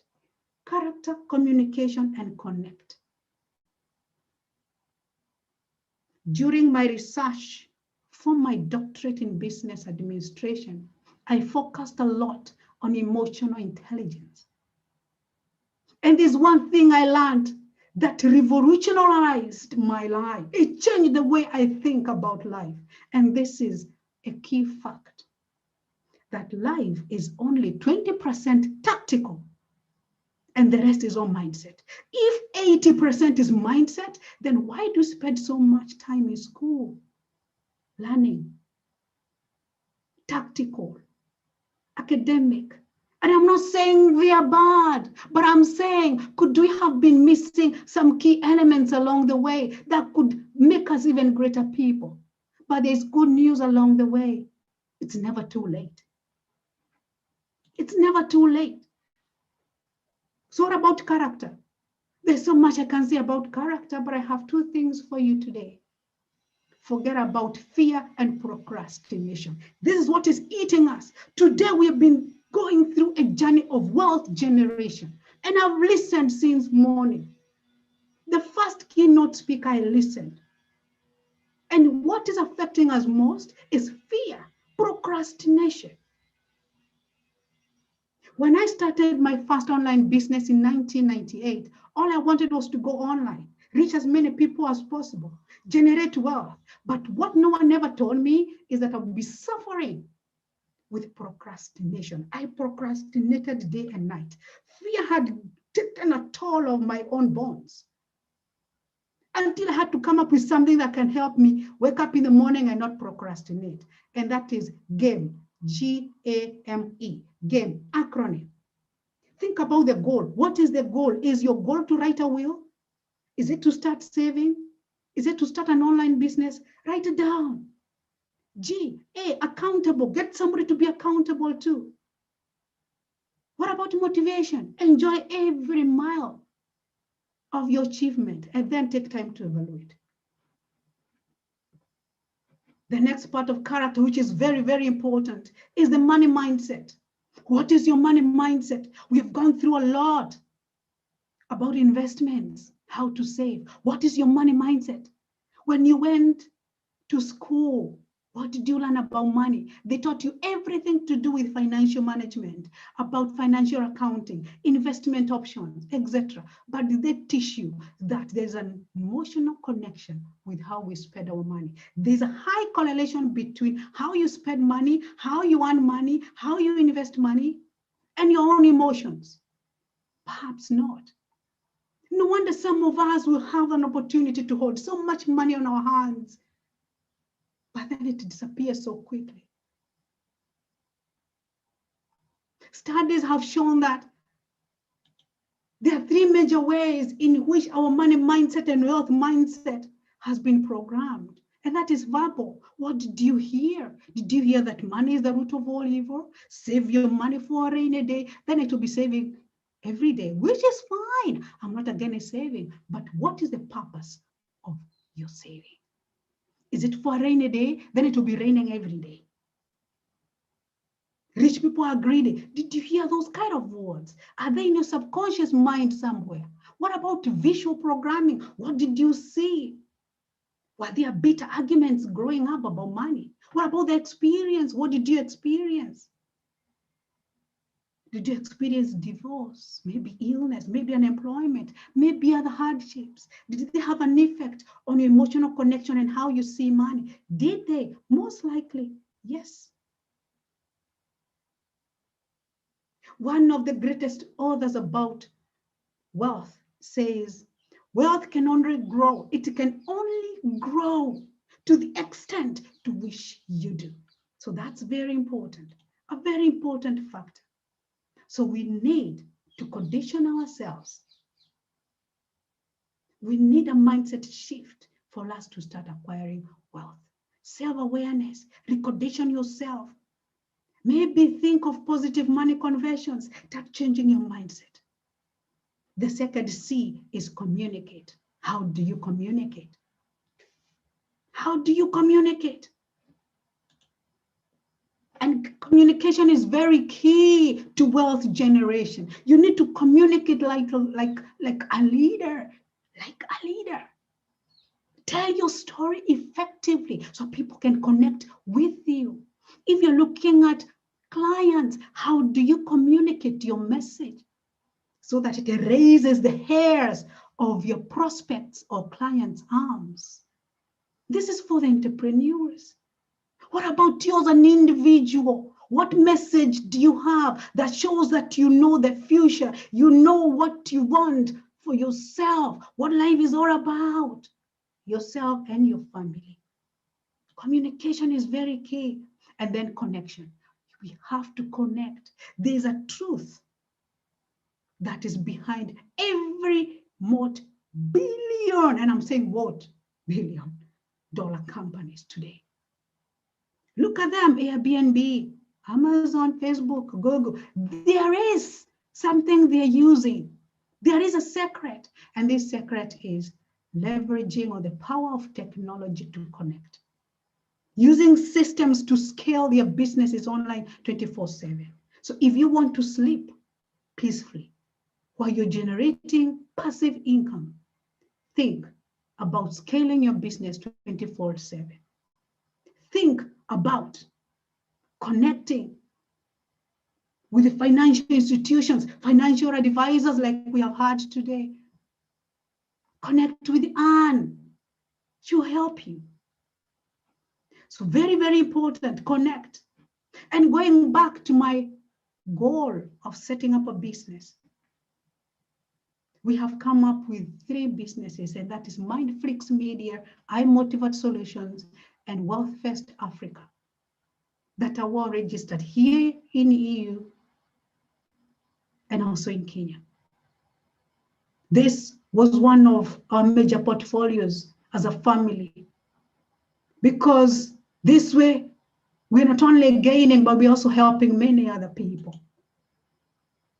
Wealth First Africa is a state-of-the-art virtual platform, a great movement that organizes events annually.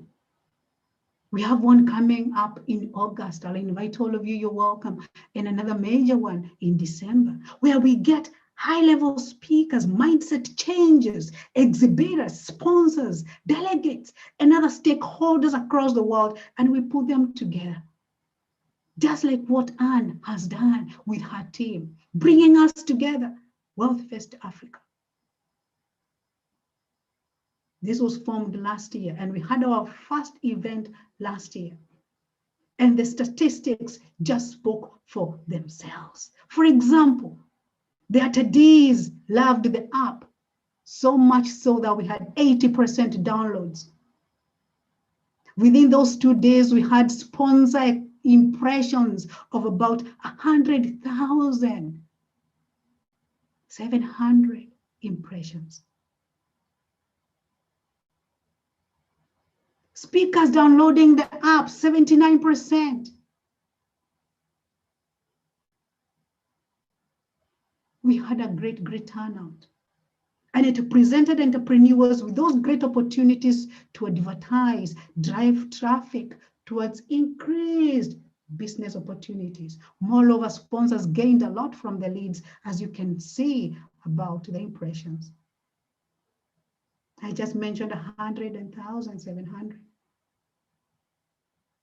So from these leads, the data generated at this conference, they were able to use it to get meaningful relationships. Our next venture is called I Motivate Solutions. I Motivate Solutions brings success in every area of your business. And this is where we transform your business using technology, cool technology, where we use AI, artificial intelligence. And my background is on emotional intelligence. When the two marry, the sky is no longer the limit. So we use new technologies to create powerful global networks. What about Mindflix Media? Mindflix Media. Mindflix Media, very powerful. Very, very powerful. We started it this year. That was around February, March.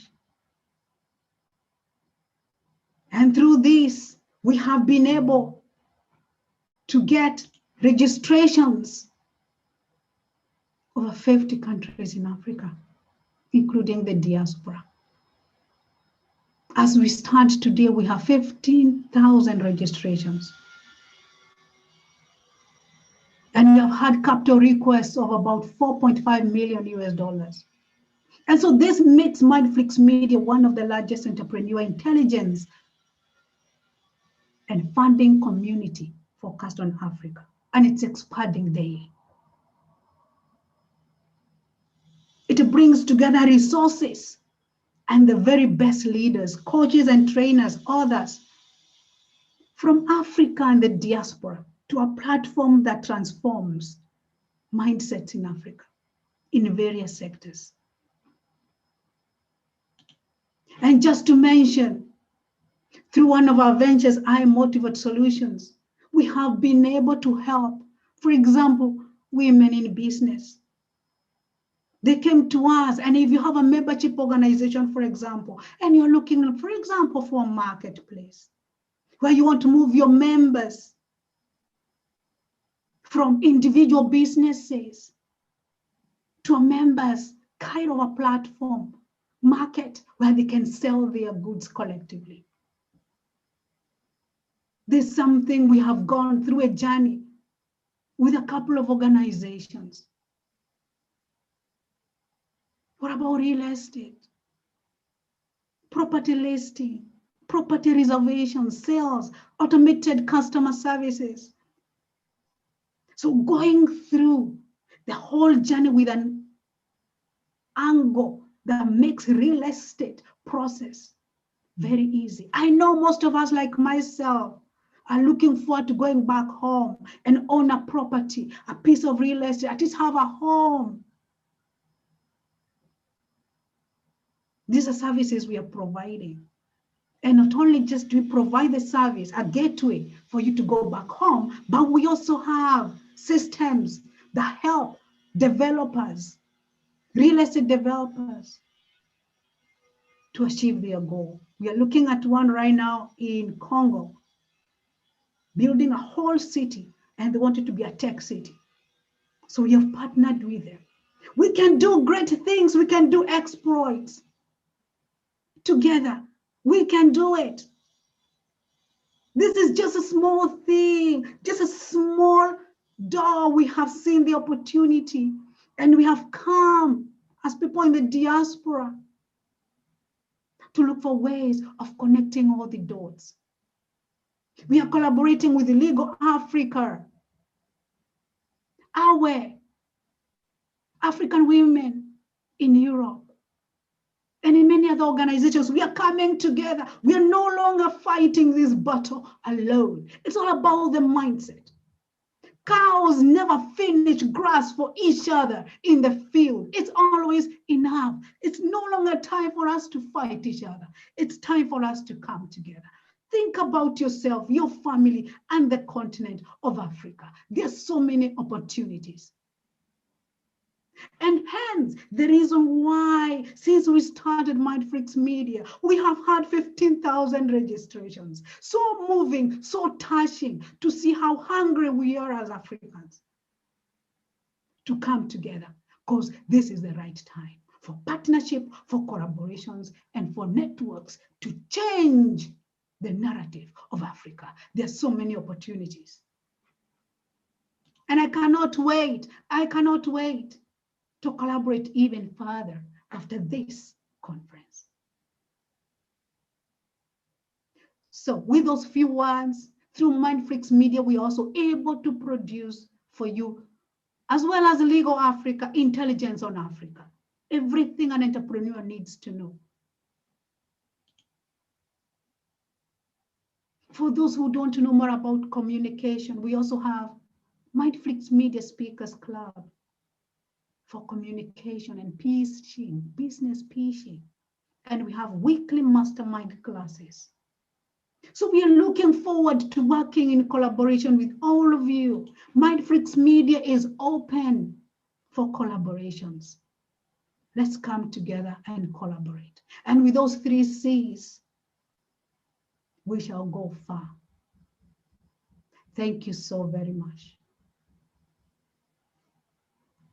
Wow, thank you, Dr. Lukose. Thank you for inspiring us to think big, change our mindsets, reminding us that wealth creation is a journey, right?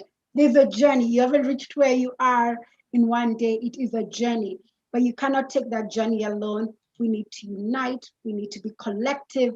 There are great opportunities outside our home countries.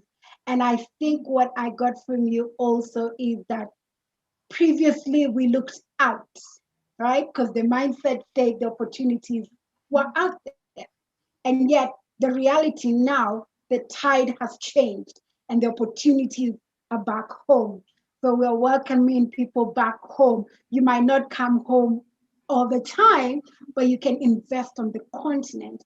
And that will transform your life, your communities, where you grew up, and change things. And you'll make money at the same time. So again, thank you very much for that. I know a lot of people have been inspired.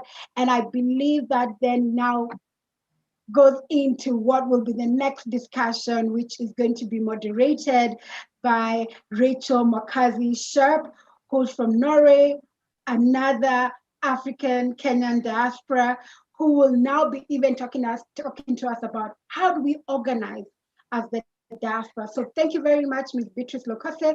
We really appreciate you. We really appreciate the work that you're doing all over the world. And we hopefully you'll be with us next year, because this is going to be an annual conference, and you continue teaching us how do we change our mindset, how do we see abundance on the continent, because that is how we're going to be able to create wealth for us and our families. So thank you very much. We appreciate you. All right. So Rachel, are you on? I'm right. Great. So thank you again for joining us today. I know we're running a little bit late, but you do have a panel that will be discussing the diaspora and how we organize. So I'll go ahead and leave you to it. And again, thank you for joining us today. Thank you so much. Let me just send everybody greetings from Norway. Thank you, Dr. Lukose. That was so powerful, very inspiring. And I also have on board a group of wonderful panelists, power women and men from around the world, diaspora, distributed in different countries. I'm so sorry about my voice. I almost lost it this morning. I don't know why, but I'm thankful that still I can use it.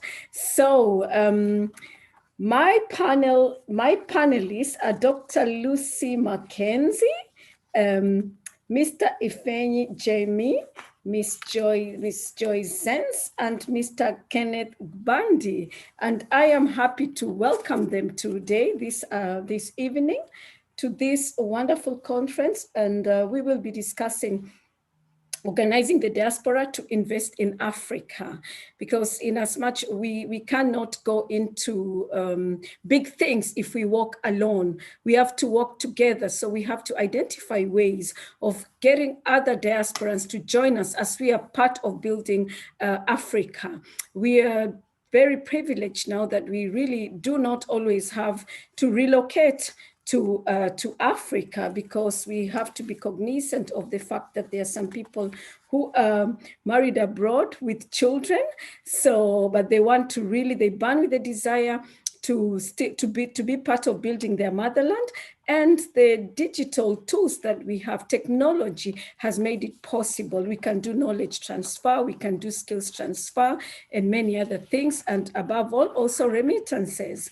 So monetary remittances. So I would like to welcome Dr. Lucy Mackenzie, the chair of Kenya North America Diaspora Circle. Kenya North America Diaspora Circle is the first Kenyan diaspora circle serving women in North America to empower them to save and to invest, to be able to access credible investments. So Dr. Lucy Mackenzie, welcome. It's nice to see you again. And I will let you introduce yourself, and then we are going to go through the questions. Like we said, we are going to have it more of a dialogue. So my fellow panelists, I hope you have your ears open as we welcome her with a virtual thunderous clap. Welcome, Dr. Mackenzie. Thank you so much, Ms. Rachel. It's also an honor to see you again. I am inspired. All the speakers for today have been amazing. So thank you so much, Anne, for you and your team for putting this together. Like you all heard, my name is Dr. Lucy Mackenzie. I send you greetings from Nairobi, Kenya. It is kind of very cold. I never thought I would say Nairobi is cold, but it is cold. Greetings to you, depending on whatever time frame you're in, whether it's morning or afternoon or evening. I send you warm greetings from here. I am the chair and a co-founder of the Kenya North America Diaspora Circle. It is the first women diaspora circle, as Ms. Rachel has mentioned, and we have been we've been a circle for the last 4 years and 4 months. So we are 54 months old. If we call it in terms of months. We are definitely an organized group of women, and we are looking forward to speaking to you about it and letting you know more about who we are. Thank you, Dr. Mackenzie. I will go to introduce Mr. Ifeanyi Jamie of Africa Chamber of Digital Commerce. Are you there?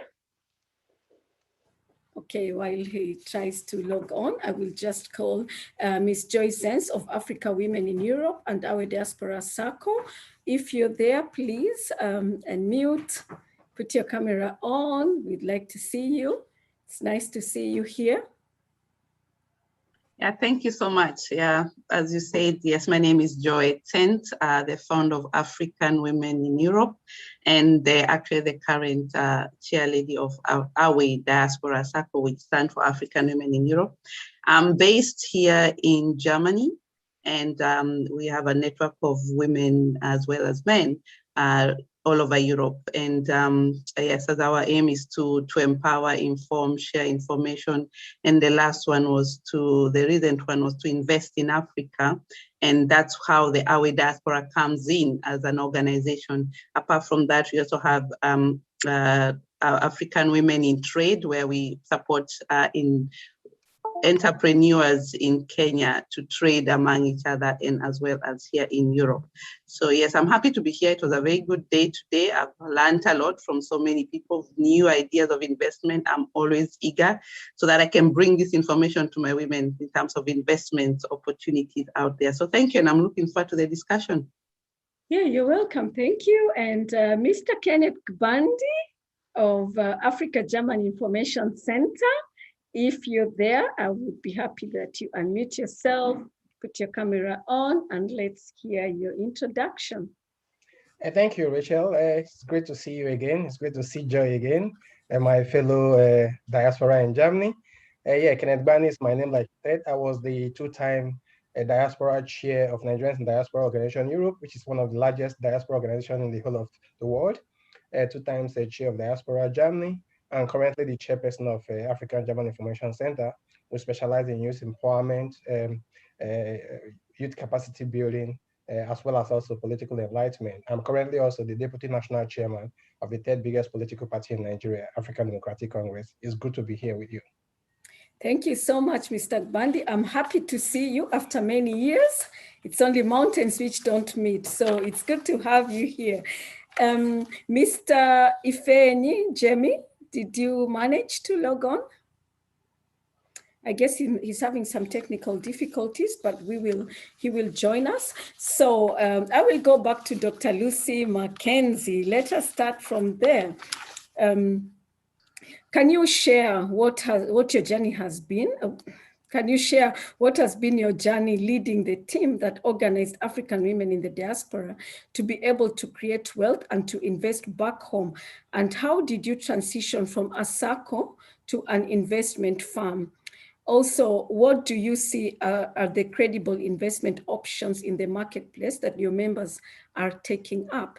It would be interesting to know, because I think sometimes people miss out to hear direct from the remitters what they want to invest in. People are kind of always saying they need to do this, but now you have viewers, you can tell us what they're interested in. Welcome. Thank you so much, Ms. Rachel.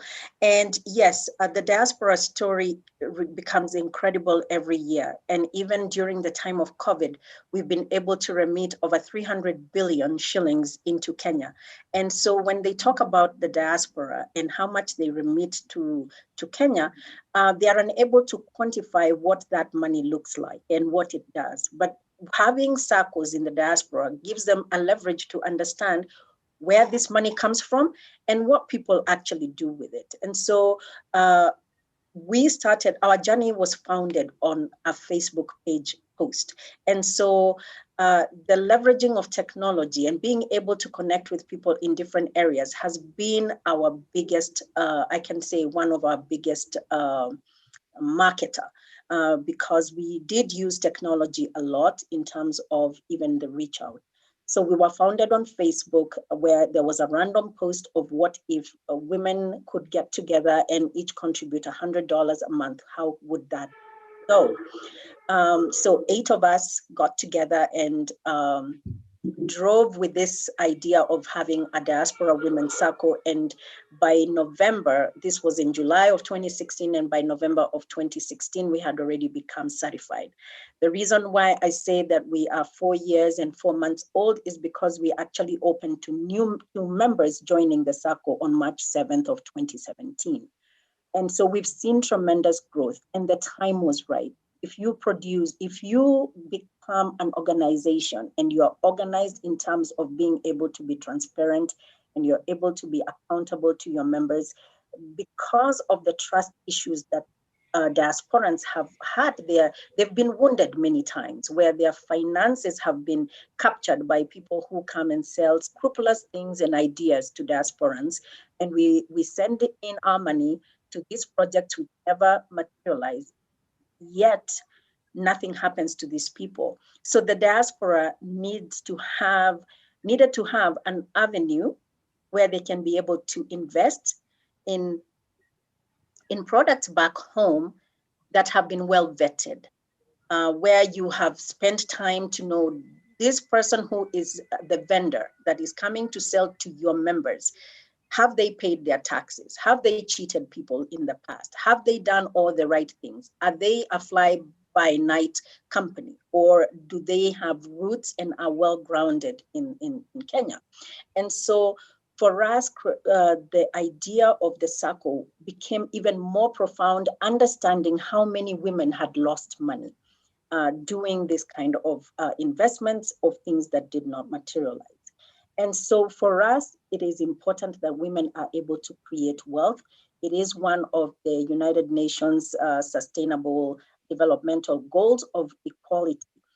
As you all know, that women do most of the work in terms of farming, yet they own the least amount of land. And so now we are changing that narrative, where you will see that the woman investor is very savvy, is educated, and is going out there and finding new ways of investing their money. And so for Keynote, what we have seen is that because the companies that are like mutual, the ones that offer us the CMA, being able to invest in the stock market, because they've been very silent, and the people who sell land and who sell buildings, apartments, are very loud in the diaspora. They come out and they tell us what they are selling and what is available. And so for diasporans, you find that many of us are buying land. Sometimes we don't even know where this land is. So this becomes, yes, we have assets, which are dead assets that are not necessarily generating us any income, but yet we could be investing probably in stock, in the stock market, or in money market funds, or instead of taking the big risk of being the realtor, you invest in real estate, where you can diversify your portfolio.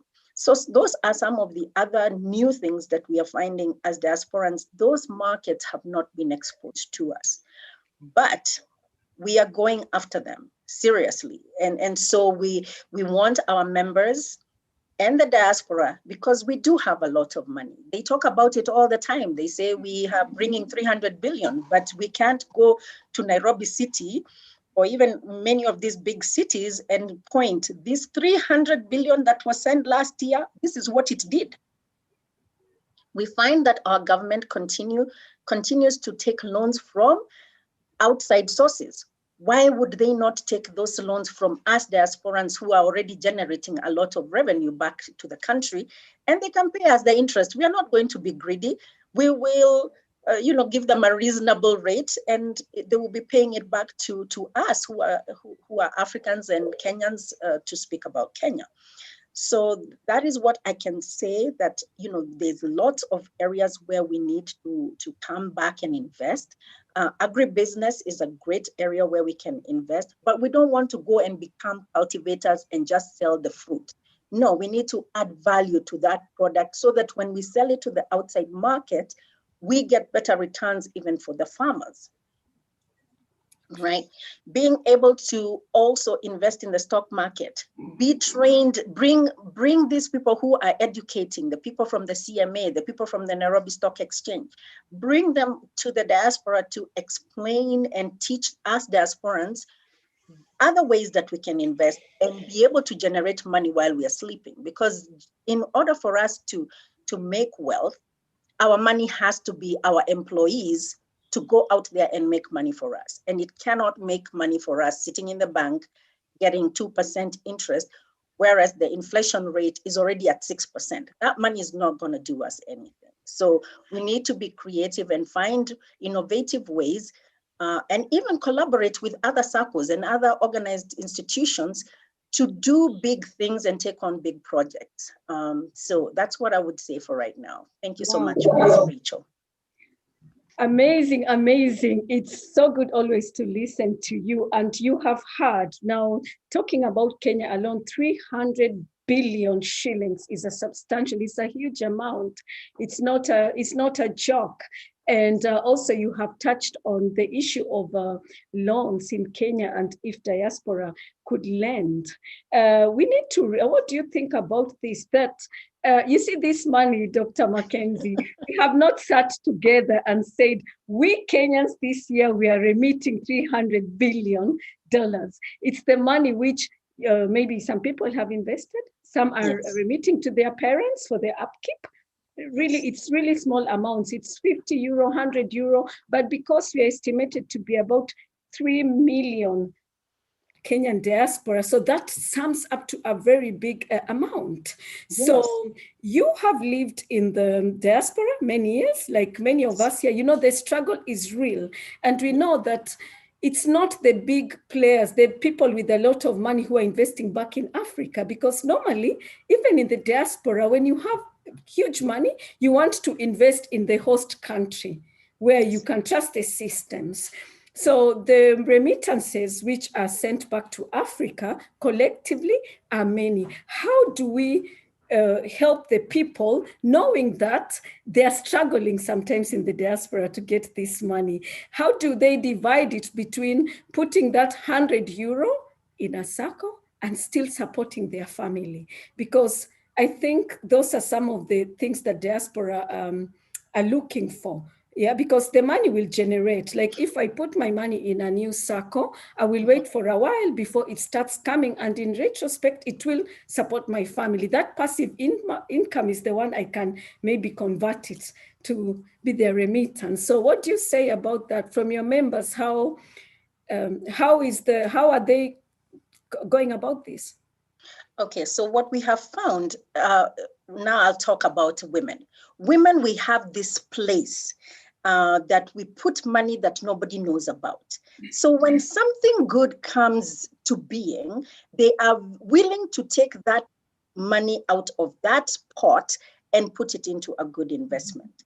And so some of the things that we are seeing our members is that they are moving also to invest on their own behalf, other than just putting the money in the circle. They're investing even as individuals in terms of the infrastructure bond, the treasury bonds, because those interest rates that come with those treasury bonds and or infrastructure bonds are close to 12% or just a little over 12%.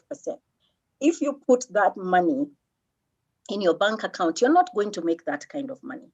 Okay, so you will find, and the fact that it is giving them interest twice a year, that is very encouraging. So if you put in you tighten your belt and you say, I'll put in this $500 towards an infrastructure bond, but you know every 6 months you're going to be getting a return on that money. So that is another avenue that we have seen, other than them just investing in land and apartments. And I do remember you asked me a question of how did we transition from the SACCO to an investment arm.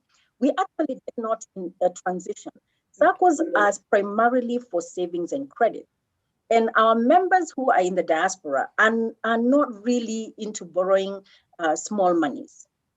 But they also want to invest in big things. So the investment arm of Keynot's SACCO is Keynot's PLC, which vets people who are vendors who are wanting to come and sell to our members. And it also gives the SACCO, the members who are members of the Keynot's PLC, an ability to invest in things other than just apartments. They can now go into other, if they want to get into manufacturing, they can collectively be together and raise the money and be able to do that. Whereas the SACCO is primarily just for savings and credit. And so the credit is giving them loans at a low interest rate of 1% per month on reducing balance. And so we have seen that our members have done an uptick in how they take their loans to not only improve maybe their parents' home or their own personal homes, but also put up apartment buildings where they can be able to rent out to the community. So they are creating jobs. So there is an after effect from their borrowing. Wow, thank you. I think Mr. Kenneth Kbandi and Joy Sense, do you have something to put in there? Would you like to join the conversation there so that we can have this discussion? I'll just go ahead and let Kenneth join after. Yes, as I'm so happy to have Lucy here in Foro because she's one of our biggest mentors. And actually, if she didn't tell us SACCOs will work for African women in Europe, we would not have gone for that option. And following the trend that we have seen in the past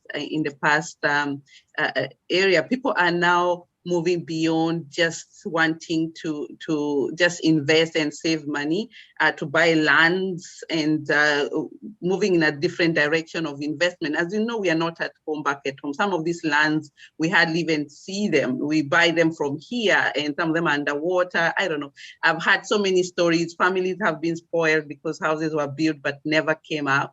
And joining something like a SACCO, it helps them a little bit to invest together. You know, women, we work in packs because having worked with African women in Europe for long, we work in packs. We only go where our friends tell us they did something. But even if a customer or from whatever country comes from Africa and talks to us, they will not go directly until another woman tells them, oh, I did this and this is what I did. And as I say, that's what also Dr. Luki Tsimakela came to me. SACCO is working and said, okay, it's working for you, it will work for us. And also mentorship. So there's a lot of lack of information as well, which has been aired. There's so many things that people don't know how to invest. So money market fund is an area I also enjoy a lot. Myself, I've also invested in that, again, from learning from another woman.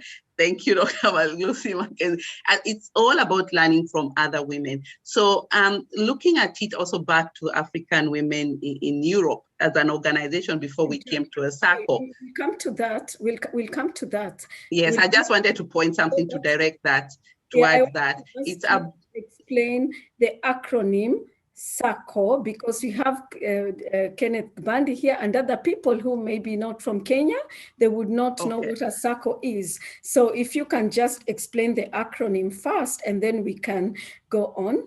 Okay, definitely. SACCO is a savings and credit cooperative society. So if from Nigeria and other countries you have cooperatives, you can relate that is similar, but it came out from small, like merry-go-rounds, you call them susu from in Nigeria, or other countries you have different names, but they were taken up by the government because of the security and the regulation and upgraded to SACCO. And the SACCO is a savings and credit where people save the money. The idea is to save the money and you borrow credit, and from that's the way the business aspect behind it is about.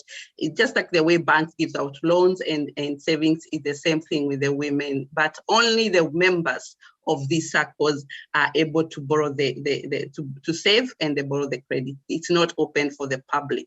So it's very regulated, and most of the SACCOs are actually are tailored with something. They have a goal, all of them. So African women, our Diaspora SACCO is basically, our aim is to support entrepreneurs in Africa, at the same time create generation wealth for our members. So what we do, our members are Kenyans in the diaspora, and in Europe specifically, not just anywhere, it's very region oriented, where you have the SACCOs, especially the diaspora ones, but there are already the SACCOs in the country in Kenya where they operate, and we were privileged by the government, and thank you to bigger SACCOs that are there that was advanced to diasporans, so that we can be able to enjoy the same advantages as on the ground as diasporans. So all SACCOs are oriented and the way they are run, they are regulated and governed in Kenya. So that's very important. Everything is done in Kenya, the regulations. That means we're talking about Kenya shillings. Some you can also use US dollars, but Kenya shillings is the one that we talk. And we have a very strict regulator that just came in act that makes sure that things are running properly. And so it's a very successful, actually, circles I've been known. I haven't got the figure, but I think to the biggest vehicle that is there for investments that is working very well in Africa, and Kenya is one of them. And we're also encouraging other countries to copy the good practice of Kenya to move it to the next level. Yeah, I can talk a lot, but I'm talking like this because we are trained as directors, as chair ladies, so we are not bringing a product that we don't know, and it is very important for all circles to be trained because we are not on the ground. We don't know how the regulations are. The language they speak is different.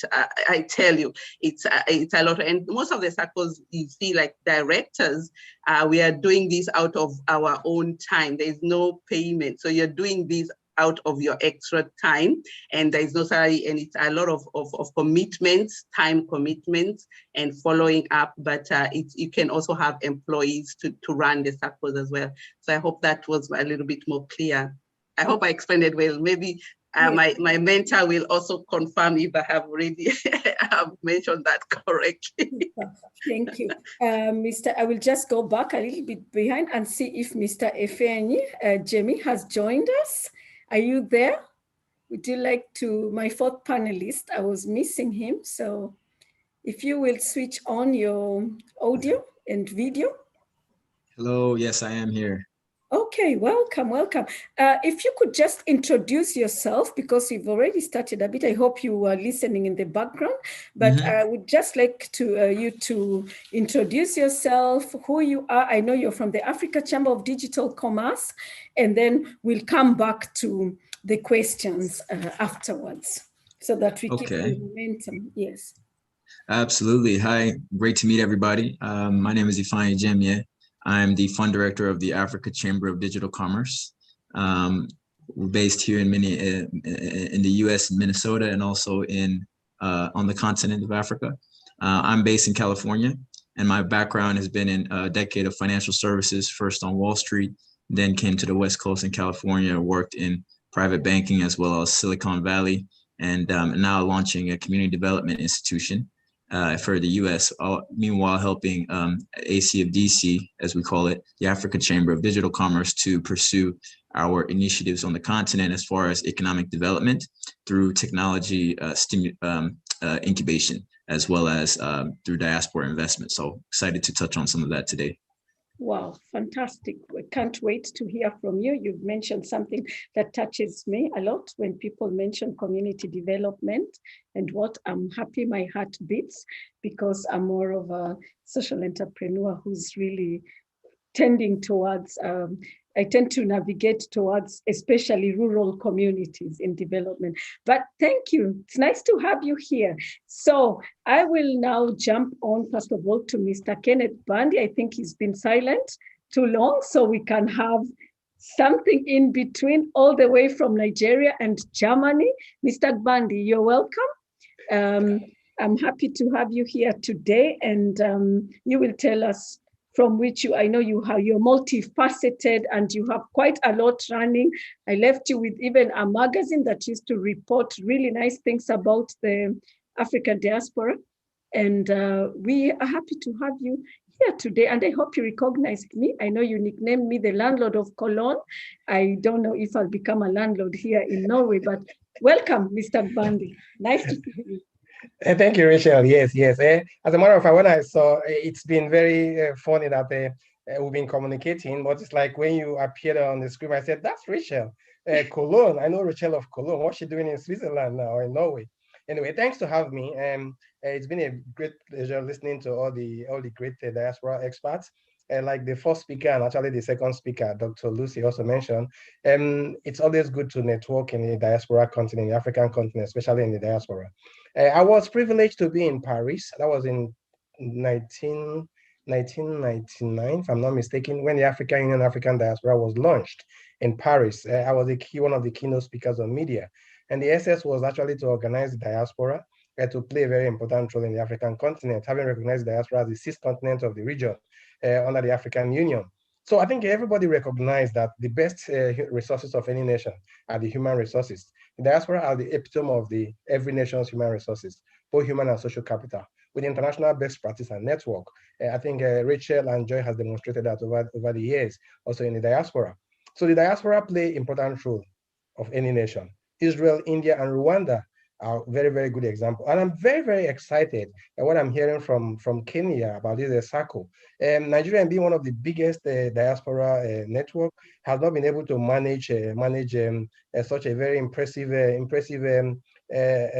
investment organization like SACCO. Of course, we had in the past been able to raise diaspora bond into billions, but that was done under the government directive, but not the diaspora themselves. And like Dr. Lucy also mentioned, yes, we remit a lot of money back to the African continent.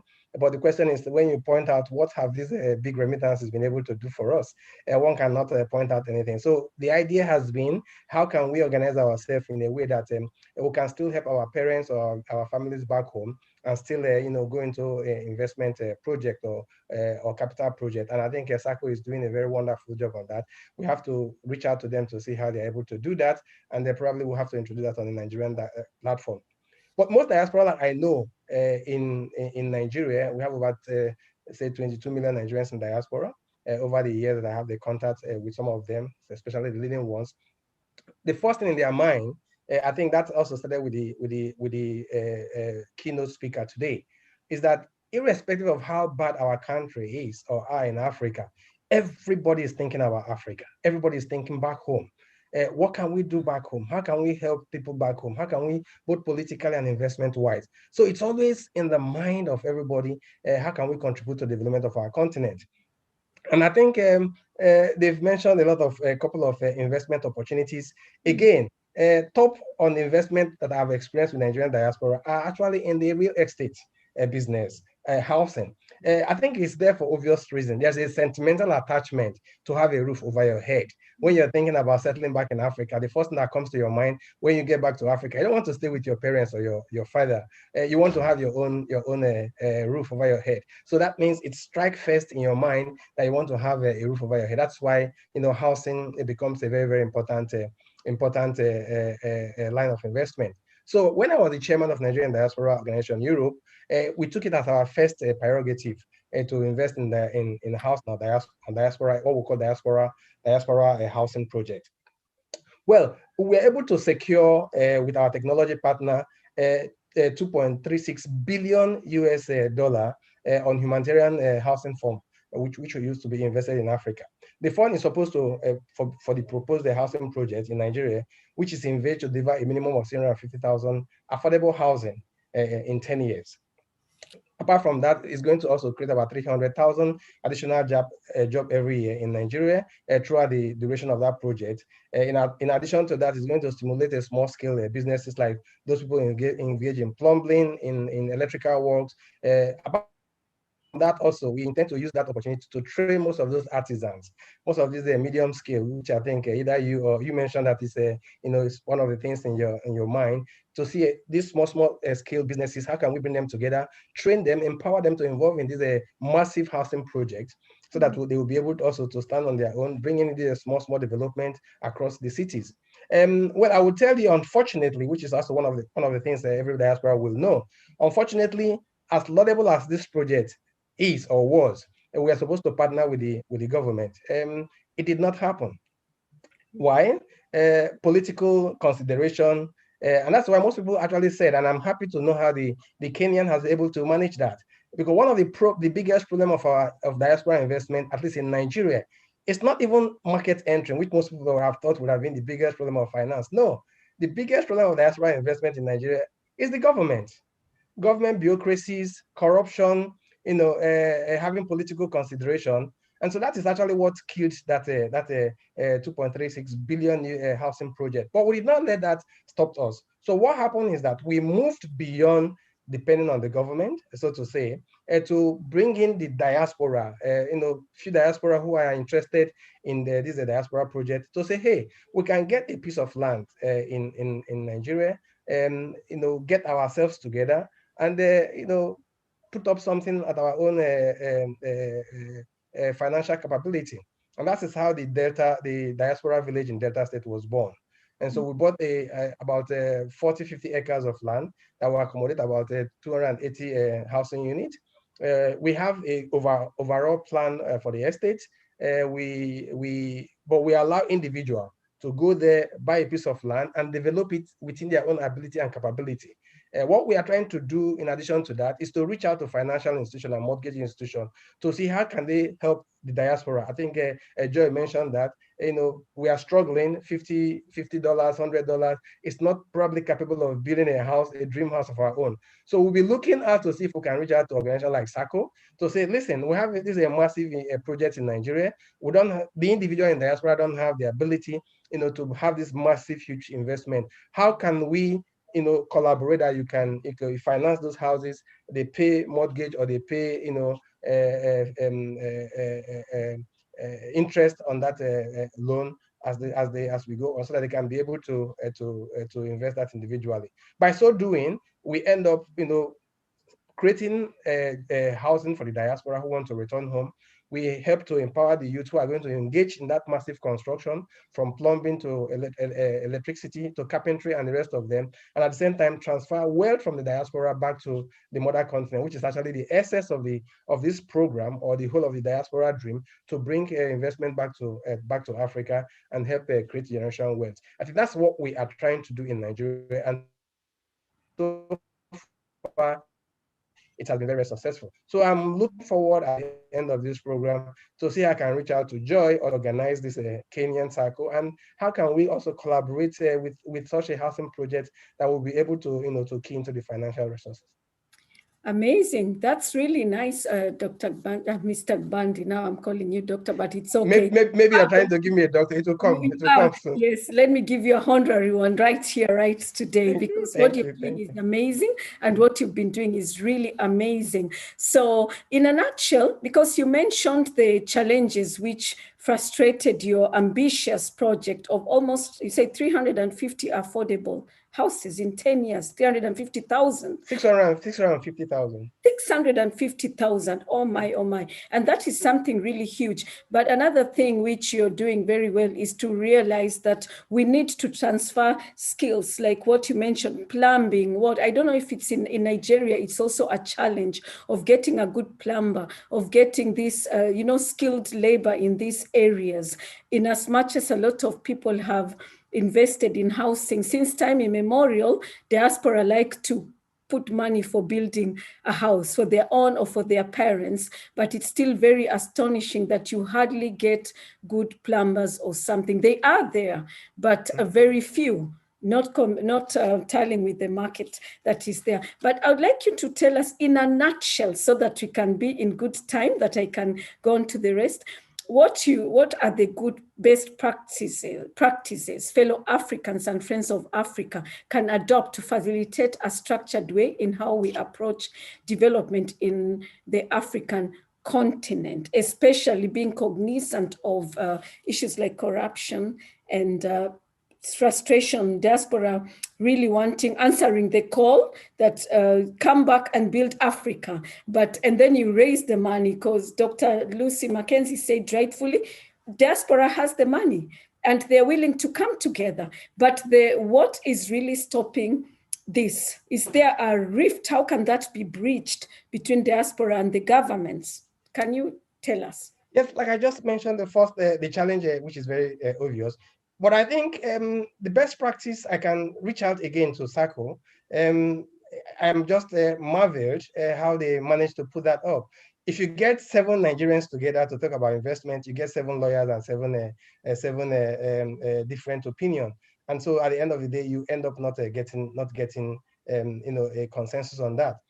So one of the things I thought we could do, and probably Ifeanyi he has not said anything, but immediately he mentioned digital commerce. My mind swapped. I said, wow, I'm looking forward to hear what he has to say. I think it is time diaspora also float an investment banking. I don't see a reason why we cannot do that. If we can float an investment banking in the diaspora, that is going to be make a lot of sense in terms of how we have a structured investment back in Africa. But in addition to that, just take example, the Western Union and all the money transfer organization who are making billions of US dollars going back to Africa. If we can have an organized African money transfer outfit, where we say for every transfer that 1% is set aside for capital development in that country, whether it be it in Nigeria or be it in Kenya.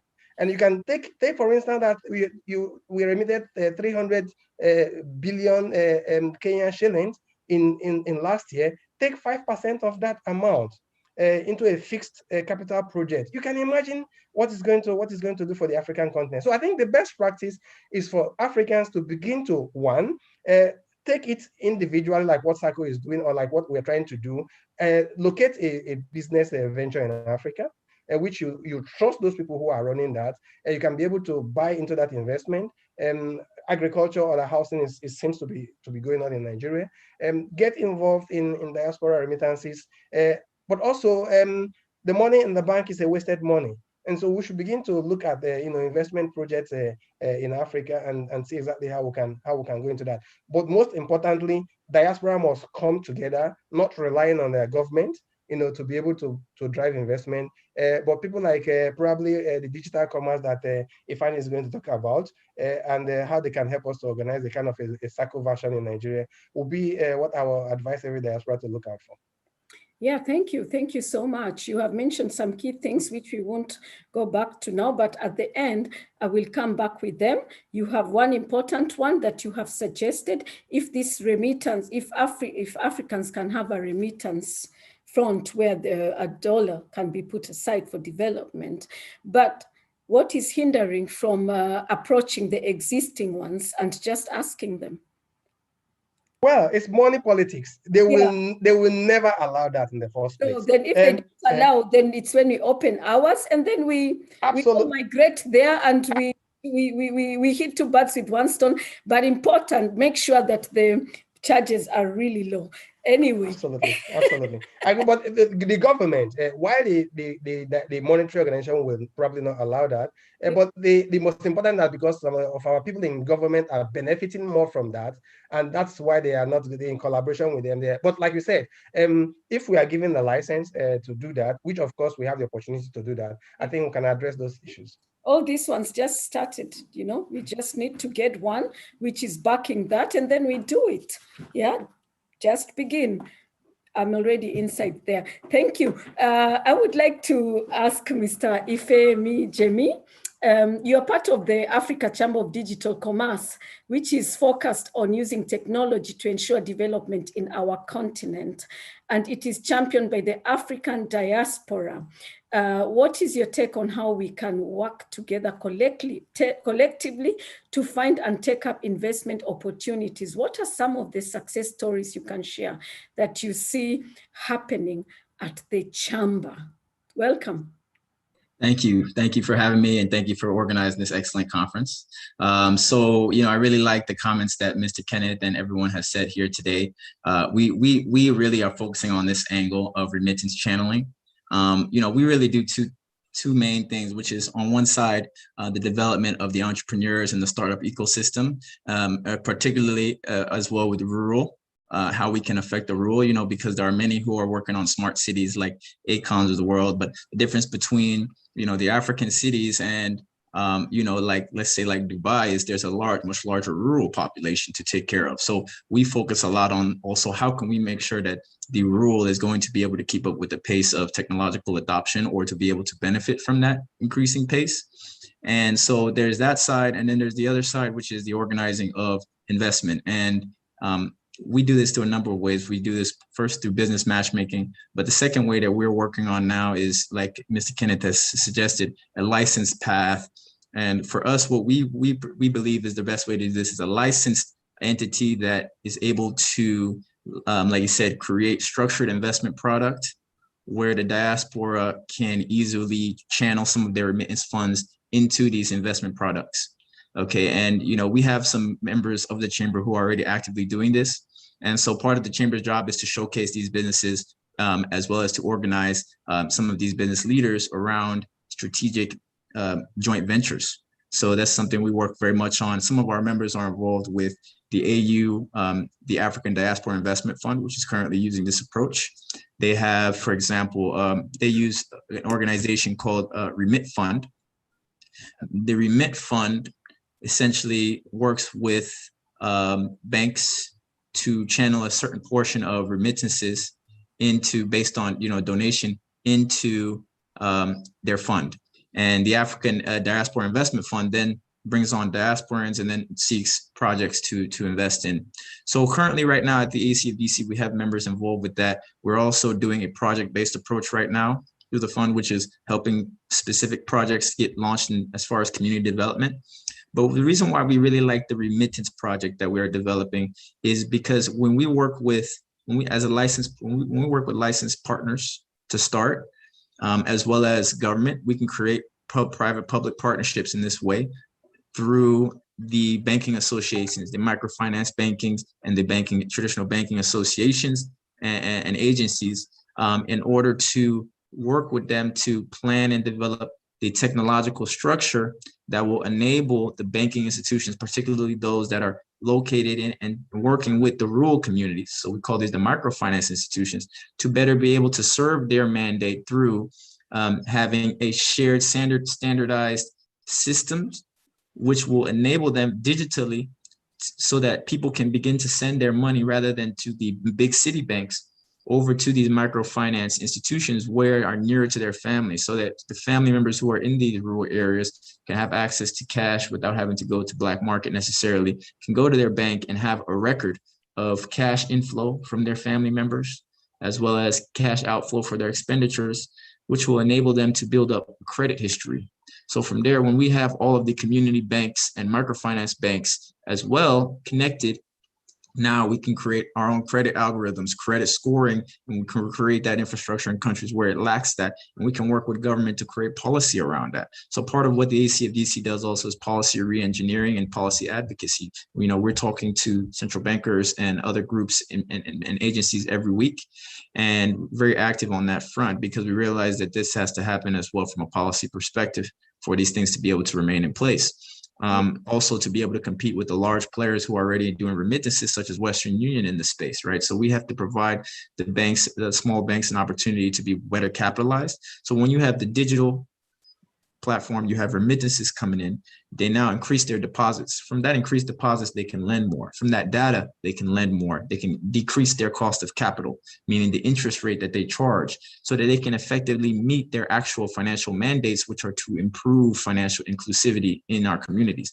So this is a long process. It's going to require a lot of effort and a lot of coordination. In the US, you see that the community development banks, they have a lot of coordination because they realize that to fund projects that require impact, you require patient capital, you require reinvestment of capital, and you require training from the ground up. And so that's another thing we engage in, is to work with those who are on the ground level for aggregation of resources for training of personnel. We're launching a training program right now with a no-code. Yes. Sorry to cut you. You have half a minute remaining, because I'm being told the other session will begin. So you have half a minute so that we can start winding up.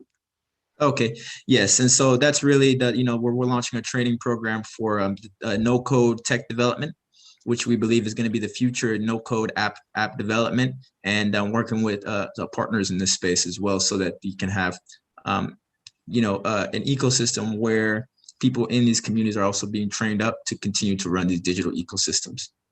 Wow. Yeah, thank you. And I think we have seen that there is a good partnership. Mr. Bandi, you see now the person who you can get hold of for that idea you have floated. And as we wind up, can you give your last remarks? Joy, however, I would like to ask you to, in a nutshell, what is your take on how the diaspora should collectively work together to ensure we create wealth for ourselves and our families in the diaspora and on the continent? Okay, thank you so much for that. as everyone has said there, we need to come together. We need to build networking platform. We need to start trusting each other, because you cannot do business with people you don't trust. So that's the first place to start with. Build a networking platforms that work. And it takes time to do this, but some of them are lucky ones. Like you had Lucy, they started on Facebook and they were already ready to go. But building trust, and then you need to do your homework. You need to look out there what are the opportunities out there for you to invest as a group.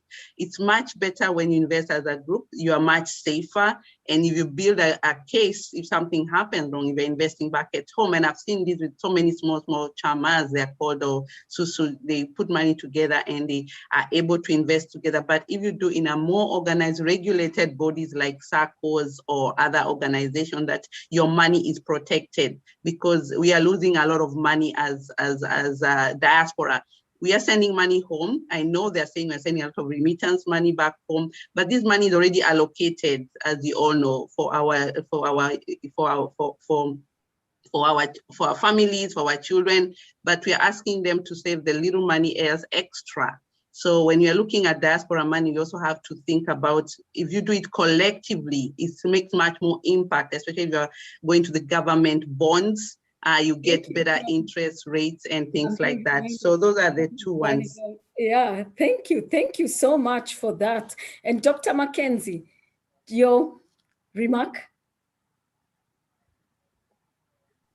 I think my final remark will be that we have reached that phase as diasporans where we cannot go with selfish ambitions. We need to collaborate more than compete, and our effects in our respective countries will be more profound and have a greater impact. So I would say that with all our panelists, let's see how we can collaborate to have a bigger impact on the continent. Fantastic. So your final thought, okay, Mr. Bandi? I can only, concur with Joy and Dr. Lucy. I think it's time for the continent to wake up. I think the keynote speaker said it all. It is the year of the African return, and we need to key into that. Absolutely. We have demonstrated the capacity that we are capable of, thinking out for ourselves in Africa. What we will beg, and like every speaker have said, it is time we network together. What works for Kenya can work for Nigeria. There is a lot of space for us to coexist together. And I think it's time we have a increased collaboration within the diaspora. Thank you so much. Thank you for that, Mr. Ifeanyi. Your final thought? Yes, I think collaboration is key. I think organizations knowing about one another, coming together in groups like the Chamber and the groups that we have. For networking. And, I think licensed entities really having discussion that go beyond their own individual motive and how they can collaborate. And so getting in on those discussions for the diaspora will be key. Thank you. Very good. Thank you so much, all of you. It was such a great discussion. I wish we had more time to continue because there is so much, but the key thing that I've come out with or kept ringing in my mind as we discussed is the networking part, because all of us are doing in different ways. We have put together some people who can be we can create a bigger impact if we are not in silos, if it is not in this circle, if it's not in this, but there are other also big options. There are ambitious projects ongoing. I had wanted to give an example of the Diaspora University Town by Kenyans. When Mr. Bandi mentioned his housing, I just thought about it because it is in the community, it is in the rural, it is going to create jobs, and it is a place where diaspora are finding, if it is a home they want to buy, if they want to support education, it's all encompassed in one. But we won't talk about that and many others also out there. So I want to thank you for joining us today. It has been such a pleasure having all of you, listening to you. And we will ask that next year we have a longer time, because this is a discussion that we have to continue. Thank you so much. Have a good evening, all of you. Thank you, Rachel. Thank you. Thank you, Rachel, for moderating, and thank you all the panelists. It was a great discussion. Unfortunately, because of time, we do have to move to the next panel because we want to get as much information as we can. And in fact, one of the things that I got out from that session and around diaspora organizing, I realized how similar we are to Nigeria and also a bit to South Africa, because again, I don't know if it's an African thing, everyone is interested in real estate, but real estate is very capital intensive. So if you're going to do really good master plan projects or projects that we can actually get good returns or not invest in places in the middle of nowhere where you buy plots. I know Joy from Kenya alluded to that. It is very important that we do real estate in the right way. And actually, that is actually the next conversation we'll be having with a group of real estate experts who will be talking about real estate development and property management for the diaspora in Africa. And with that, I do have Miss Emma Miloya of Building in Kenya. She's an author. She co-authored that book with a friend of mine called Robin Emerson, who is also, who unfortunately was not gonna be there. Emma, I see that you've joined us. Yes, the host will have to show my video. I'm not able to show my video, but I can hear you loud and clear, and I'm very happy to be here. It was very great to actually catch the tail end of the conversation. Very exciting conversation, and they're all like tying together. So I'm very happy to be here and looking forward to a wonderful session. Okay, thank you, Emma. And I look forward to actually hearing what you have to say. Personally, I love real estate. I actually studied real estate, so I'm always very eager. And in fact, you know, you're the past president of WIRE, which is Women in Real Estate in Kenya, which is an organization that I've actually gone for events. So I've seen the work that you've done, and I'm very happy that you're here today. And thank you. Before I ask a question, maybe you will share a little bit more about what you've done. We also have Mr. Donald Gishane of Beulah City. Donald is here. And also we have Zoliswa Daku of Daku Groups. She's here from South Africa, and she has great, she's been in the real estate industry for a very long time. So I'm really happy to just hear different perspectives. One from an architect, another one from an entrepreneur, and then another one from someone who studied law, but is in the real estate. So it's gonna be a very diverse conversation. Oh, I also see Mr. Julian Killer is right there with Mr. Donald together. So we'll have, hello. So it would be great to just hear all of that. So with that, I would really like to start with you, Emma, right? So you're an architect, right? So that's how you started. You are in the real estate industry, and we know real estate is something that is true and well-tested asset class, right? So for us who are in the investment world, we're always telling people you need to have real estate in your investment portfolio. But the challenge, and especially for the diaspora, is we have seen many people try to come into this space, but many people have failed, right? Even though we've had some successes. But what can you share with us about your thoughts? What do you think the diaspora need to do differently when they decide to invest in the real estate on the continent? And can you share some of those insights from the book you wrote, like I mentioned, Building in Kenya, which was very interesting. Can you just tell us what are the best practices that you think someone who is in the diaspora that they need to really think about when they're investing on the continent?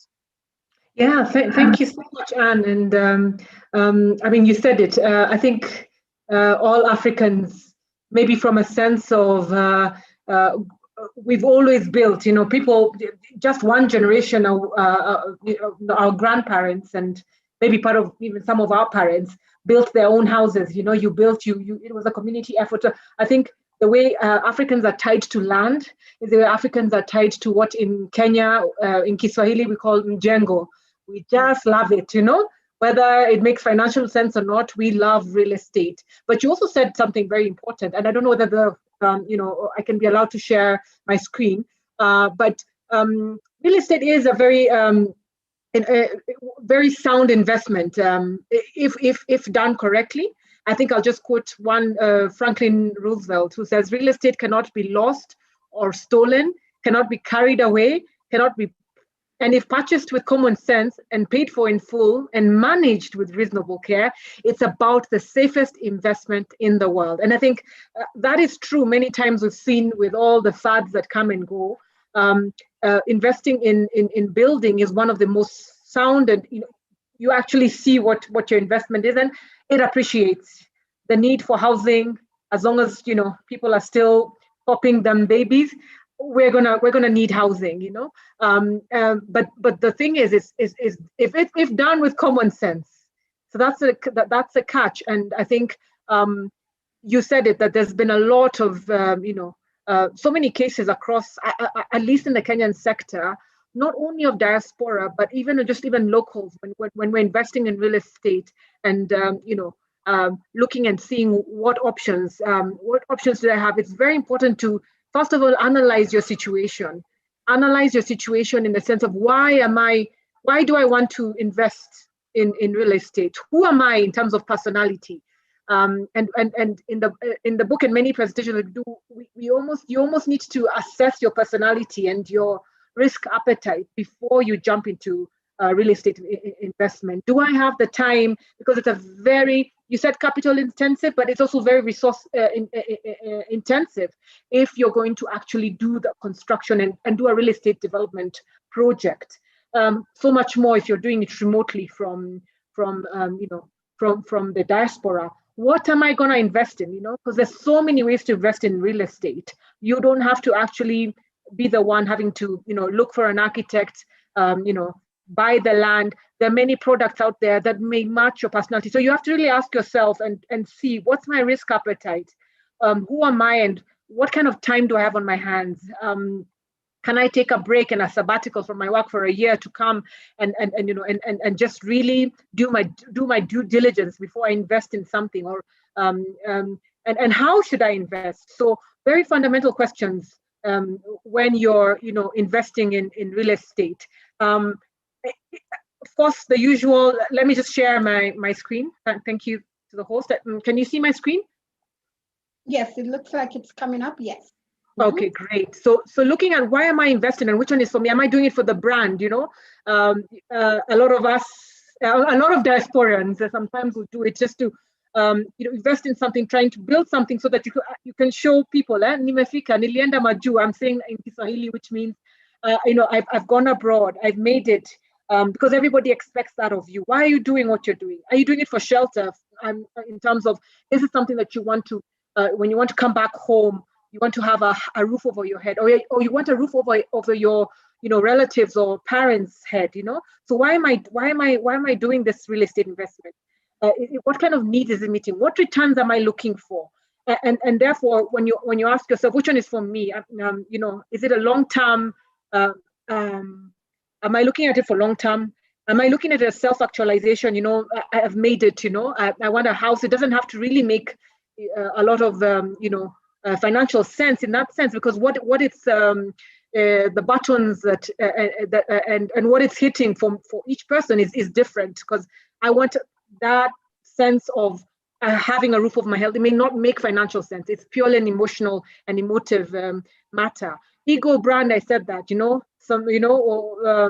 lot of this, and we use this in Kenya sometimes. Like, if I want to launch my political career, first thing, you must build a mansion. That shows that you can run something.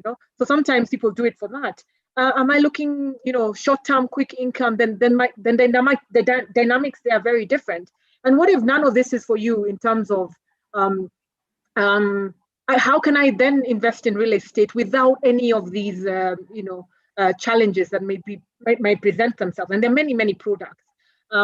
So the question really then is, will I buy? Will I build? If I'm doing it from the diaspora, and the risks on both sides, and equally a lot of potential on both sides. So that's a fundamental question, and why and how and what am I doing this for?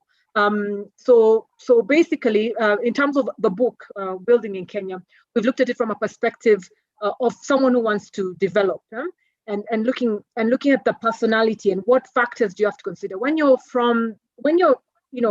doing this from abroad. It can be very challenging. All of us have stories or have had stories of people putting in their money and hoping and trusting people back home to be able to manage that process for you, and that may not always be practical.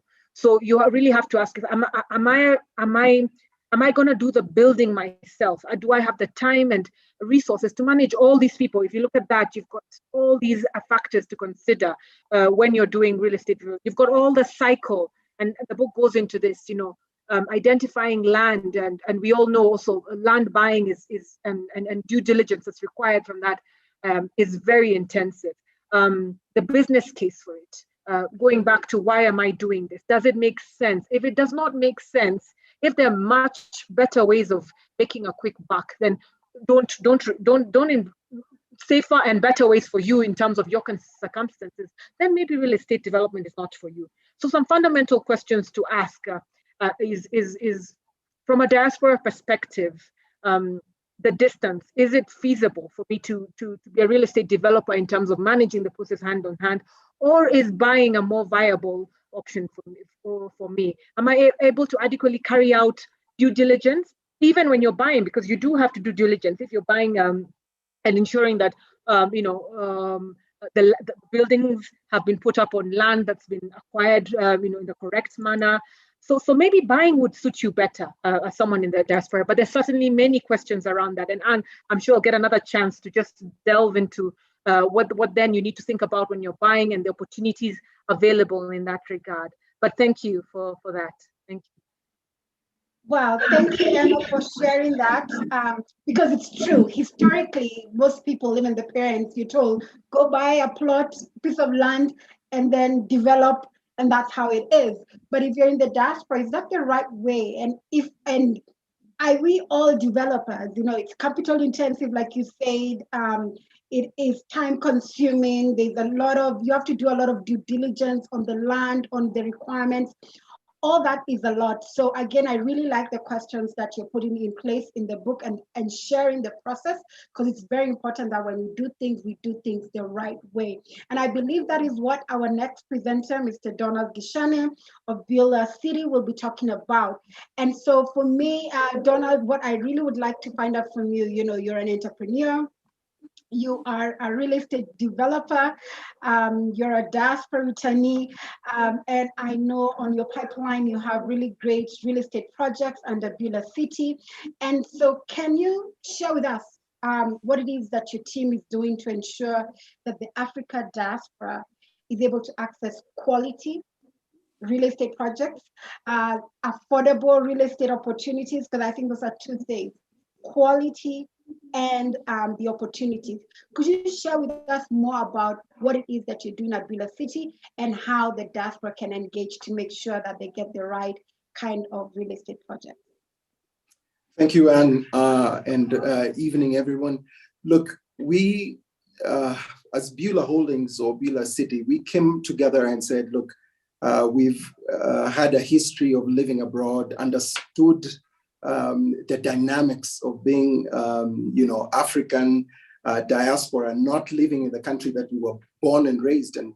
I'll be honest with you, for us and for many Africans who are out there, one of the things, of course, as has been mentioned by the earlier speakers, is looking at real estate and wanting a piece of the pie, not just from an investor standpoint, but sometimes it's a cultural thing, just to say that you have something that you own back home. I remember I was in the same case, both my chairman, Julian, who's next to me, and myself, we lived abroad for over 10 years, maybe 15 years. And the attachment to being back home was a big thing. And real estate at the time, the boom had started and everyone was talking about a piece of parcel of land, a piece of the pie, trying to figure out then how do we make this happen. But I'll tell you, our interest was generated even while we were still living in the US.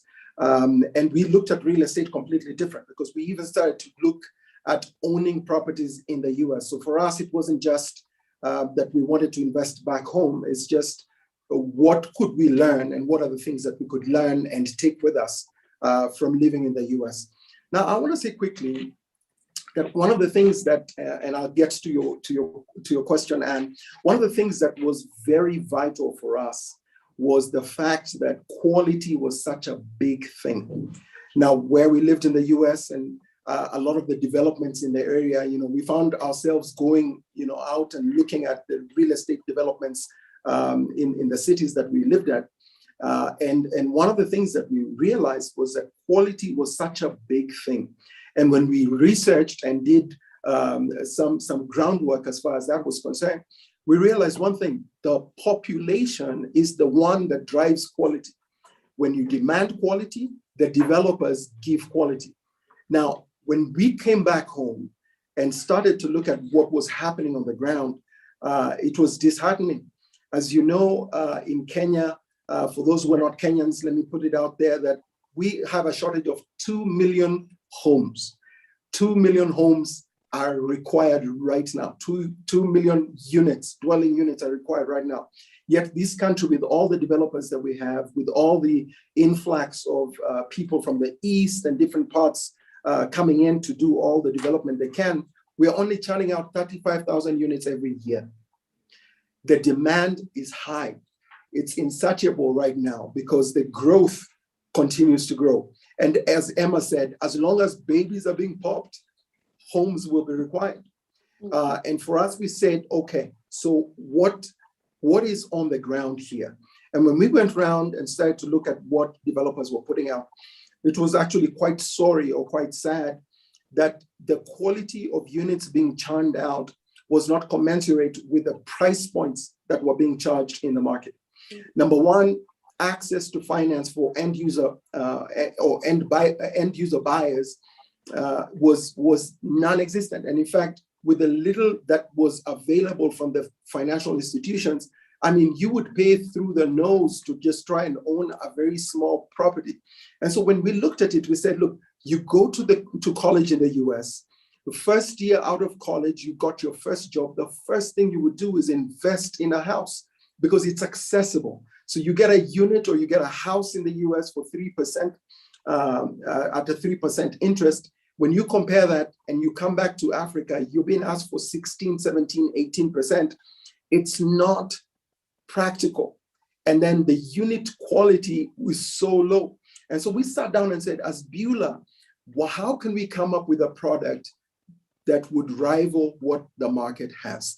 And to be honest, once we did so much research, we went into it, we spoke with different developers, we looked at different contractors. We've been at this for the last 10, 15 years, just trying to understand what is the market providing, so that by the time we are rolling out a product, it's a product that speaks for itself. And I'll tell you, we are rolling out our first project. We have 6 on the pipeline right now, but we're rolling out our first project in October, end of October of this year. And I can tell you this, from any conversation that we've had, any sit down that we've had, anybody that we have shown what we are trying to do, everyone is saying this is gonna be the real affordable housing. Now, I was avoiding saying affordable because in Kenya, the word affordable when it comes to housing or real estate has been completely misconstrued. Everyone is talking about affordable, but every developer is charging an arm and a leg. Now, I have been guilty in the past of going into developments, and I've done some investments in developments. And I'll tell you, the developer greed in this nation, and I believe in most parts of Africa, is quite high. Why is that? It's because the demand for these units are so high. So quality is not something anybody's looking at. Yet the demand being so high, what you do is developers get so greedy, so they're not putting out what they need to actually do. They put out what they must or what they can get away with. And so we sat back and said, no, let's give people bang for their buck. Let's come up with products that we would be proud of, not just for home buyers and owners, but even for investors who are out there. Now, for us, we have four quadrants and people groups that we are targeting.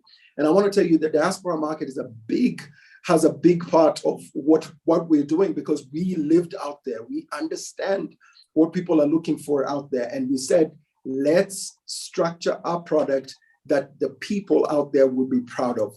Now, one of the things, and to answer you, is information is so key to anyone who wants to do any investment, and especially when it comes to real estate.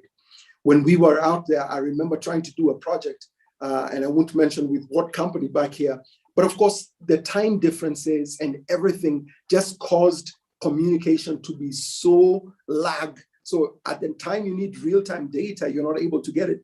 One of the things that Beulah has constituted now is we have partnered with groups that we're able to get on a 24-hour call. So anybody who needs to get real-time data, irrespective of where you are in the world, you can get data about your investment with Beulah by just picking up the phone any time of the day or night. So some of these things are some of the things that we've been able to constitute just to make sure that as we move forward, anybody who partners with Beulah on any level is able to get information out as fast and as quickly and as real time as possible.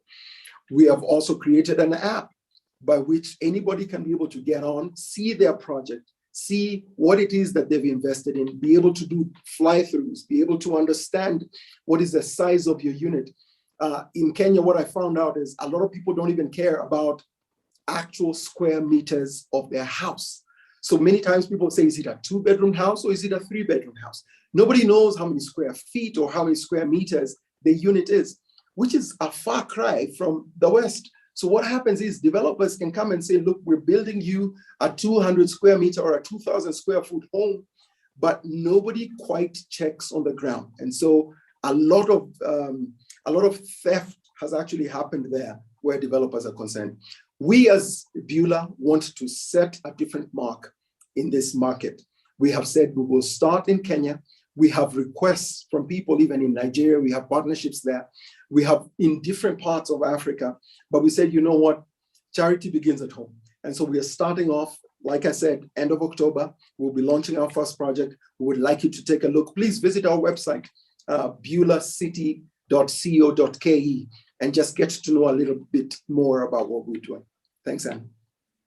All right. Thank you, Donald, for sharing everything that you're doing at Beulah.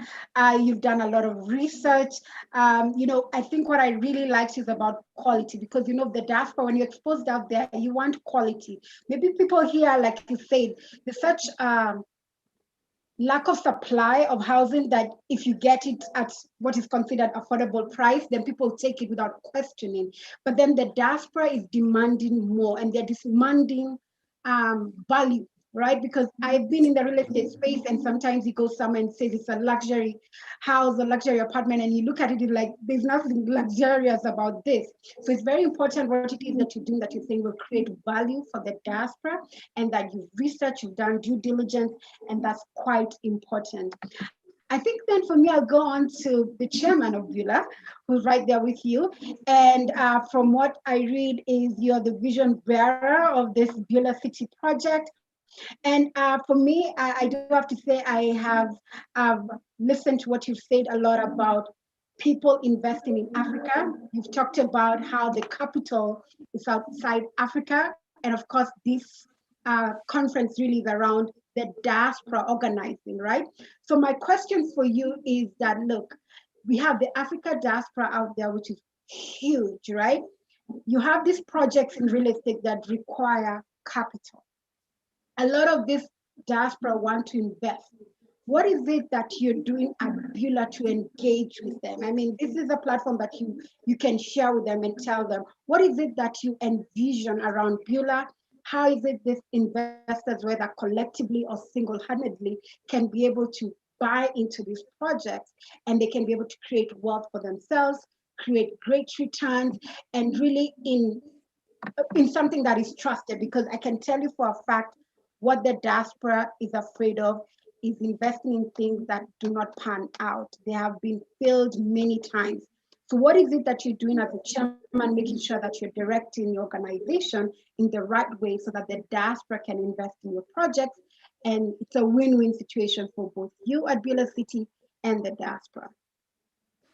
Thank you very much, Anna. Very good questions. Just to say, I'm not the only vision bearer. My partner and I have actually started this together. We just split roles so that everybody's got some clear direction. But speaking of capital from diaspora and how to secure that, investments are about how secure are investments. And I think one of the big dilemmas that's hit the continent, there is a need and there's low supply, and there's an oversupply to a particular market and an undersupply to particular segments that need, and therefore figuring out which of these segments that require to be housed, which market segments are these, what kind of capital requires that. We've had to look at evergreen funds that are looking at a 15, 20-year type of timeline. We've got to look at capital that makes sense. We know that diaspora wants to invest, but we've got to structure our businesses in such a way that the people don't feel like it's a Ponzi scheme or that it's a scheme that's out to take their money. So first, one of our principles is we don't build with deposits. We don't use people's deposits to build. And therefore, we've secured ways to make sure if people would like to buy their houses and book them, they do that with their own lawyers and together with our lawyers. We only need your money at certain stages when we've actually met our thresholds. And therefore, we don't rely on deposits to build. But we've found groups putting aside money with their bank, their lawyer, making bookings for some of our properties, which is great. That starts to give us the access to certain groups out there that are looking at, long-term end user finance type of structures. One of the limitations in real estate, I think if the developers, as Donald, our CEO, was saying, if the developers find a gap, people will take advantage. Business sometimes is not always necessarily selfless. Sometimes it will be selfish in the way it looks at its bottom line. Therefore, they'll take advantage of what's happening in a market as far as gaps are concerned. But if we actually structure this right, there's enough to go around for everyone. There's enough to go around for many developers. If we think through end user finance, how can I rent to own?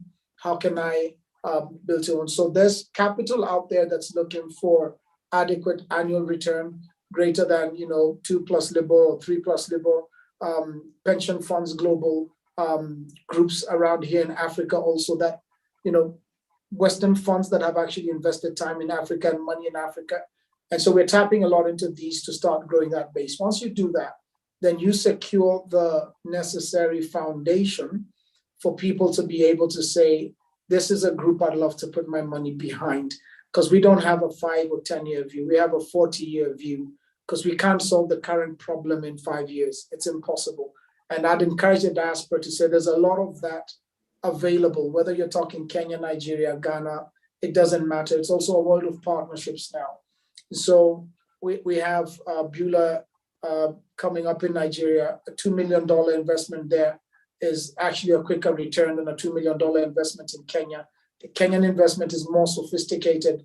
The demand in Lagos is too high. You've got 26 million people in Lagos alone. So when you talk about demand and supply, quality versus return on investment, you've got to look at all these things, put them on the right documents, let people trust you. So we're not in a hurry to start taking diaspora money for the simple fact, except for the purchases of the units. What we'd like to do is prove ourselves, demonstrate who we are, build a very long-term view of what it is we're solving for in various cities in Africa, and begin to partner with people along that same line of thought. But evergreen funds, green funds, we're not too much into your quick 3-4 year type of quick fund return, because those can be risky for real estate. So we've got to think very long-term in how we've laid out our capital structure and funding structures. We've also gone into partnerships that make a lot of sense in what we call balance sheet partnerships. And therefore these balance sheets, very much balance sheets that are much larger than ours, collaborating with our smaller balance sheet to give us a pretty equitable bottom line distribution. So I'm quite pleased with how we've structured our beginning deals to make sure we're not taking any money from people until they see the finished product. Okay, that is really good to hear, Mr. Kula, because what I've seen in the market is a lot of developers were depending on the deposits from the buyers, which then led to very many stalls projects, right? And that is a problem, both for the developer and also the person who's investing, and that has ruined actually what people really think about real estate developers. But one thing I just want to be clear. So for you, the Diaspora, you're saying what we want from you is to buy the units at this project that you have at this point. If the Diaspora has long-term funding, I'm so sorry, Anna, there was a time delay. Please go ahead and finish.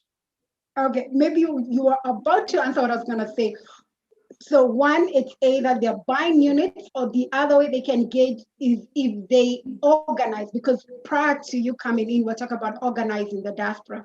Unless the Diaspora organizes, get a structure which is long-term, then they can now come into Beulah City and say, look, we have this funding. We're not looking to get this money back in 1, 2, 3 years, but we're thinking long-term. Then they have the ability then to invest into your projects, because you're really looking for long-term funding. So you've gotten that from like institutional investors, but if the Diaspora organizes, that's another way they can engage with you. So those are the two ways they can engage. Yeah. Is that clear? Is that what I got?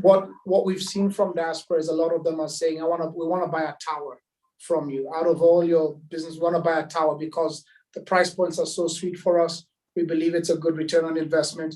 Beulah has made a strategic decision not to build in the peripheries. So we're actually in the cities.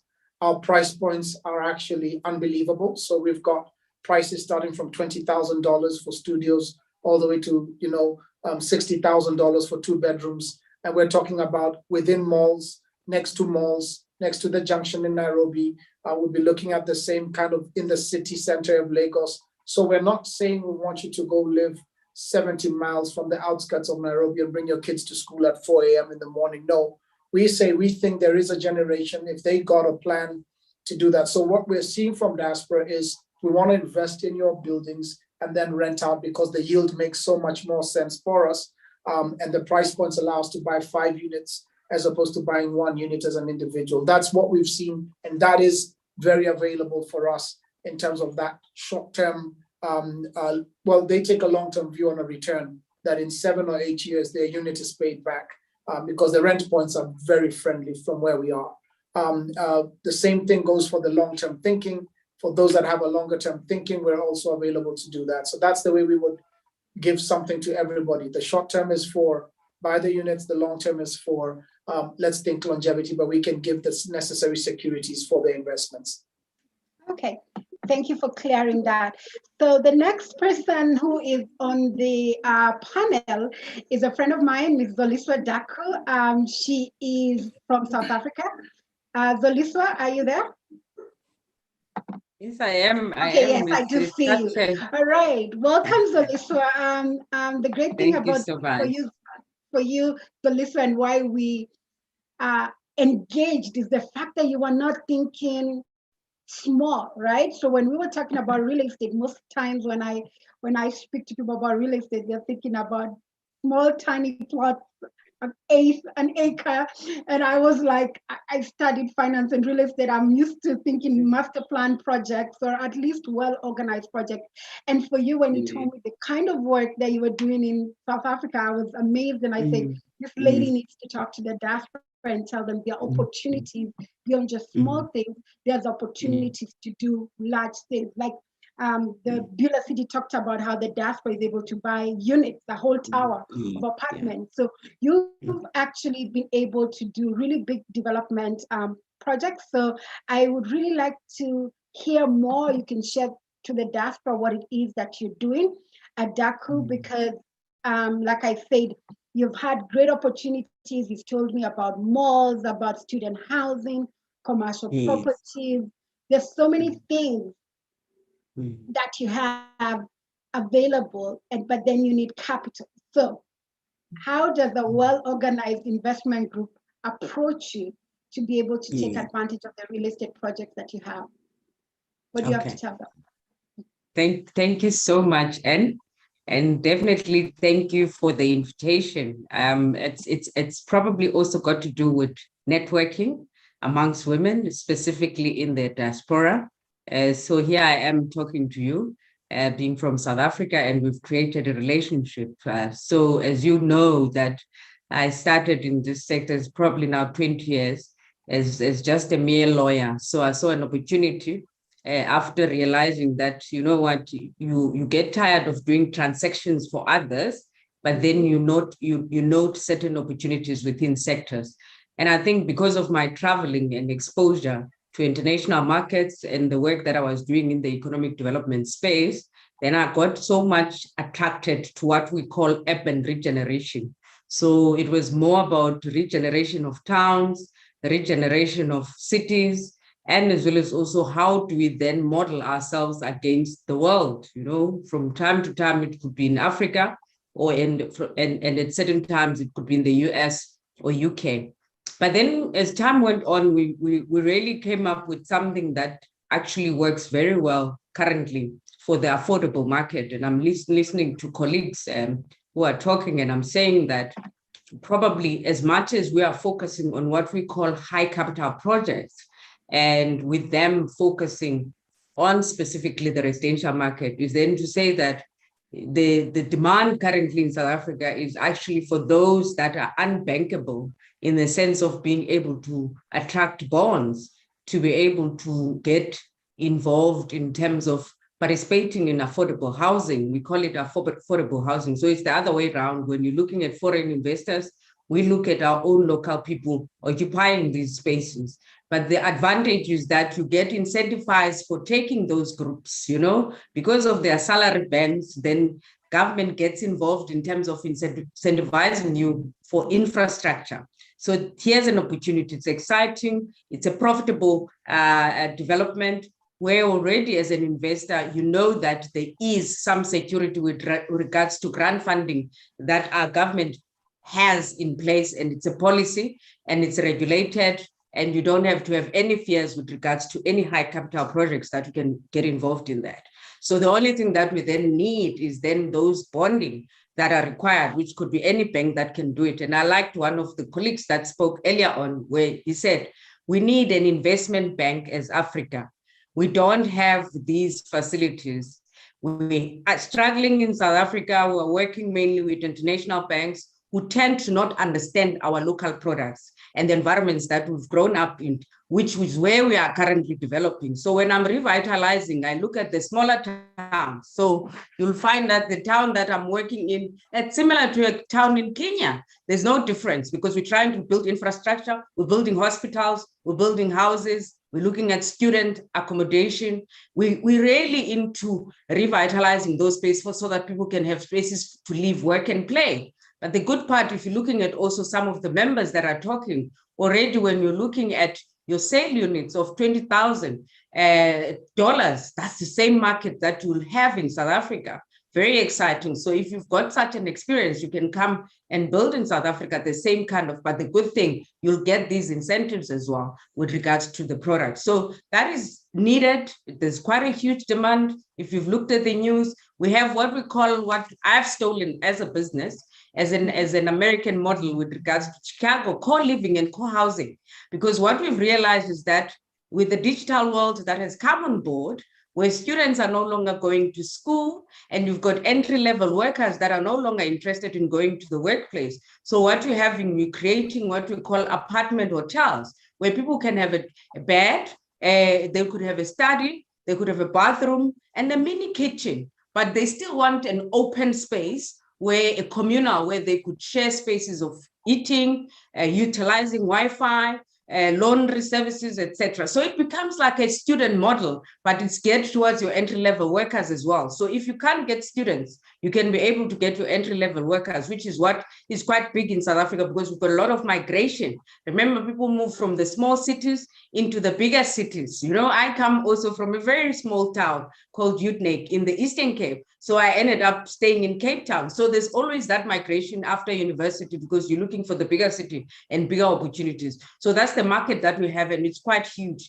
So our actually property portfolio is sitting at about 5.8 trillion in terms of rents. You can convert it to yourself. It's about $600 billion what you're looking at. So you have all those modalities and an infrastructure that is ready to accommodate you. And as well as also on top of that, what is exciting is your sustainability models that we have. You're eco-friendly. So if you're not looking at millennials, which is what I've explained now, there's a retirement market that is so vast and huge. People are tired of staying in bigger houses or what we call individual units. They are more looking at retirement villages. And that is also another friendly support typology that we have, and it's quite exciting. And I think for my sister that is in the material space, we've got quite high material costs here, and we are trying with COVID by all means to have more plants. We don't have plants. I think if you remember, and there was a stage when I was working with YPAC, where we're actually looking at creating those material plants, because we need them. We need cement producers, etc., because there are limited opportunities with regards to people having these facilities locally. So we always have to get and import all of this stuff from outside, especially when it comes to steel and so forth. So it's a market where we don't have to get involved with each other solely at an investment in terms of equity, but we can get involved in terms of investments with regards to distribution and production as well, whereby I buy from you, or else we share in terms of equity with regards to material and manufacturing systems that could be utilized in different products within the world, for that matter. So I think it's been exciting, and we still continue. Our portfolio is very exciting. We've got running a very nice 20 billion portfolio in terms of rents, and it's growing every day. And what is making it so special is we're targeting government land as well, because we've realized that we can get it at nominal rates, because we want our investors to be secured, because we know with government, the land that we're getting, they don't want it, it's underutilized. We convert it into mega projects and multi-cities throughout the country. So I'm quite excited, and I think such topics in Africa, we need more of them, and I'm sure we can build these cities and towns and create more exciting opportunities. I really invite everybody to come and work with me. Great, thank you, Zalisa. In fact, when you're talking about building mega cities, I know Rachel in the prior panel talked about the Diaspora city here in Kenya, in Taveta. So those are the things that we're doing. I like the fact that with your development company, you're understanding the trends. You're talking about apartment hotels. Things are changing with the millennials. Things are changing with retirement. So I'm glad to hear that you're understanding the trend and providing the right products for what the investors are looking for. And of course, if they're diaspora organized, they can be able to come in together with you and be able to purchase these properties. So thank you very much, Zalisa, for that. I think because of time, I'd really like to talk to Donald really around property management, right? So development is one thing, right? It's one thing to develop. It's one thing to buy a unit in the diaspora, right? And it's another thing to manage that property. How do you collect rent from a tenant? You're all the way there. It's crazy. Probably you've taken a mortgage to pay for that. It's really hard. If you rely on your family, they probably collect rent, never remit it to you. So there's a problem around property management, making sure, one, you manage the property and you maintain the value. Two, you make sure that you unlock the value and the cash flow monthly. So tell us, what is it that you're doing at Beulah City, or what do you envision to do to ensure that if the diaspora decides that they want to purchase a unit in one of your projects, how will you ensure that you're managing the project and that they're getting their monthly rent in a systematic way? If you could share that. Thank you, Anne, for that question. Thank you. And again, going back to the fact that we experienced living abroad and thought through how do we get into investments in the country. We're those guys who experienced the partnership of trying to get your family members to understand how you want to invest and what you need to invest in. And sometimes those things are not always aligned, as you rightfully put it. And so for us, as we look at it, we're looking at it from a standpoint of how do we put a product out there that an investor or anybody who is looking at owning some property would be very comfortable around, knowing that they have a partnership on the ground with an institution that is, number one, credible. And trust is the only thing that we can sell. And the truth is, we, like my chairman said, we are in this for 40 years. We are not looking at trying to ruin our name on the get-go. However, we've got to figure out what is a product that we can put out into the market that fits or suits this kind of an investor. And so some of the things that we've looked at, and I don't want to let the cat out of the bag here, is understanding how do we take care of individuals who either are not interested in managing the property themselves or can't manage the property themselves for one reason or another.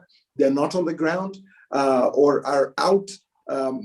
They may even be living in Kenya, but that's not the thing they want to do. So if you're not investing in a REIT where you are, you've financed or you've put some of your investment into a property real estate company that goes out and does all these things. But if you own your own unit, what we've done is we've created what is called the MANCO, or the management company that looks or takes care of your investment. What that means is we are able to put in tenants in your home. We're able to make sure the lights are working in your home, the power bill has been taken care of. But I'll even sweeten the deal and say this. We are considering products where you end up paying a one-time service fee.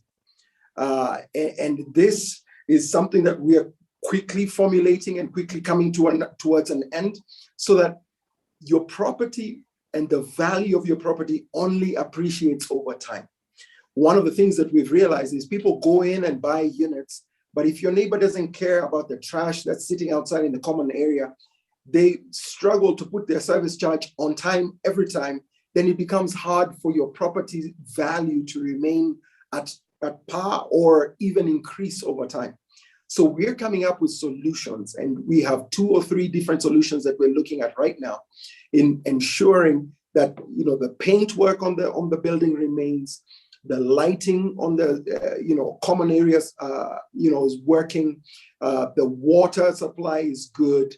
We are at par when it comes to even generators, and making sure that they're fueled, making sure that you have the people who are taking care of this property from the get-go. So to answer your question, Anne, we as Beulah have come up with a few products that we're putting out in the market, and starting October, you'll start to hear more about this, where an investor will have an option around how they keep their property appreciating. Well, I see you have a solution. That is a big problem that I see in Kenya, really around management, right? And service fee, right? You pay, the other person doesn't pay, and it affects the value of the property. So I'm very glad to hear that that is a solution that Beulah City is providing. Because of time, I really would like us to have a discussion around collective investments in real estate. Donald, you mentioned something about REITs. Earlier when we talked about creating wealth, in the creating wealth session, we really actually had people discuss about REITs, because the diaspora is saying we're not on the ground, we want options. So we did talk to them about REITs. Now, on this particular segment, what I would like all of you, Emma, Mr. Julian, Zolistra, Donald, can you tell me, what do you see if you've thought about it? What do you think is the right way for the diaspora to organize collectively to invest in great real estate products, right? You've mentioned about single-handedly, but I'm talking about collectively.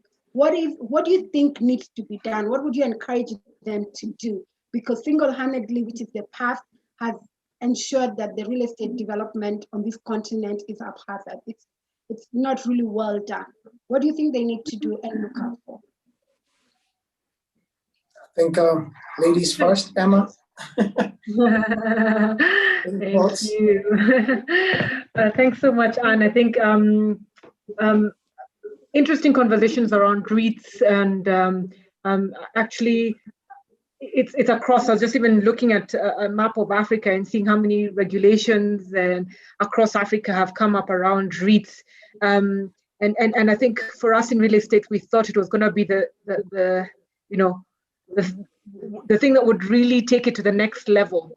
For some reason, it's been 5, 6 years, 7 years, REIT has not caught the fire we thought it would catch. For some reason, it seemed like an easy sell to everyone, like avoid the hassle. Like I was saying, there is a hassle to real estate development and doing things hands-on, and even in buying, and I think, the team from Beulah said it, that trust is a problem. People actually sell trust, and unfortunately, that has been broken so many times over and over. And we thought REITs, because it was going to bring a lot of structure. Unfortunately, for some reason, hasn't caught fire. I like the conversation that we are, heading towards, of somewhere between REITs and individual, finding some median there, and saying, look, there's always, value in numbers. Africans, takes a village to raise a child, takes a village to invest in real estate. I would say that. So I think I'm liking the conversation even from the previous convo, because it's something that comes very naturally to locally. People organize around chamas, people are organized around SACCOs. So it's something that's not new in a sense, but then Diaspora taking that's a very authentic African thing, organizing around it in Diaspora, and now coming back to invest, and therefore spreading.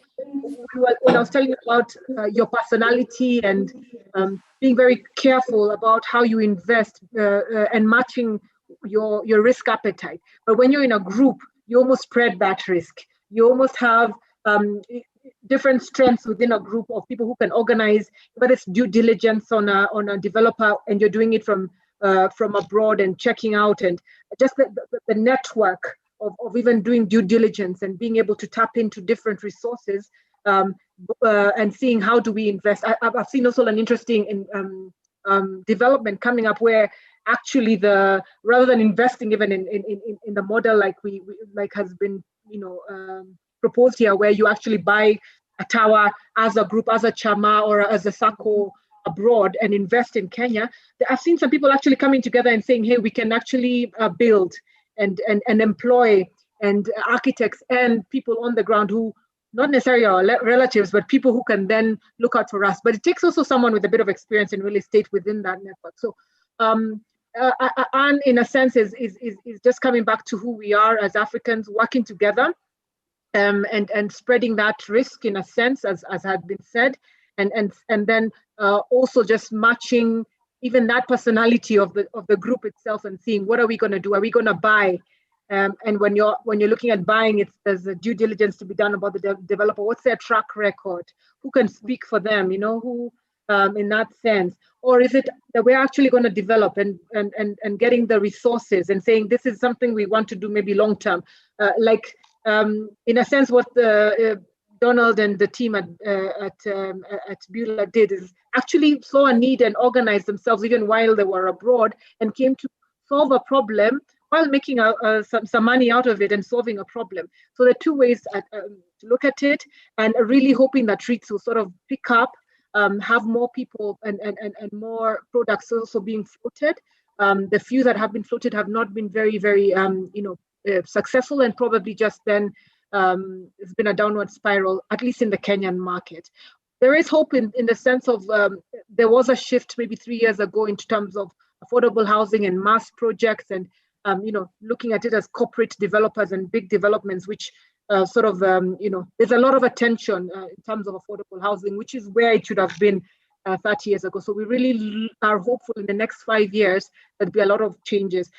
Just to speak to something in terms of trends, and Corona is a reality, and seeing how has Corona shaped the landscape, as it were, in terms of real estate in Kenya, and Kenya and Africa and world over, because the trends have been sort of similar. It's a buyer's market. This is actually the time to be thinking and organizing, because this is the time to do it. There's a bit of a dip in that sense, but also a very interesting, and as the conversation on property management is going on, there's a lot of interest in terms of staycations, and people.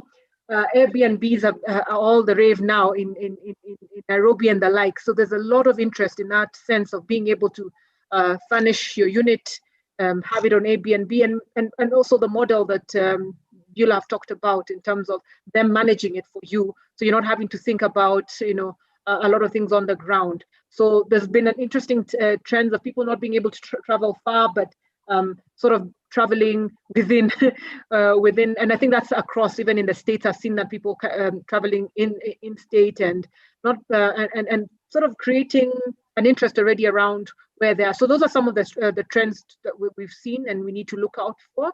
But also the reality also is in terms of financial, the lenders, I don't know, lenders locally at least have become a bit more risk averse, and it takes a little bit of convincing to be able to borrow because everybody sort of just, was waiting with bated breath to see what the next things were. So in that regard, it's very interesting. We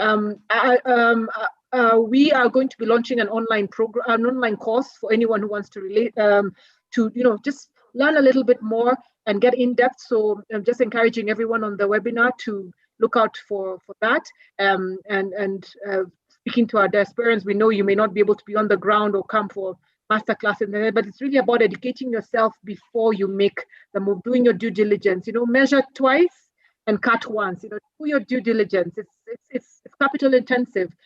Find out, ask around before you make a move. Thank you, Anne.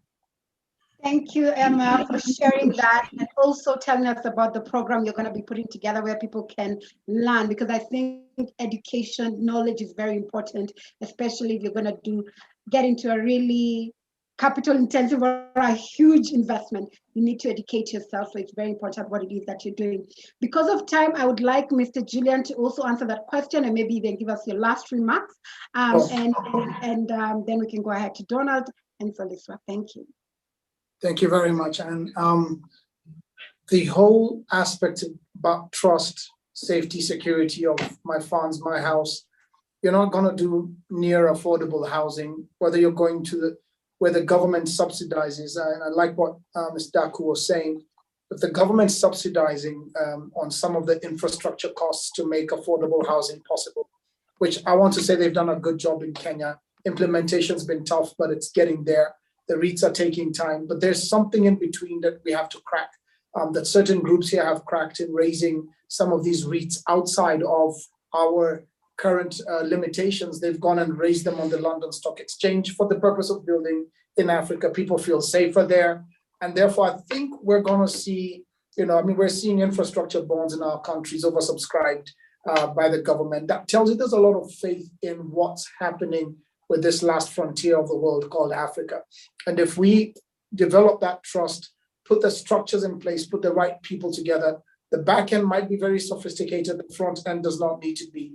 It's in doing so that we're going to reach the diaspora, because if they're investing in New York or in London for a Kenyan project, they feel safer. And if we can crack how to look into those investment bank type of collaborations around green bonds, around REITs in markets that REITs have worked, but for the purpose of doing it in an external market. These have been tried and tested. So the REIT may not work in Kenya, but it could work in London for Nigeria. It could work in London for Kenya. If you've got the right balance sheet relationships, if you've put the right papers together, I think those are ways people can invest in those things. So our regulatory infrastructure may take some time, but there's still ways for people to feel safe about making that move. So we think the sophistication has arrived, the continent's growing, Nairobi skyline has transformed in the last 7 years. That means something's happening. There's a conversation about commercial versus homes. There's a conversation about, as Emma mentioned, about what has happened with Corona. Interestingly, for some of our partners in real estate, they saw their highest sales for homes in 2020. It's unbelievable. They sold entire blocks of what they were building in 2020 because people somehow became very conscious about being in a home and the demand for the home and whether the home needed a study area because the commercial side was beginning to hurt, but the homes were becoming office homes at the same time. So they sold out, different units in very different market segments. So I think it's just a matter of time. For those who get in now, I'd say trust is the biggest currency you have, as Donald has mentioned. At the same time, delivery, execution, quality, just build the name and be patient. And I think then people will trust that to be able, but different investment models from different markets. I think I'll feel safer if I'm in America, putting money in America for a Kenyan project. I feel like it's closer. And you'll be surprised how many of those kind of models exist and are being used, but are just not very public or very loud. And that gives you better regulatory environment in those markets. Wow, we need to build trust. It will take time. That's what I've had you say. Okay, wow. So, but Diaspora organized, but if you want to raise capital, if you want to do big things, then maybe think about raising it outside. And I think when you're talking about that, you talked about like Acon, which is a real estate developer in Kenya, and that's the model that they used. So we can start that now, and then eventually as the capital markets grow, as we build trust as developers, as REIT managers, then eventually I think it will then move back to the continent. Okay, thank you for that. Donald, do you have anything to add around that before we go on to the next?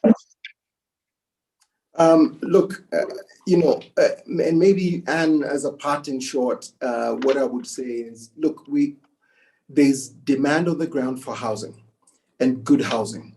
But I think affordability really, when we really, do a deep dive, is I'm paying rent now of 50,000 shillings a month. Can I own a unit at the same amount, living in the same place I have been living, working, and playing? Once we get to a place where we can cross over from just rental into affordability as far as owning a unit over the next 15, 20 years, then I would actually feel that this is an affordable unit.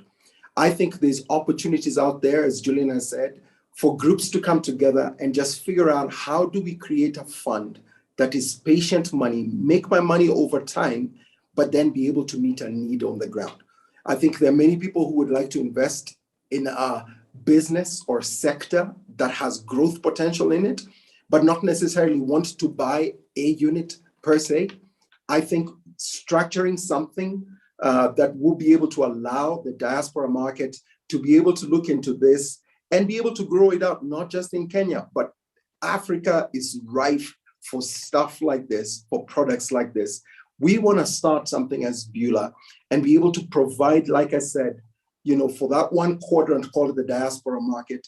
We know what you need. We know where you're trying to invest. We know how you're trying to invest.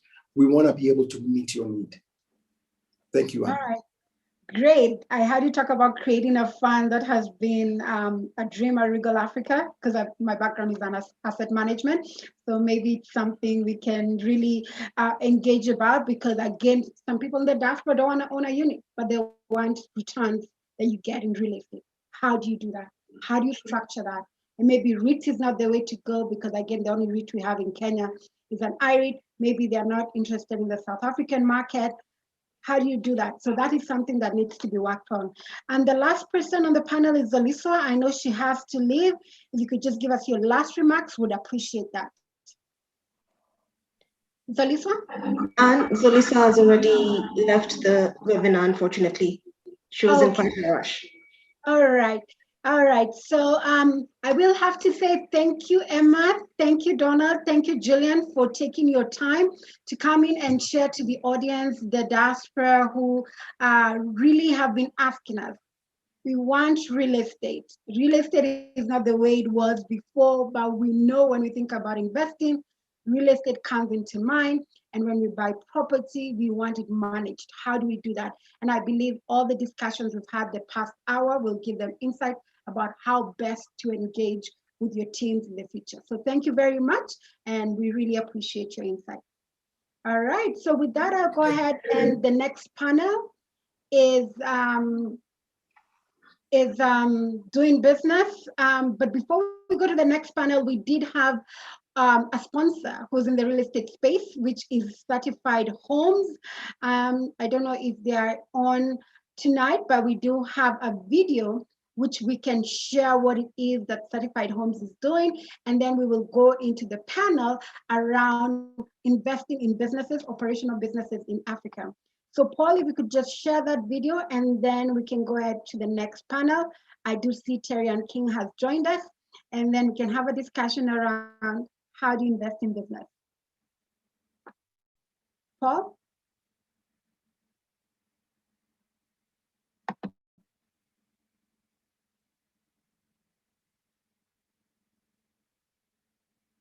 All right, it looks like it's taking some time.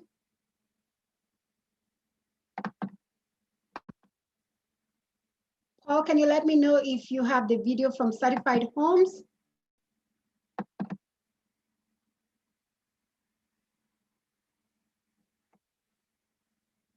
All right. So what we could do is I could go ahead and just have each of the panelists introduce themselves while we wait for the video. I see the video is coming up. Investment Yes. flow. My name is Peter Nyaga, MD Certified Homes. We are offering you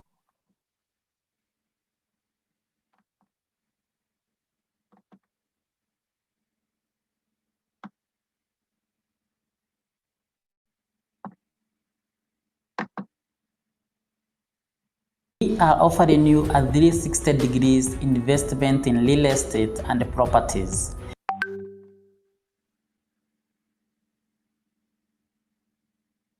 To start with, we are Favorite Gardens Nanyuki, where we are selling plot 50 by 100 at an offer price of 180,000 Kenya shillings.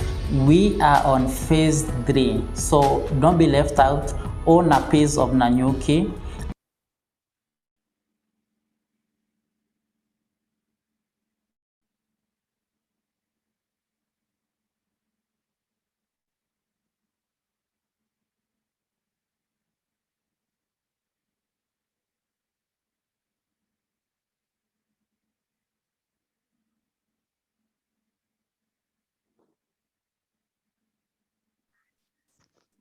Hi, Anne. Unfortunately, the video seems to be hanging.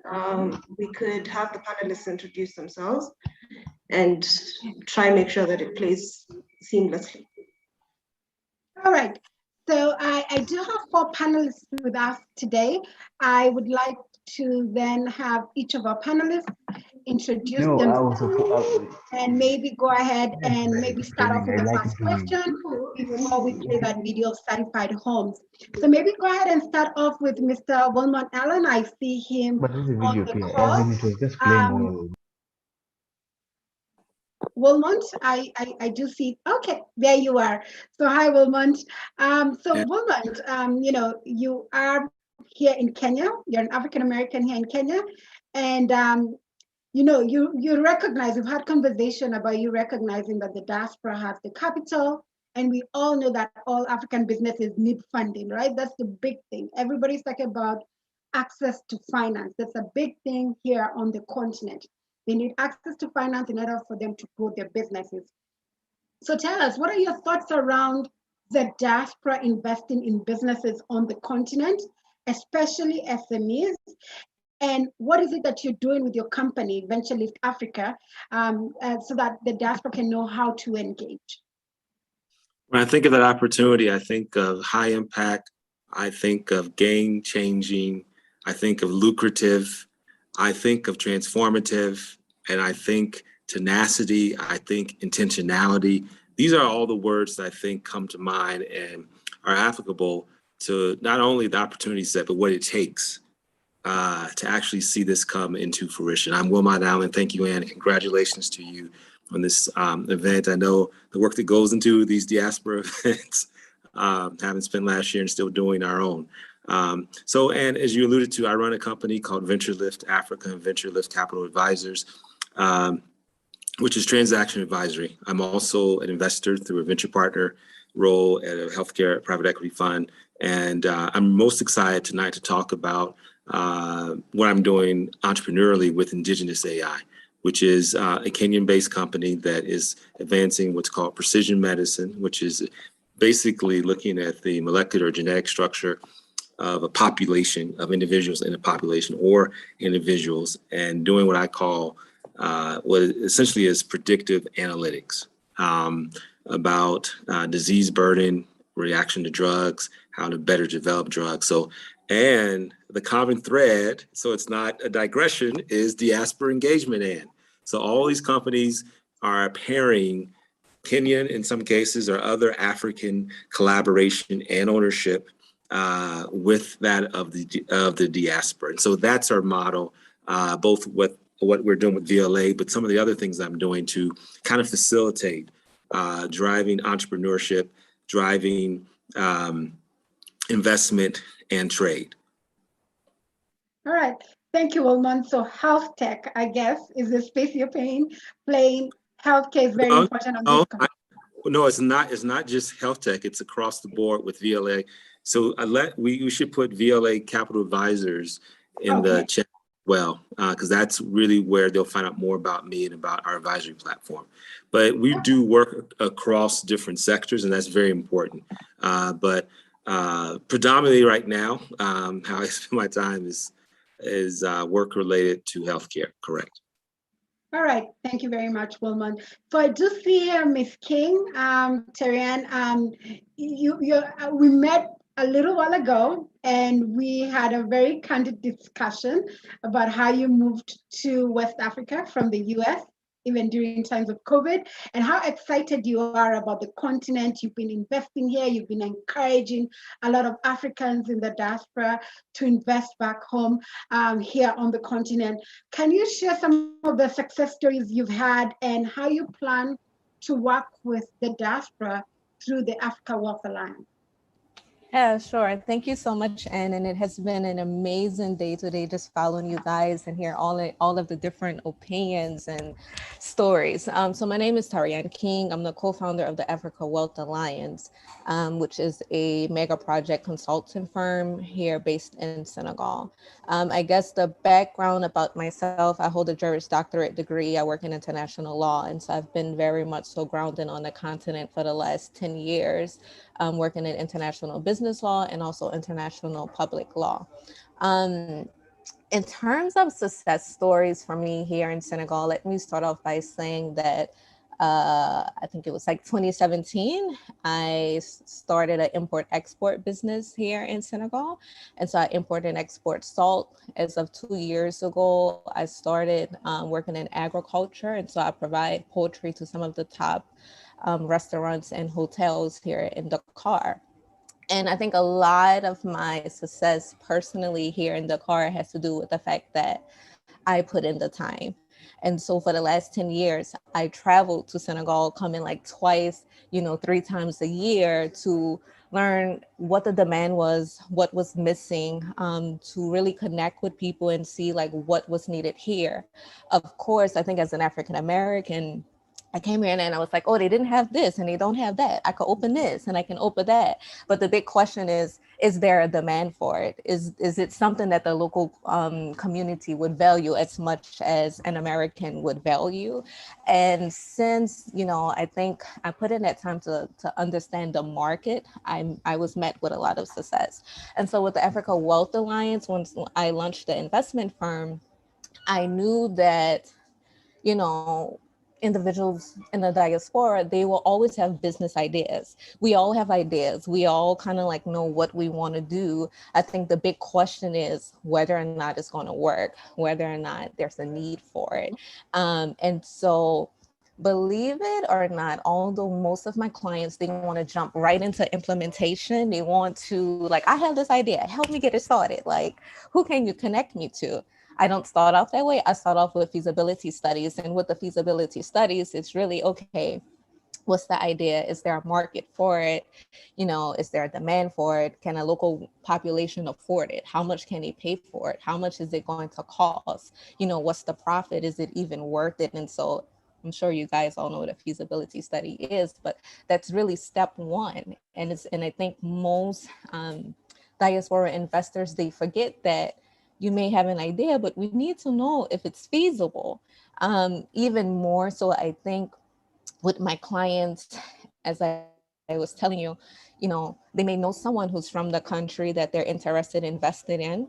And sometimes I find that it can be an hair braider, it can be their neighbor next door, and they are trusting the investment advice from those individuals. And I'm like, I hate to tell you, but Mamadou from Senegal, who's based in New York, he's going to always tell you that your idea is going to work and that Senegalese people are going to love it and like you're going to become a millionaire. But when it fails, he's not going to be anywhere to be found. and I think for people who are, more connected to the continent, and so like first or second generation Africans, I'm always met with, oh, my family is in Sierra Leone. Like my uncle been, and it's like, did your uncle study the economy? Like, do he know how things have changed like since 1994? And it's like, I don't think so. And all of these things are important. And so here at the Africa Wealth Alliance, I think we have to humble people. You come in and it's like, you don't pay me for me to tell you what I think. You're paying me for me to tell you what I know. And it's like, I can't tell you the logistics of creating a construction company here in Senegal. Like I do law, I don't do construction. So we go in and we look at the market, we look at the demand, we look at the economy, we look at the finances of it all, and we see if it's feasible. And I think for so many individuals, that has proven to help tremendously, because sometimes the answer is no. For the country you're interested in, it is not feasible. Or the country you're interested in, the profit is going to be so small per report at like how much you're putting in. And so I would say that's the first success, like the huge thing of what we offer. The second thing, and a lot of people throughout the conference has been talking about like collaboration, not competition. And so sorry to kind of like add on to that, but that is so true. Collaboration, not competition. And so actually the client for the construction, which is funny because he doesn't speak French, but what have you, he wanted to start a construction company here in Senegal. And he just wanted to like come in and just like do it. And I'm like, nah, that's not how we're doing it. It's like we're going to put you with an existing local construction company who speaks English, who's going to be willing to mentor to you, because here at the consulting firm, I do the legal things. We have a finance person, like we have these are not our domains. And so it's like, I can't teach you about what it's going to take, once again, to operate a construction company. But what I can do is provide you with the resources and the connections to be able to join forces with a local construction company who have no problem with showing you the ropes, how to build your clientele, who's going to teach you about the culture within that industry. And then you get it pushed and you get it moving. Either you guys can work together or you decide to branch off. And that has been, I think, tremendous in success too, even though it's another thing that we get a lot of pushback for, because people are like, I don't need you. I'm trying to do my own thing. And it's like, yes, you do. Like, you do. It's like, you never do your own thing, at least not with us. And so I think a lot of times when you're on the outside, we as the diaspora, we have to know that like, we're on the outside. You may be from this country, you may know people in this country, but things change like relatively so fast. And you have to accept the fact that there's a lot of things that you don't know. You can like be born and raised in Kenya, spend all your life in Kenya, but there are going to be some things that you just don't know about. And you have to accept the fact that you don't know, and then join forces with the people who know. And so I think, at the Africa Wealth Alliance, we're all about collaborating, and we're all about just like really looking at the economy. And I think the more information you gather about like these business ideas and these concepts, even before going into providing clients with business plans, that's the next thing. Like people like to jump into business plans, and it's like, before we move into a business plan, we have to see if it's feasible, because there's no need to be making a business plan for a business that's not feasible. And so I do think there are steps. There are steps that you have to take, and there's a timeline. And I think once you respect it, we have really, really good success stories. But I think a huge part of the work we do just has to go in humbling our clients. And it's like, I know you're excited and we're excited that you want to invest in Africa, but things are very different. And I think a lot of times, to be honest, although some of like, someone here was saying how plumbing skills in Nigeria, how these are skills that need to kind of like be transferred in. And I feel like there are special cases like that, but a lot of times the skills that are needed on the continent, they're already here.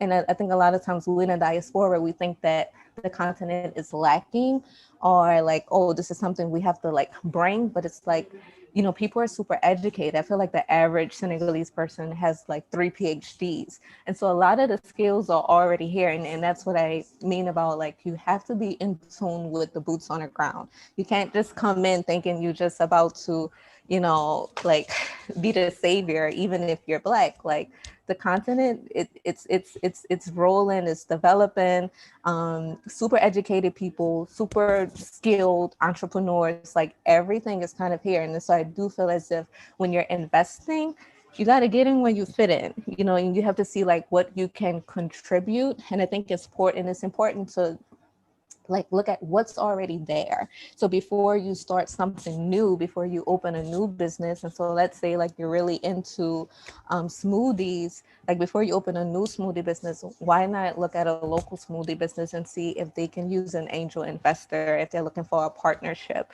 And so actually, Taria, that was going to be the next conversation. So before we go in there about direct or partnership, I really like 2 things you said. One, you need to be on the ground. You actually have to understand. And the fact that you've been back and forth for 10 years, understanding Senegal is very important. And if you're not on the ground, how do you find the right partnership, collaboration? That has been the recurring theme in this conference, whether it doesn't matter what you're doing, whether it's directly into business or you're investing, you actually have to find the right partners, the right advice. It has to be a collaborative effort for everyone so that we all win. Otherwise, if you do the small things, then Africa will never develop and we will not make as much money as what is done. So I really thank that. And I really wanted to go to Frida. So Frida is in the Netherlands. I hope it's not as cold as it is here in Nairobi. Nairobi is really, really cold. But I liked your story around what it is that you're doing in the diaspora. I mean, I think you got this idea of Zidi Circle from your personal experience. Maybe you can share that, because I think you mentioned that it was very challenging for you to start and grow a business, even though you're educated. So share with us, what is it that you do at Zidi Circle, and how is it that you engage with the diaspora so that they can find opportunities here on the ground, on the continent and abroad? Thank you very much. Thank you very much, Han. I was just smiling and laughing at what Anne was saying, because I think I'm a diaspora, and before you become one, you don't really understand, these things. But actually, everything that she says, I resonate with. But I'm Frida. I am Kenyan. I lived and grew up in Kenya and worked most of my time. And I worked in the financial sector, so my background is business and finance. And then I moved to the Netherlands in 2014, and then I became a diaspora. Wow. Which definitely changes everything from that point. First, you start looking at things theoretically, and then later you start realizing, this is not how it's done. So I'd like to introduce Zidi Circle, and Zidi Circle has been promoting what we call inclusive entrepreneurship and financing. And inclusive for one, because when I came to the Netherlands, I realized even though it was a really good country to do business in, even with global ranking, the diaspora, I couldn't find mentors in the Netherlands, people who looked like me, who had done it great. And also when probably I wanted to do business with my country of origin, like Kenya, it was always, missing gaps, like trying to, like every time I feel like you have to network afresh, you have to look for contacts afresh, both abroad and in your country of origin. That's how Zidi Circle was born, actually, to work with diaspora and help them launch businesses, both in their country of all, like where they're living, abroad, especially in the European context, when I say host country, as well as in the home country.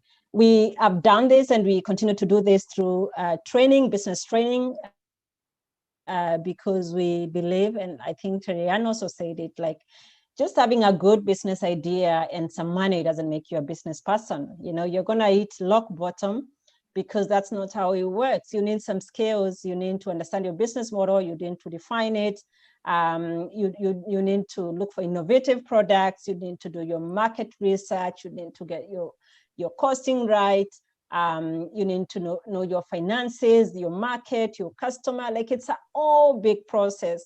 And obviously, if you're based abroad, if you're a diaspora, then you struggle with networks as well, you need mentors, you struggle with even access to financing. So I think in a short, that's the part we do for the diaspora. And then I'm going to explain why we found gaps and why we brought in the small and medium enterprises in Africa, because we thought the solutions were there. And I agree with the previous speaker that sometimes we don't need to reinvent the wheel, we just need to connect the dots and collaborate a bit more. So ZD Circle has conducted a lot of country-specific programs in this regard. And so far we've covered, well, we were based in the Netherlands. So we started the first programs in the Netherlands, mobilizing diaspora, doing programs for them to foster them and help them set up their businesses. Of course, we have a unit that does local European businesses, but also as well as Africa. So I'm going to talk about our pilots and what we did. And actually in 2019, we did our first, we called it a Diaspora Entrepreneurship Bootcamp that we started in the Netherlands. We partnered with the IOM in the Netherlands, as well as a lot of local, because we are focusing on Ghana and Ethiopia. So we mobilized a lot of local partners to do this. And we did like, it was a 6-month incubation program where we, started with training on all those issues that I mentioned, as well as then now went to the bigger part where we needed to look for money.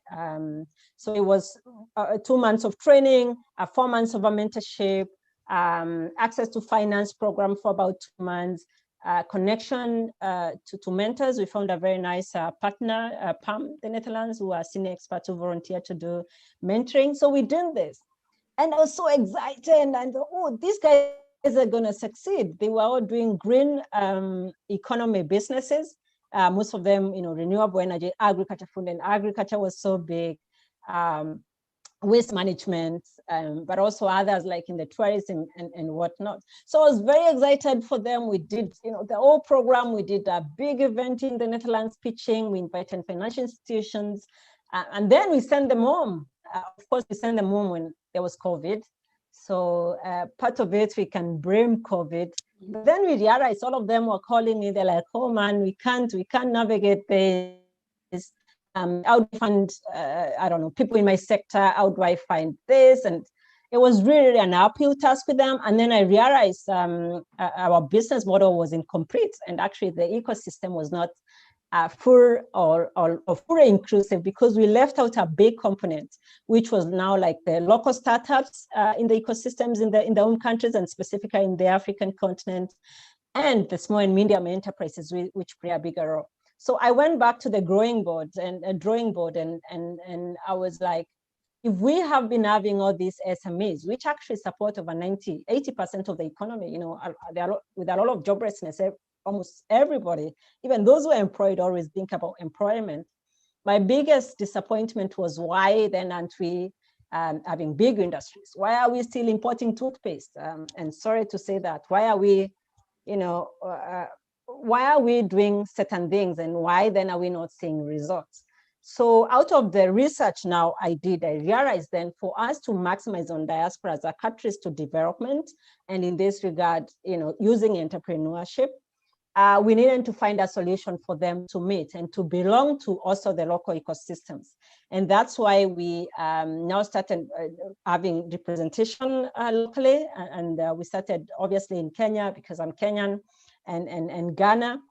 And what we did is we set up similar programs in the local countries. So like in Kenya, we have a DEB, we call it DEB because of the diaspora component, but we now target the local startups and SMEs.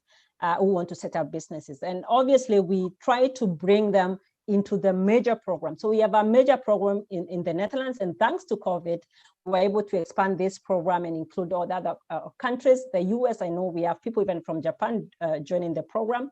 And for me, my greatest joy was just to see people come in one program, network with each other and get each other solutions. So one good solution that we got, for example, we have a renewable energy company in Kenya that's been trying to get a solution for vendors in the market.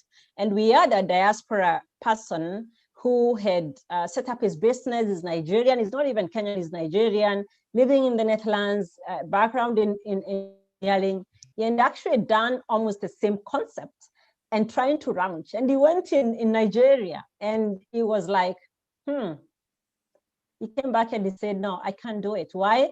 He trying to get partners, and because everybody knew, of course, he was new. He didn't have a local market know-how. So he failed. So he came back and he's been stuck with these prototypes here in the Netherlands. So one of the things we did is match them, and now they're actually building this, hopefully a good solution, not just for the Kenyan market, but that can be replicated in many African countries. So one of the other things we did is that we started the diaspora matchmaking with the local SMEs. Sorry to cut you off, Frida. Sorry to cut you off. I liked one thing you've just mentioned, that you connected this Nigerian in the Netherlands to someone in Kenya. So that's a plus, right?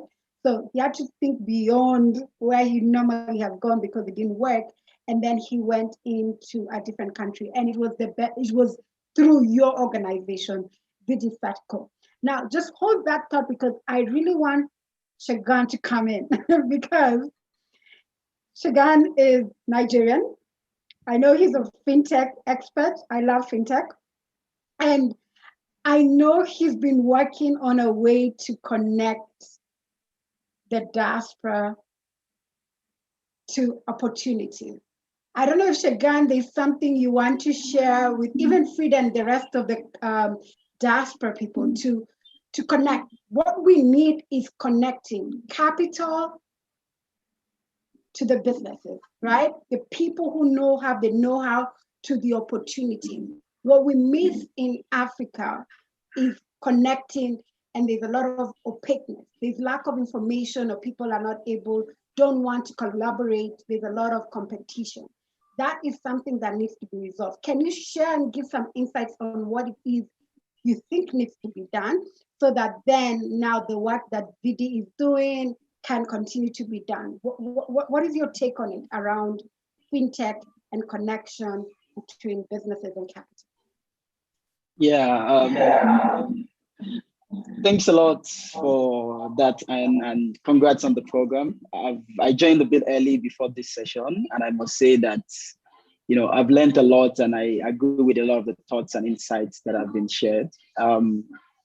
Just a brief background of myself, like you rightly said, my name is Shego. I'm Nigerian. I live in Nigeria, so I'm not in core with the diaspora, but at the same time, I'm very close to members of the diaspora, and I engage a lot with the members of the diaspora. Then I'm an entrepreneur. I work in the fintech space. But over the past few years, in my interaction and in my work, I've had reasons to engage very deeply with members of the diaspora in terms of understanding, how they want to participate, understanding a lot of the interest in terms of how they want to invest, how they want to connect, how they want to be a part of, driving progress in the continent.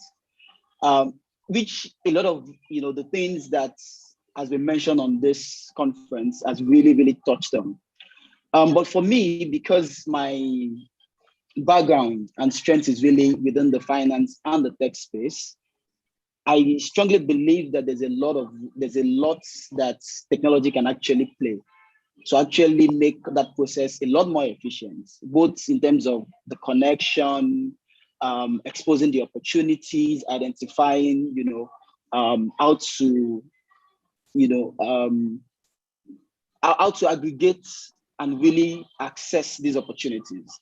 So I'll take it back. So I'll just backtrack a little bit. If you really look at it from a very high level, as a member of the diaspora that wants to participate within the African continent in terms of investment, or you want to start a business, there are a few things that you think about. If you're able to come back to the continent, then that's a different ballgame. But for a lot of people, that is not possible, And if you're able to do that, then you're worried about, do I have people I can trust on the ground? How much time investment do I have to make? How much capital have I got to commit to this? And for me, which is something that I believe Farida and Tarian already spoke about, there's a whole lot of opportunities that are already being accessed by local entrepreneurs across the continent. And this cuts across asset classes, it cuts across industries. Now, if the extent of your participation is such that you're not able to come on the ground to start a business, I believe a way to actually participate would be to find ways to support these local entrepreneurs with capital, with knowledge, with mentorship, with insights. Now, to do that is not very easy, which is, where it gets a bit tricky. And I think that technology can really, really play a critical role in actually doing that. So what technology does is really to create a platform. I mean, we're able to have this conference today because of the fact that, ideally we want to have it in person, but at least this experience is good enough to still be able to create value, even without seeing in person. So when we have access to this kind of technology, there shouldn't be a reason why, as a member of the diaspora, if I want to invest in Africa, I should not be able to do that. So for me, I believe that the approach, irrespective of what your specific interest is, we need to start thinking of how we can use tech to enable these connections between opportunities that exist and the diaspora. And there are three legs to it. I believe it is first a technology challenge, which is what I've spoken to a bit. The second part is the educational part, which is where, media having conversations like this, educating members of the diaspora about how to go about it. And the third part is a financial part because, it is money, right? There are regulations, there's trust concern in terms of people don't want to lose their money. If one thinks about it from these three lenses to say, how do we harmonize this education to ensure that this communication is fluid? Technology plays a critical role there. If you think about it in terms of regulation, so the skill set, which is where the training and the local knowledge and insight is to say, where do we find the experts that know the space that we want to invest in? So if you're sitting in New York as a member of the diaspora and you want to invest in business in, say, Zambia, for example, irrespective of the sector, there are probably some entrepreneurs on the ground who are already playing within that space, who you can support with your capital, who you can support with your knowledge, but really the issue is how do you find them? So for me, what we are doing is I'm connecting with a number of diaspora members to actually create a platform that enables this kind of connection. Leveraging technology to really drive this, education, show access to all these opportunities. So be it real estate, which is what was been discussed in the last session. If you can go on a portal where you can basically see all the information you need about a particular set of property, or be it a business. Because even if you come on the ground, the reason you're coming on the ground is because you want to be able to look at the business, you want to see pictures of, maybe the office, you want to have conversations with the company and the promoters. If you can do all that digitally, where you feel like you have enough information to make an investment decision or to make a business decision, then the need to really have to go is reduced and you're still able to achieve the same end results. Because if you just look at it from a very high level, like, the only way to do this is for me to have to travel, a lot of people will not be able to do that. So that's this capital that we're not able to unlock just because that platform doesn't exist. So really, I think that, the part for technology can be better harmonized. And the way to do that is to really just leverage on what already exists in terms of opportunities and partnership with existing innovators and entrepreneurs on the continent and provide a platform where these opportunities can be visible to the members of the diaspora and even more importantly, to the global community. And then you see, these are the opportunities to invest. And these are the ways I can do it transparently with trust, that I know that, okay, my money is safe, the people promoting it are credible, and then I have enough information, and then I can proceed. So, that would be like, my own angle into the conversation. So thank you. Thank you, Shagan. I think, you emphasize the use of technology to connect. I want all of you to answer this question. We're going to take a break, just 1 minute, so that we could share to the diaspora about what is the Certified Homes is offering. But you're talking about technology as an enabler. Now, the question that I have, when you're talking to the diaspora, even if they're going to use technology, are you encouraging them to invest directly into businesses? Are you asking them to invest with partners? Are you asking them to invest through a fund? What do you think, all of you, what do you think is the best strategy for someone who's not on the continent if they find the right opportunity? Because strategy is important and there are different ways to do it. So think about it. Let's go ahead and just play this video, and then I'll come back to you. Paul, could you just go ahead and just share the video for Certified Homes, and then we'll get the answers from the panelists. All right, thank you, Paul. We are offering you a 360 degrees investment in real estate and properties. To start with, we are Favorite Gardens Nanyuki, where we are selling plot 50 by 100 at an offer price of 180,000 Kenya shillings. We are on phase 3, so don't be left out. Own a piece of Nanyuki, because Nanyuki is the fastest growing town in Mount Kenya region. Then we have Lumuluti James investment plot, whereby we are the only company that is offering you an investment. We are not selling you just bare land, we are selling you land which we've already planted hash avocado, macadamia and pawpaws. You are buying it as a package, quarter acre, 100 by 100 at a price of $500,000. And the demand of hash avocado and macadamia is in very high demand today in the world, and we can't meet that demand. We already have market for this product in China. So hurry up, book your investment plot in Lumuluti.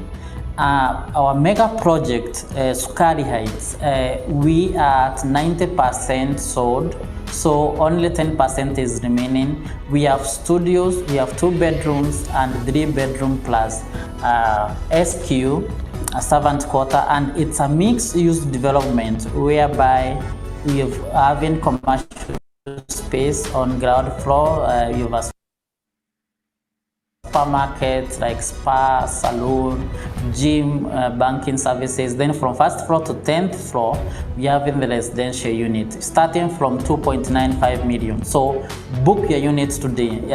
Certified Homes is your investment partner, your most trusted real estate developer. Thank you so much.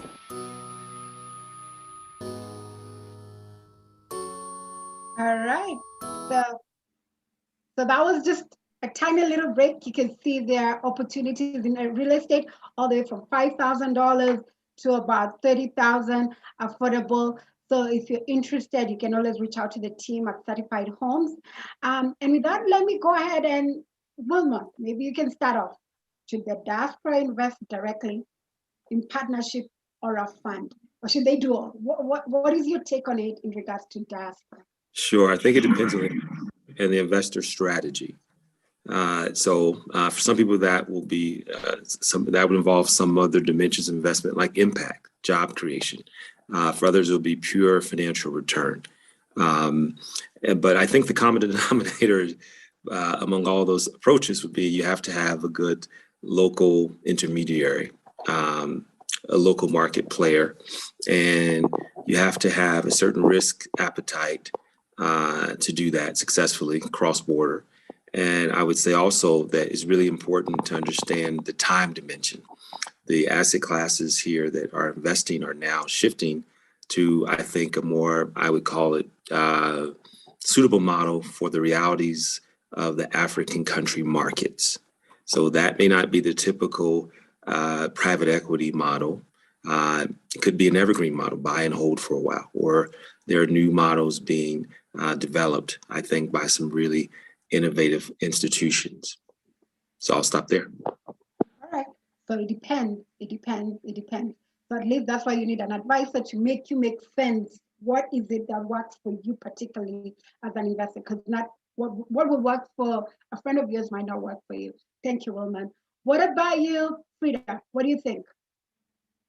Thank you, Han. So I think one of the issues, and I think that was tackled in the previous session, is trust. And I think every day there are success stories about investing in over intermediaries, but on the same level, there are daily news about, investments gone bad, or even intermediaries that are logged. So the diaspora continue, suffering from this issue of trust. And we even started with having them invest directly into SMEs, but by an intermediary. And that was not embraced so well. Why? I like what the previous speaker said about education and lack of capacity. And because you can't invest in what you don't understand. And that's why actually most of the people have been relying on intermediaries. So I think education would be very, very important in terms of educating people, especially also in the diaspora, about whatever products that are there, be as transparent as possible in your offerings, because I know it's very easy to write 17%, 25%, 40%, but then what's behind that? And the other thing, and I think one of the biggest opportunities that are untapped now is actually investing directly into small and medium enterprises and startups, and more like angel investing. And I think we've already started a program in this regard that's called Venture Backers Program. And the idea, actually the first cohorts will come in August. And the idea behind this is actually to train now the investors, not just actually the diaspora investors, even investors, small investors within the African countries. Why? Because people do not understand even the basics of investing, be it in real estate, be it in bonds, whatever it is. It's usually an upfront task. And so the other thing is people do not understand how do we evaluate these investments, whatever they are. But even so, the businesses that you're investing in, or the ventures that you're investing in, and of course, evaluation involves due diligence and whatnot. So people do not understand when you have to invest cross-border, because when you're living abroad, you're already doing a cross-border investment, and you really need to understand the pros, the cons, how to go about it, and whatnot. So I think, and I think education is great. And one of them, this is just a solution what ZDSACO is doing. But of course, I think we should see more and more drive towards that direction, so that people really understand what is it that they're investing in. The other point is involvement. It's good if you're planning to work with diaspora to involve them from the onset. And by this, I'm not saying involve the whole crowd or do programs that involve the whole crowd. Of course, you have to start from somewhere. But if this solution, if you're offering a product in Senegal, in Nigeria, in Kenya, wherever it is, then let the people own the process. Not really owning part of your business, but involving them as much as possible, so that we build this trust. And I think the other day, in another conference that I was at, people were trying to brainstorm on the best ways to foster collaboration, not just with service providers, that in this case people offering all the products of the diaspora, but also involving the government, involving consulars, involving business people. So we need to create a complete ecosystem that really allows this transparency and expression, and so I think these investments can come in. Thank you. All right. Before I go to Shagan, quite interesting that you're saying that you think the diaspora would invest in a business and the investors should get involved. My experience here in East Africa is a lot of people don't want an investor to come and get involved. They want the money, but they're like, let me do my business my way, right? And that's why we have a hard time getting angel investors and equity investors. So I'm quite curious what you think is the right diaspora engagement if the person on the ground is saying, I know what I'm doing, just give me the money, let me work. So maybe think about it, and then I'll go to Shagan and you can answer that question around what do you think is the best strategy going forward for their diaspora? Is it directly, partnership, or in a fund? Yeah. So you know what it is they're looking for, right? Yeah. I mean, it gets a bit tricky to answer the question, right? It's like the typical lawyer response where you're like, it depends. But I think to answer the question, what I would say first of all is, I'll speak on two things. The first is around understanding the reason behind diaspora investments. So there's a reason why investing in real estate and investing in startups/SME seem to be popular among diaspora members. And that's really because those are the kind of investment that give you the highest level of emotional connection. Because there's actually research that has shown that, yes, the diaspora wants to make economic returns, but beyond just the economic returns, they also want to, their investment is also a way to be connected to the continent. It's a way to feel among. So if you're out of the continent, you want to support, you want to feel like, you're doing something. And of course, you want to make money while doing that. However, those are also the investments that require the most capital and efforts. So it gets a bit tricky because if you want to invest in a business, you need a lot more information. You need to be close to it. If you want to invest in real estate, a lot of time, it's capital intensive, there's a lot of decisions to be made.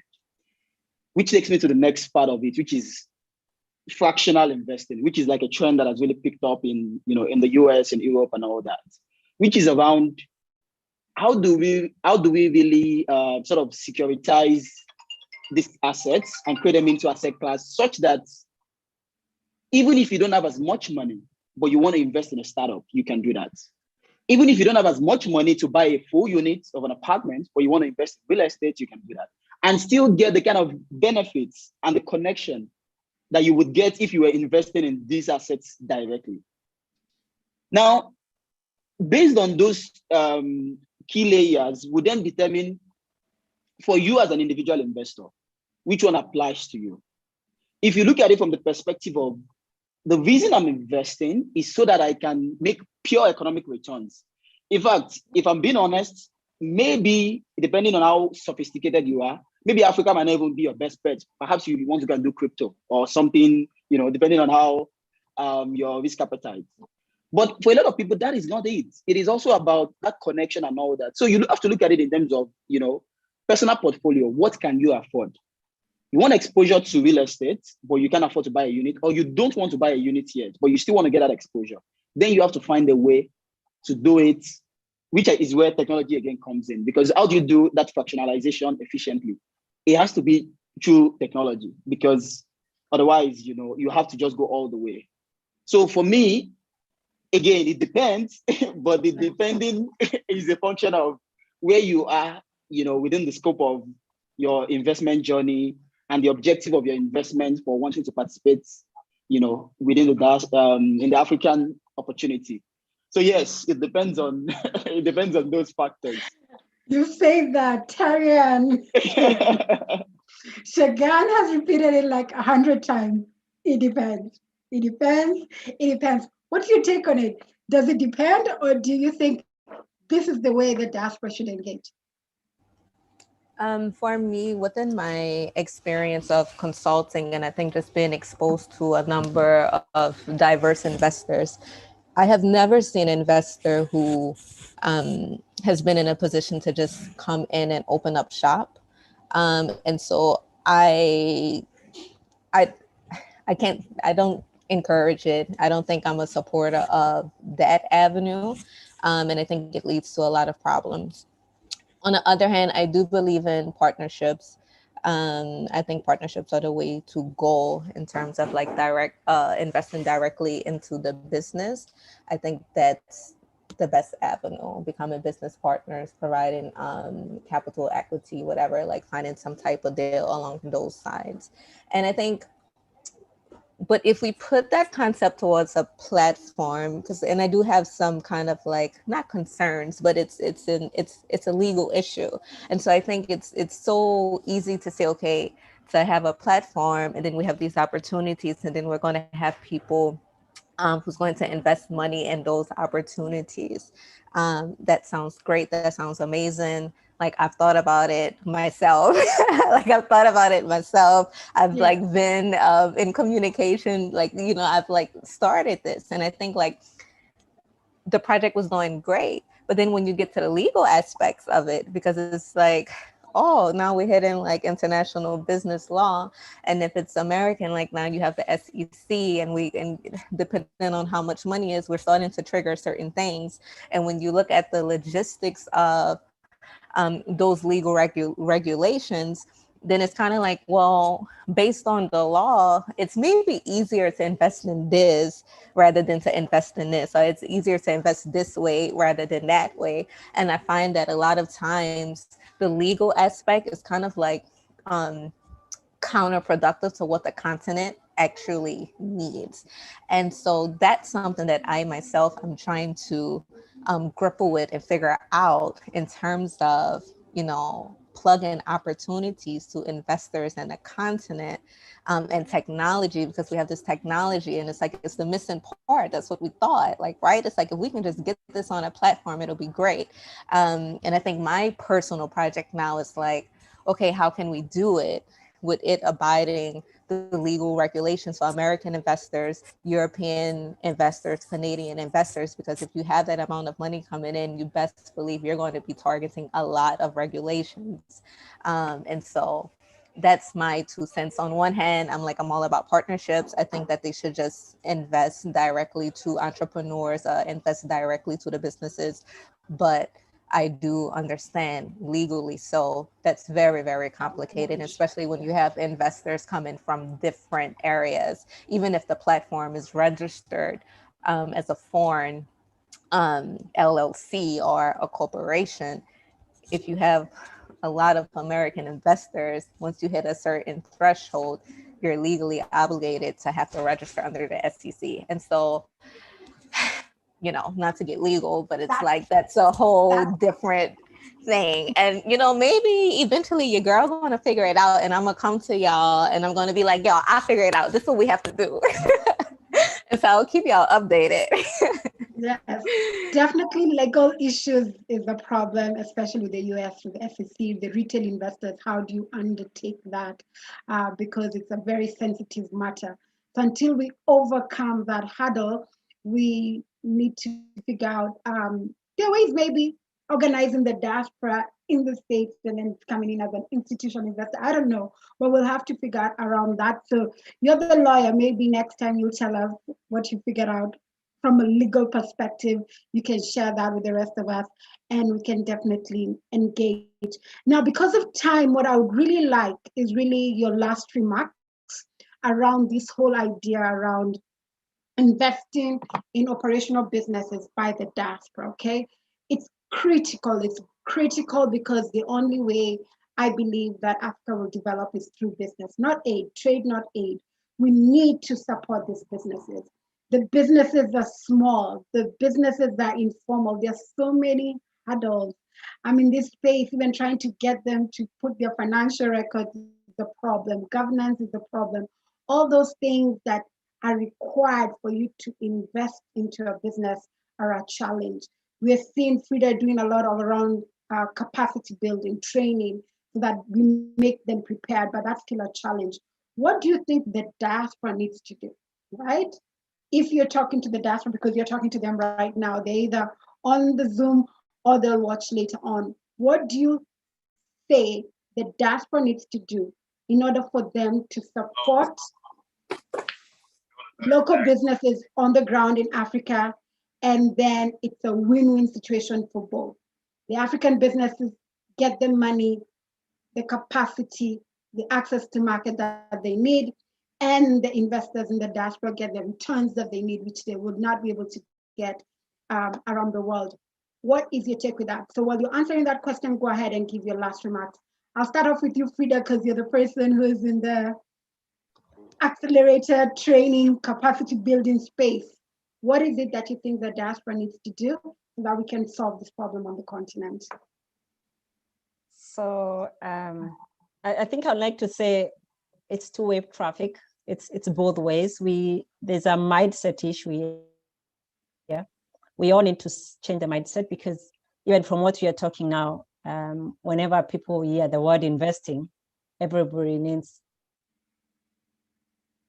things about money. But there's a lot to offer. There's really a lot to offer, both from the small and medium enterprises side and from the diaspora, because like you mentioned, Han, one of the things lacking, again, is capacity, to have really good investable businesses in Africa. Why don't you think in terms of, building capacity for those businesses as well? Because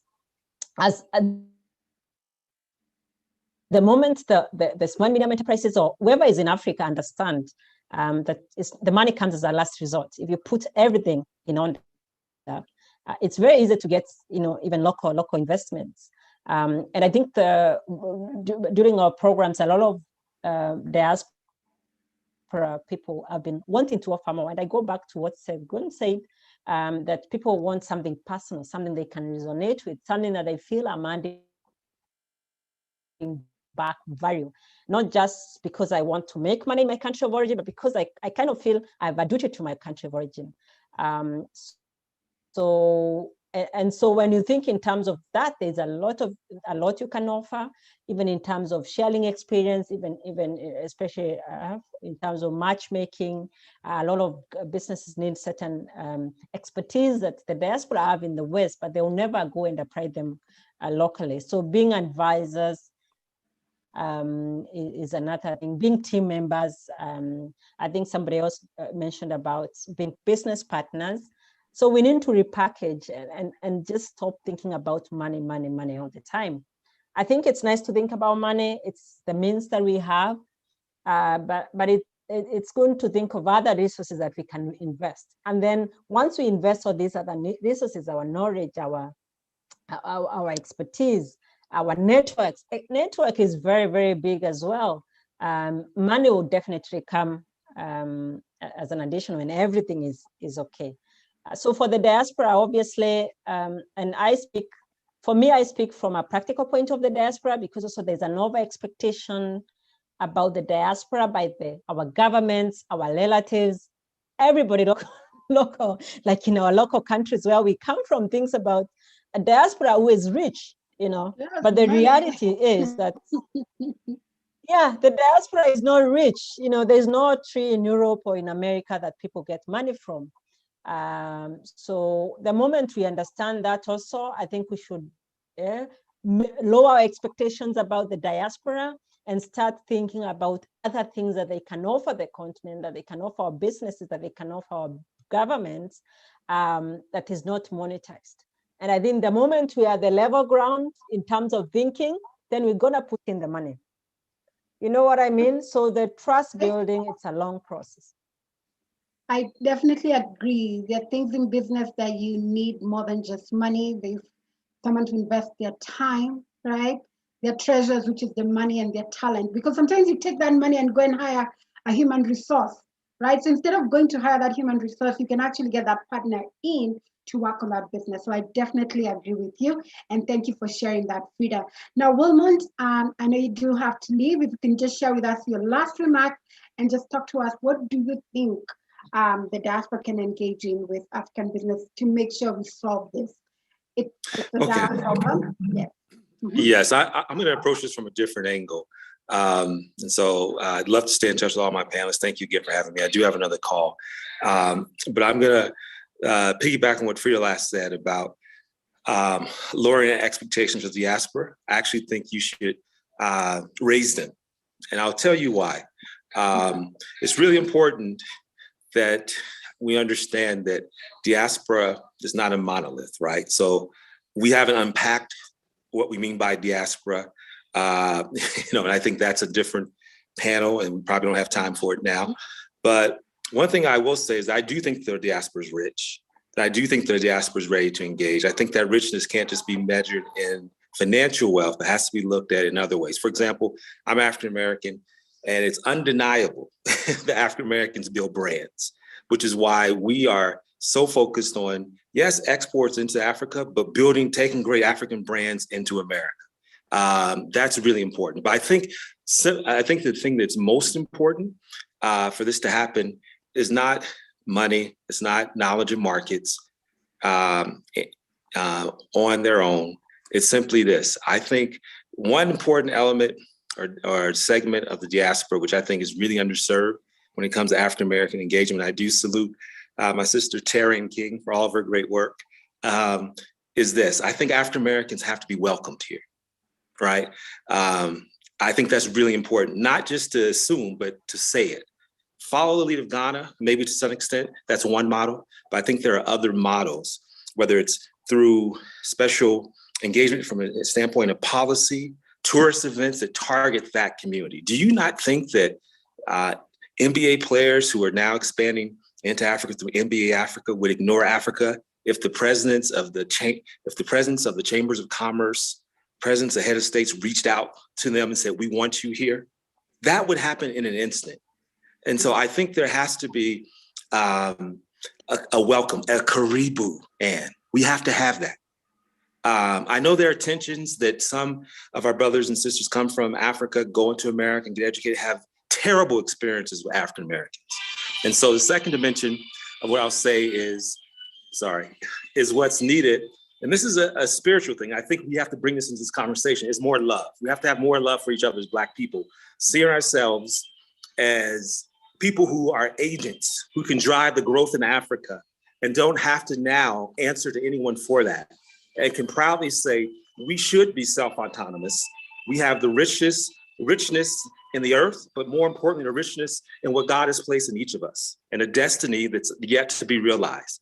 And we have to grab the authority of that and stand in that and possess that, which is why I say the diaspora is rich. So I say to all of you who are on the continent and the diaspora and friends of all of us, that it's in our hands. The power is in our hands. We can do great things, but it's going to take cooperation. We've seen that in the chat. But I want to direct it to us, to this love word, because that is a spiritual, oftentimes seen as emotional force that I think now we need. We have some encouragement through the Black Lives Matter movement, through other things, which, but we needed that before. We need it even greater now before Black Lives Matter movement in terms of the political movement, to how that can be applied economically. And we've seen that, right? What does that look like? That looks like, I'm here in East Africa. Everyone knows that Kenyans are great entrepreneurs, but also I don't think people know that there's a significant Indian population here. It's also very entrepreneurial.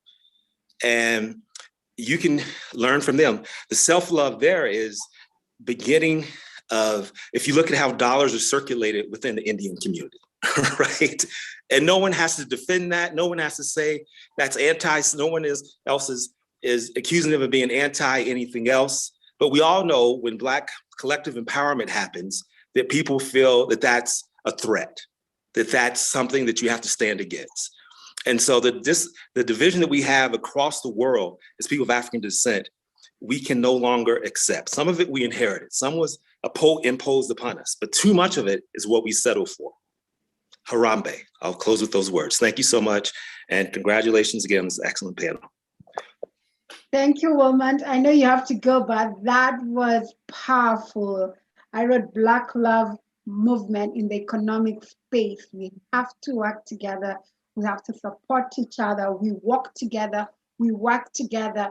And there's nothing wrong with that. All around the world, we should be able to do that. And I do have to tell you, Wilmot, that I lived in the States for 15 years. We welcome our African-American brothers to the continent, just as they welcome us when we go into the US or any other country. So I do have to say that we need to see more of that, and we need to engage in a better way, and to make sure that we are all thriving we're all doing, and policy is important, and we need to be more involved and intentional in how we engage each other. So thank you again, Wilmot, for that. I will then take it to Terry-Ann. If you can just give us your last remarks, that would be wonderful.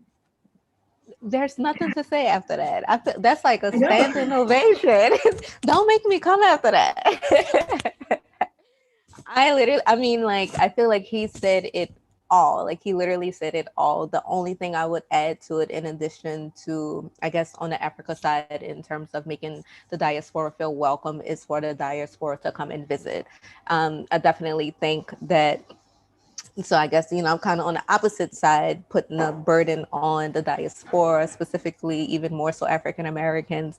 I think if you can go to Paris, if you can go to Thailand, visit Bali and London, you can come to Africa. Like there's a lot of tourist destinations. There's Instagram worthy pictures here, but even more so, there's family, there's people who look like you, communities who love and value you. And so I think a lot of times we see that there are countries that, do go out of the way to make people feel welcome and encourage people to come. But I think there's a large part of Black people, a huge percentage, that still, it's kind of like caught up in the media and prefer Europe over Africa. And that's something that we have to get better at. And so, yes, I think give Africa a chance, come and visit, and don't exploit, don't come only thinking about money and investment and what you can get out of Africa, but come thinking about what can you give to Africa and not just what she can give to you. Wow, Terry-Ann, what can you give to Africa and what can you get from it? It's a win-win situation, reciprocal in what we do. And I think a lot of that has to change with narrative, the mindset and the stories that you're told. If I told somebody in the States, I'm Kenyan, I'm African, what is the image they get of me? If I'm in Africa and someone comes and says the African American, what is the image that I get? We need to have this conversation. We need to engage. And I think that's what the whole Africa World Conference was, which was us as Africans, Africans in the diaspora. And I always say friends of Africa. How do we all come together, right? We all come together because the place we want to develop is the motherland. And I think it's very important that we all engage. And last but not least, Shagan, what do you have to say about this? And your last remark. Yeah, I'm just grateful for this panel. I think, the very strong words by Wilmot were very powerful. I agree 100%. I happen to be working with a partner who is American, but is a lot more passionate. In fact, she's the most passionate African I've met, even though she's originally, African American. She's lived here. She's very passionate about the continent. So, I totally align. And, I think we underestimate the economic value, not just of the African diaspora, but when we combine, the true diaspora, the true African diaspora, that is not just Africans in diaspora, but the full African, across board. The economic value is significant. And if we can find that unity of voice, to actually deploy it into the continent, you'll be shocked what we can unlock. And that's something that I believe in very strongly. It is not going to be easy, but I think we all have our roles to play. We have to continually be deliberate about wanting to contribute, wanting to learn. There's a lot of reorientation, change in narrative. It is not only for the diaspora to do, those of us that are spending more time on the ground, we also need to play our role. The government has to play its role. Every stakeholder must come together. But the point is, we need to identify that, there's an economic value that we can unlock if we engage the diaspora properly and efficiently, because they're willing, because the cultural connection is there. Because there's a lot of things where you just know that, you feel at home when you're here. And same thing, if I'm in the States or I'm in the UK, there's just that thing where, you just know where is where. But if there's no a platform to be able to do that properly, it makes it a lot too difficult. A lot of people just don't want to make the investment or, make the commitment to do the work. But we can't afford to let that deter us, irrespective of the challenges, irrespective of, how seemingly uncool some things might be, we have to be deliberate, we have to be conscious, and we have to just continue to believe and continue to integrate and continue to collaborate. So thank you for the opportunity. I look forward to connecting with everyone on this panel and even members of the audience. And I've really learned a lot. So thank you once again, and enjoy the rest of your day. And congrats again on the success of the event. Thank you, Shagan. And you mentioned earlier your partner, Raquel, who I met, very passionate about Africa, and we connected. And I love it when I see people who really are saying, how do we engage? How do we collaborate? How do we work together? Personally, when I say Africans in the diaspora, I don't mean that you're born on the continent and you migrated. I say, do you have a connection to the African continent, right? Can you trace your ancestry to Africa? That to me is the African diaspora. I mean, we had people on this call who are from Suriname, people from Brazil, people from all over, right? So they are connected to this continent. And so to us, that is the African diaspora. And I believe this is what we want to come out of this particular conference, which is the Africa Wealth Conference. But in November, we'll be having the Africa Trade Conference, where we'll be talking about how do we trade together. For example, I'm more familiar with the US. I know there's a program of Prosper Africa, where the US is very intentional to make sure there's more trade between US and Africa. What is it that the African Americans are doing to take advantage of that? Those are things that we're going to be discussing.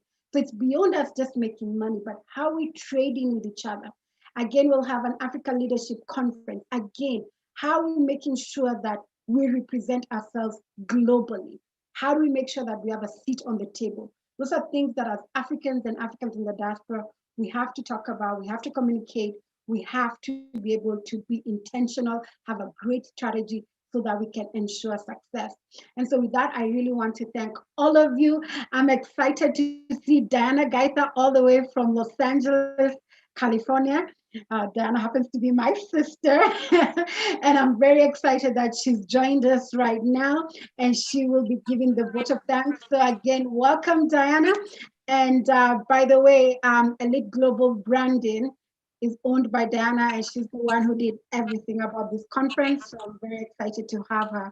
Yes, so welcome, Diana. I'm looking forward to hearing what you have. Well, thank you, Anne, for such a warm introduction. I really appreciate it. I would like to start by saying, oh my God, this has been an awesome wealth conference. It has blown my mind. Great energy, great insight. I can just first of all start by, thanking all the amazing speakers, the keynote speakers, the moderators, just for the great insight that they've had about creating wealth and actually maintaining wealth within the continent, whereby we have the ability to expand the wealth from generation to generation. I cannot thank them enough for all the hard work, for all their knowledge that they have given unto us, and that I truly, really appreciate. I would like to start by thanking our sponsors for this event. I will start by Wealth 8, Wealth Advisory, ICEA, Lion, Eva's Events, and my great team of Elite Global Branding. Thank you so much for allowing us to be part of this space and allowing us to actually, work on this African conference. And we did this tirelessly with the Regal Africa Group and the Regal Africa Center for Family Business. So we cannot take all the credit, but it has been a collaborative effort in order to make sure this Africa.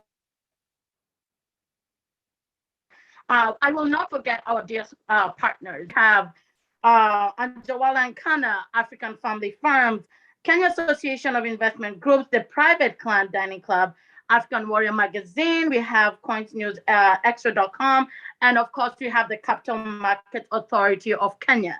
They have been very instrumental in order for us to be able to put this all together.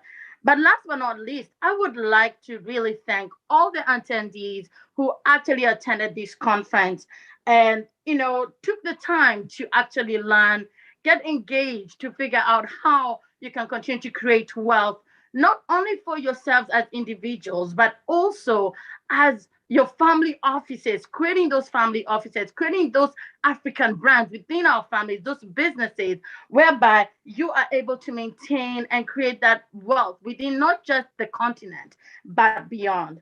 And, for me personally, my hope is that each and every attendee who came in today realizes that this is the time of Africa. This is your time. It's not the past, it is now. So I hope that you actually take the time to think about, as I mentioned in the conference, changing your mindset, changing the way you think. Let's not think small, but think big. We are in a place where we have an abundance of opportunity. We don't have to do what everybody is doing, okay? And in Kenya, we do have this thing that everybody likes to follow the crowd. Everybody's doing quail, everybody goes that route. No, it's time to think differently. It's time to put yourself outside from your comfort zone. It's a time for you to think big. Create that wealth, not just for yourself, for your family, for your community, but for your continent. But, most of all, I would just like to say this has been an amazing, amazing experience. And I want to thank all the attendees yet again. I cannot wait to see you all next year in July for the second annual African Wealth Conference that will be held in Nairobi in Kenya. And most of all, I want to thank you all yet again, and may you be God bless.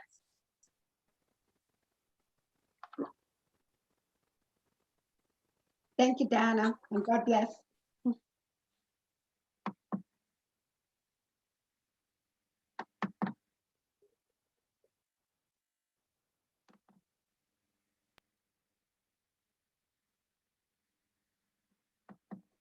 Mm-hmm.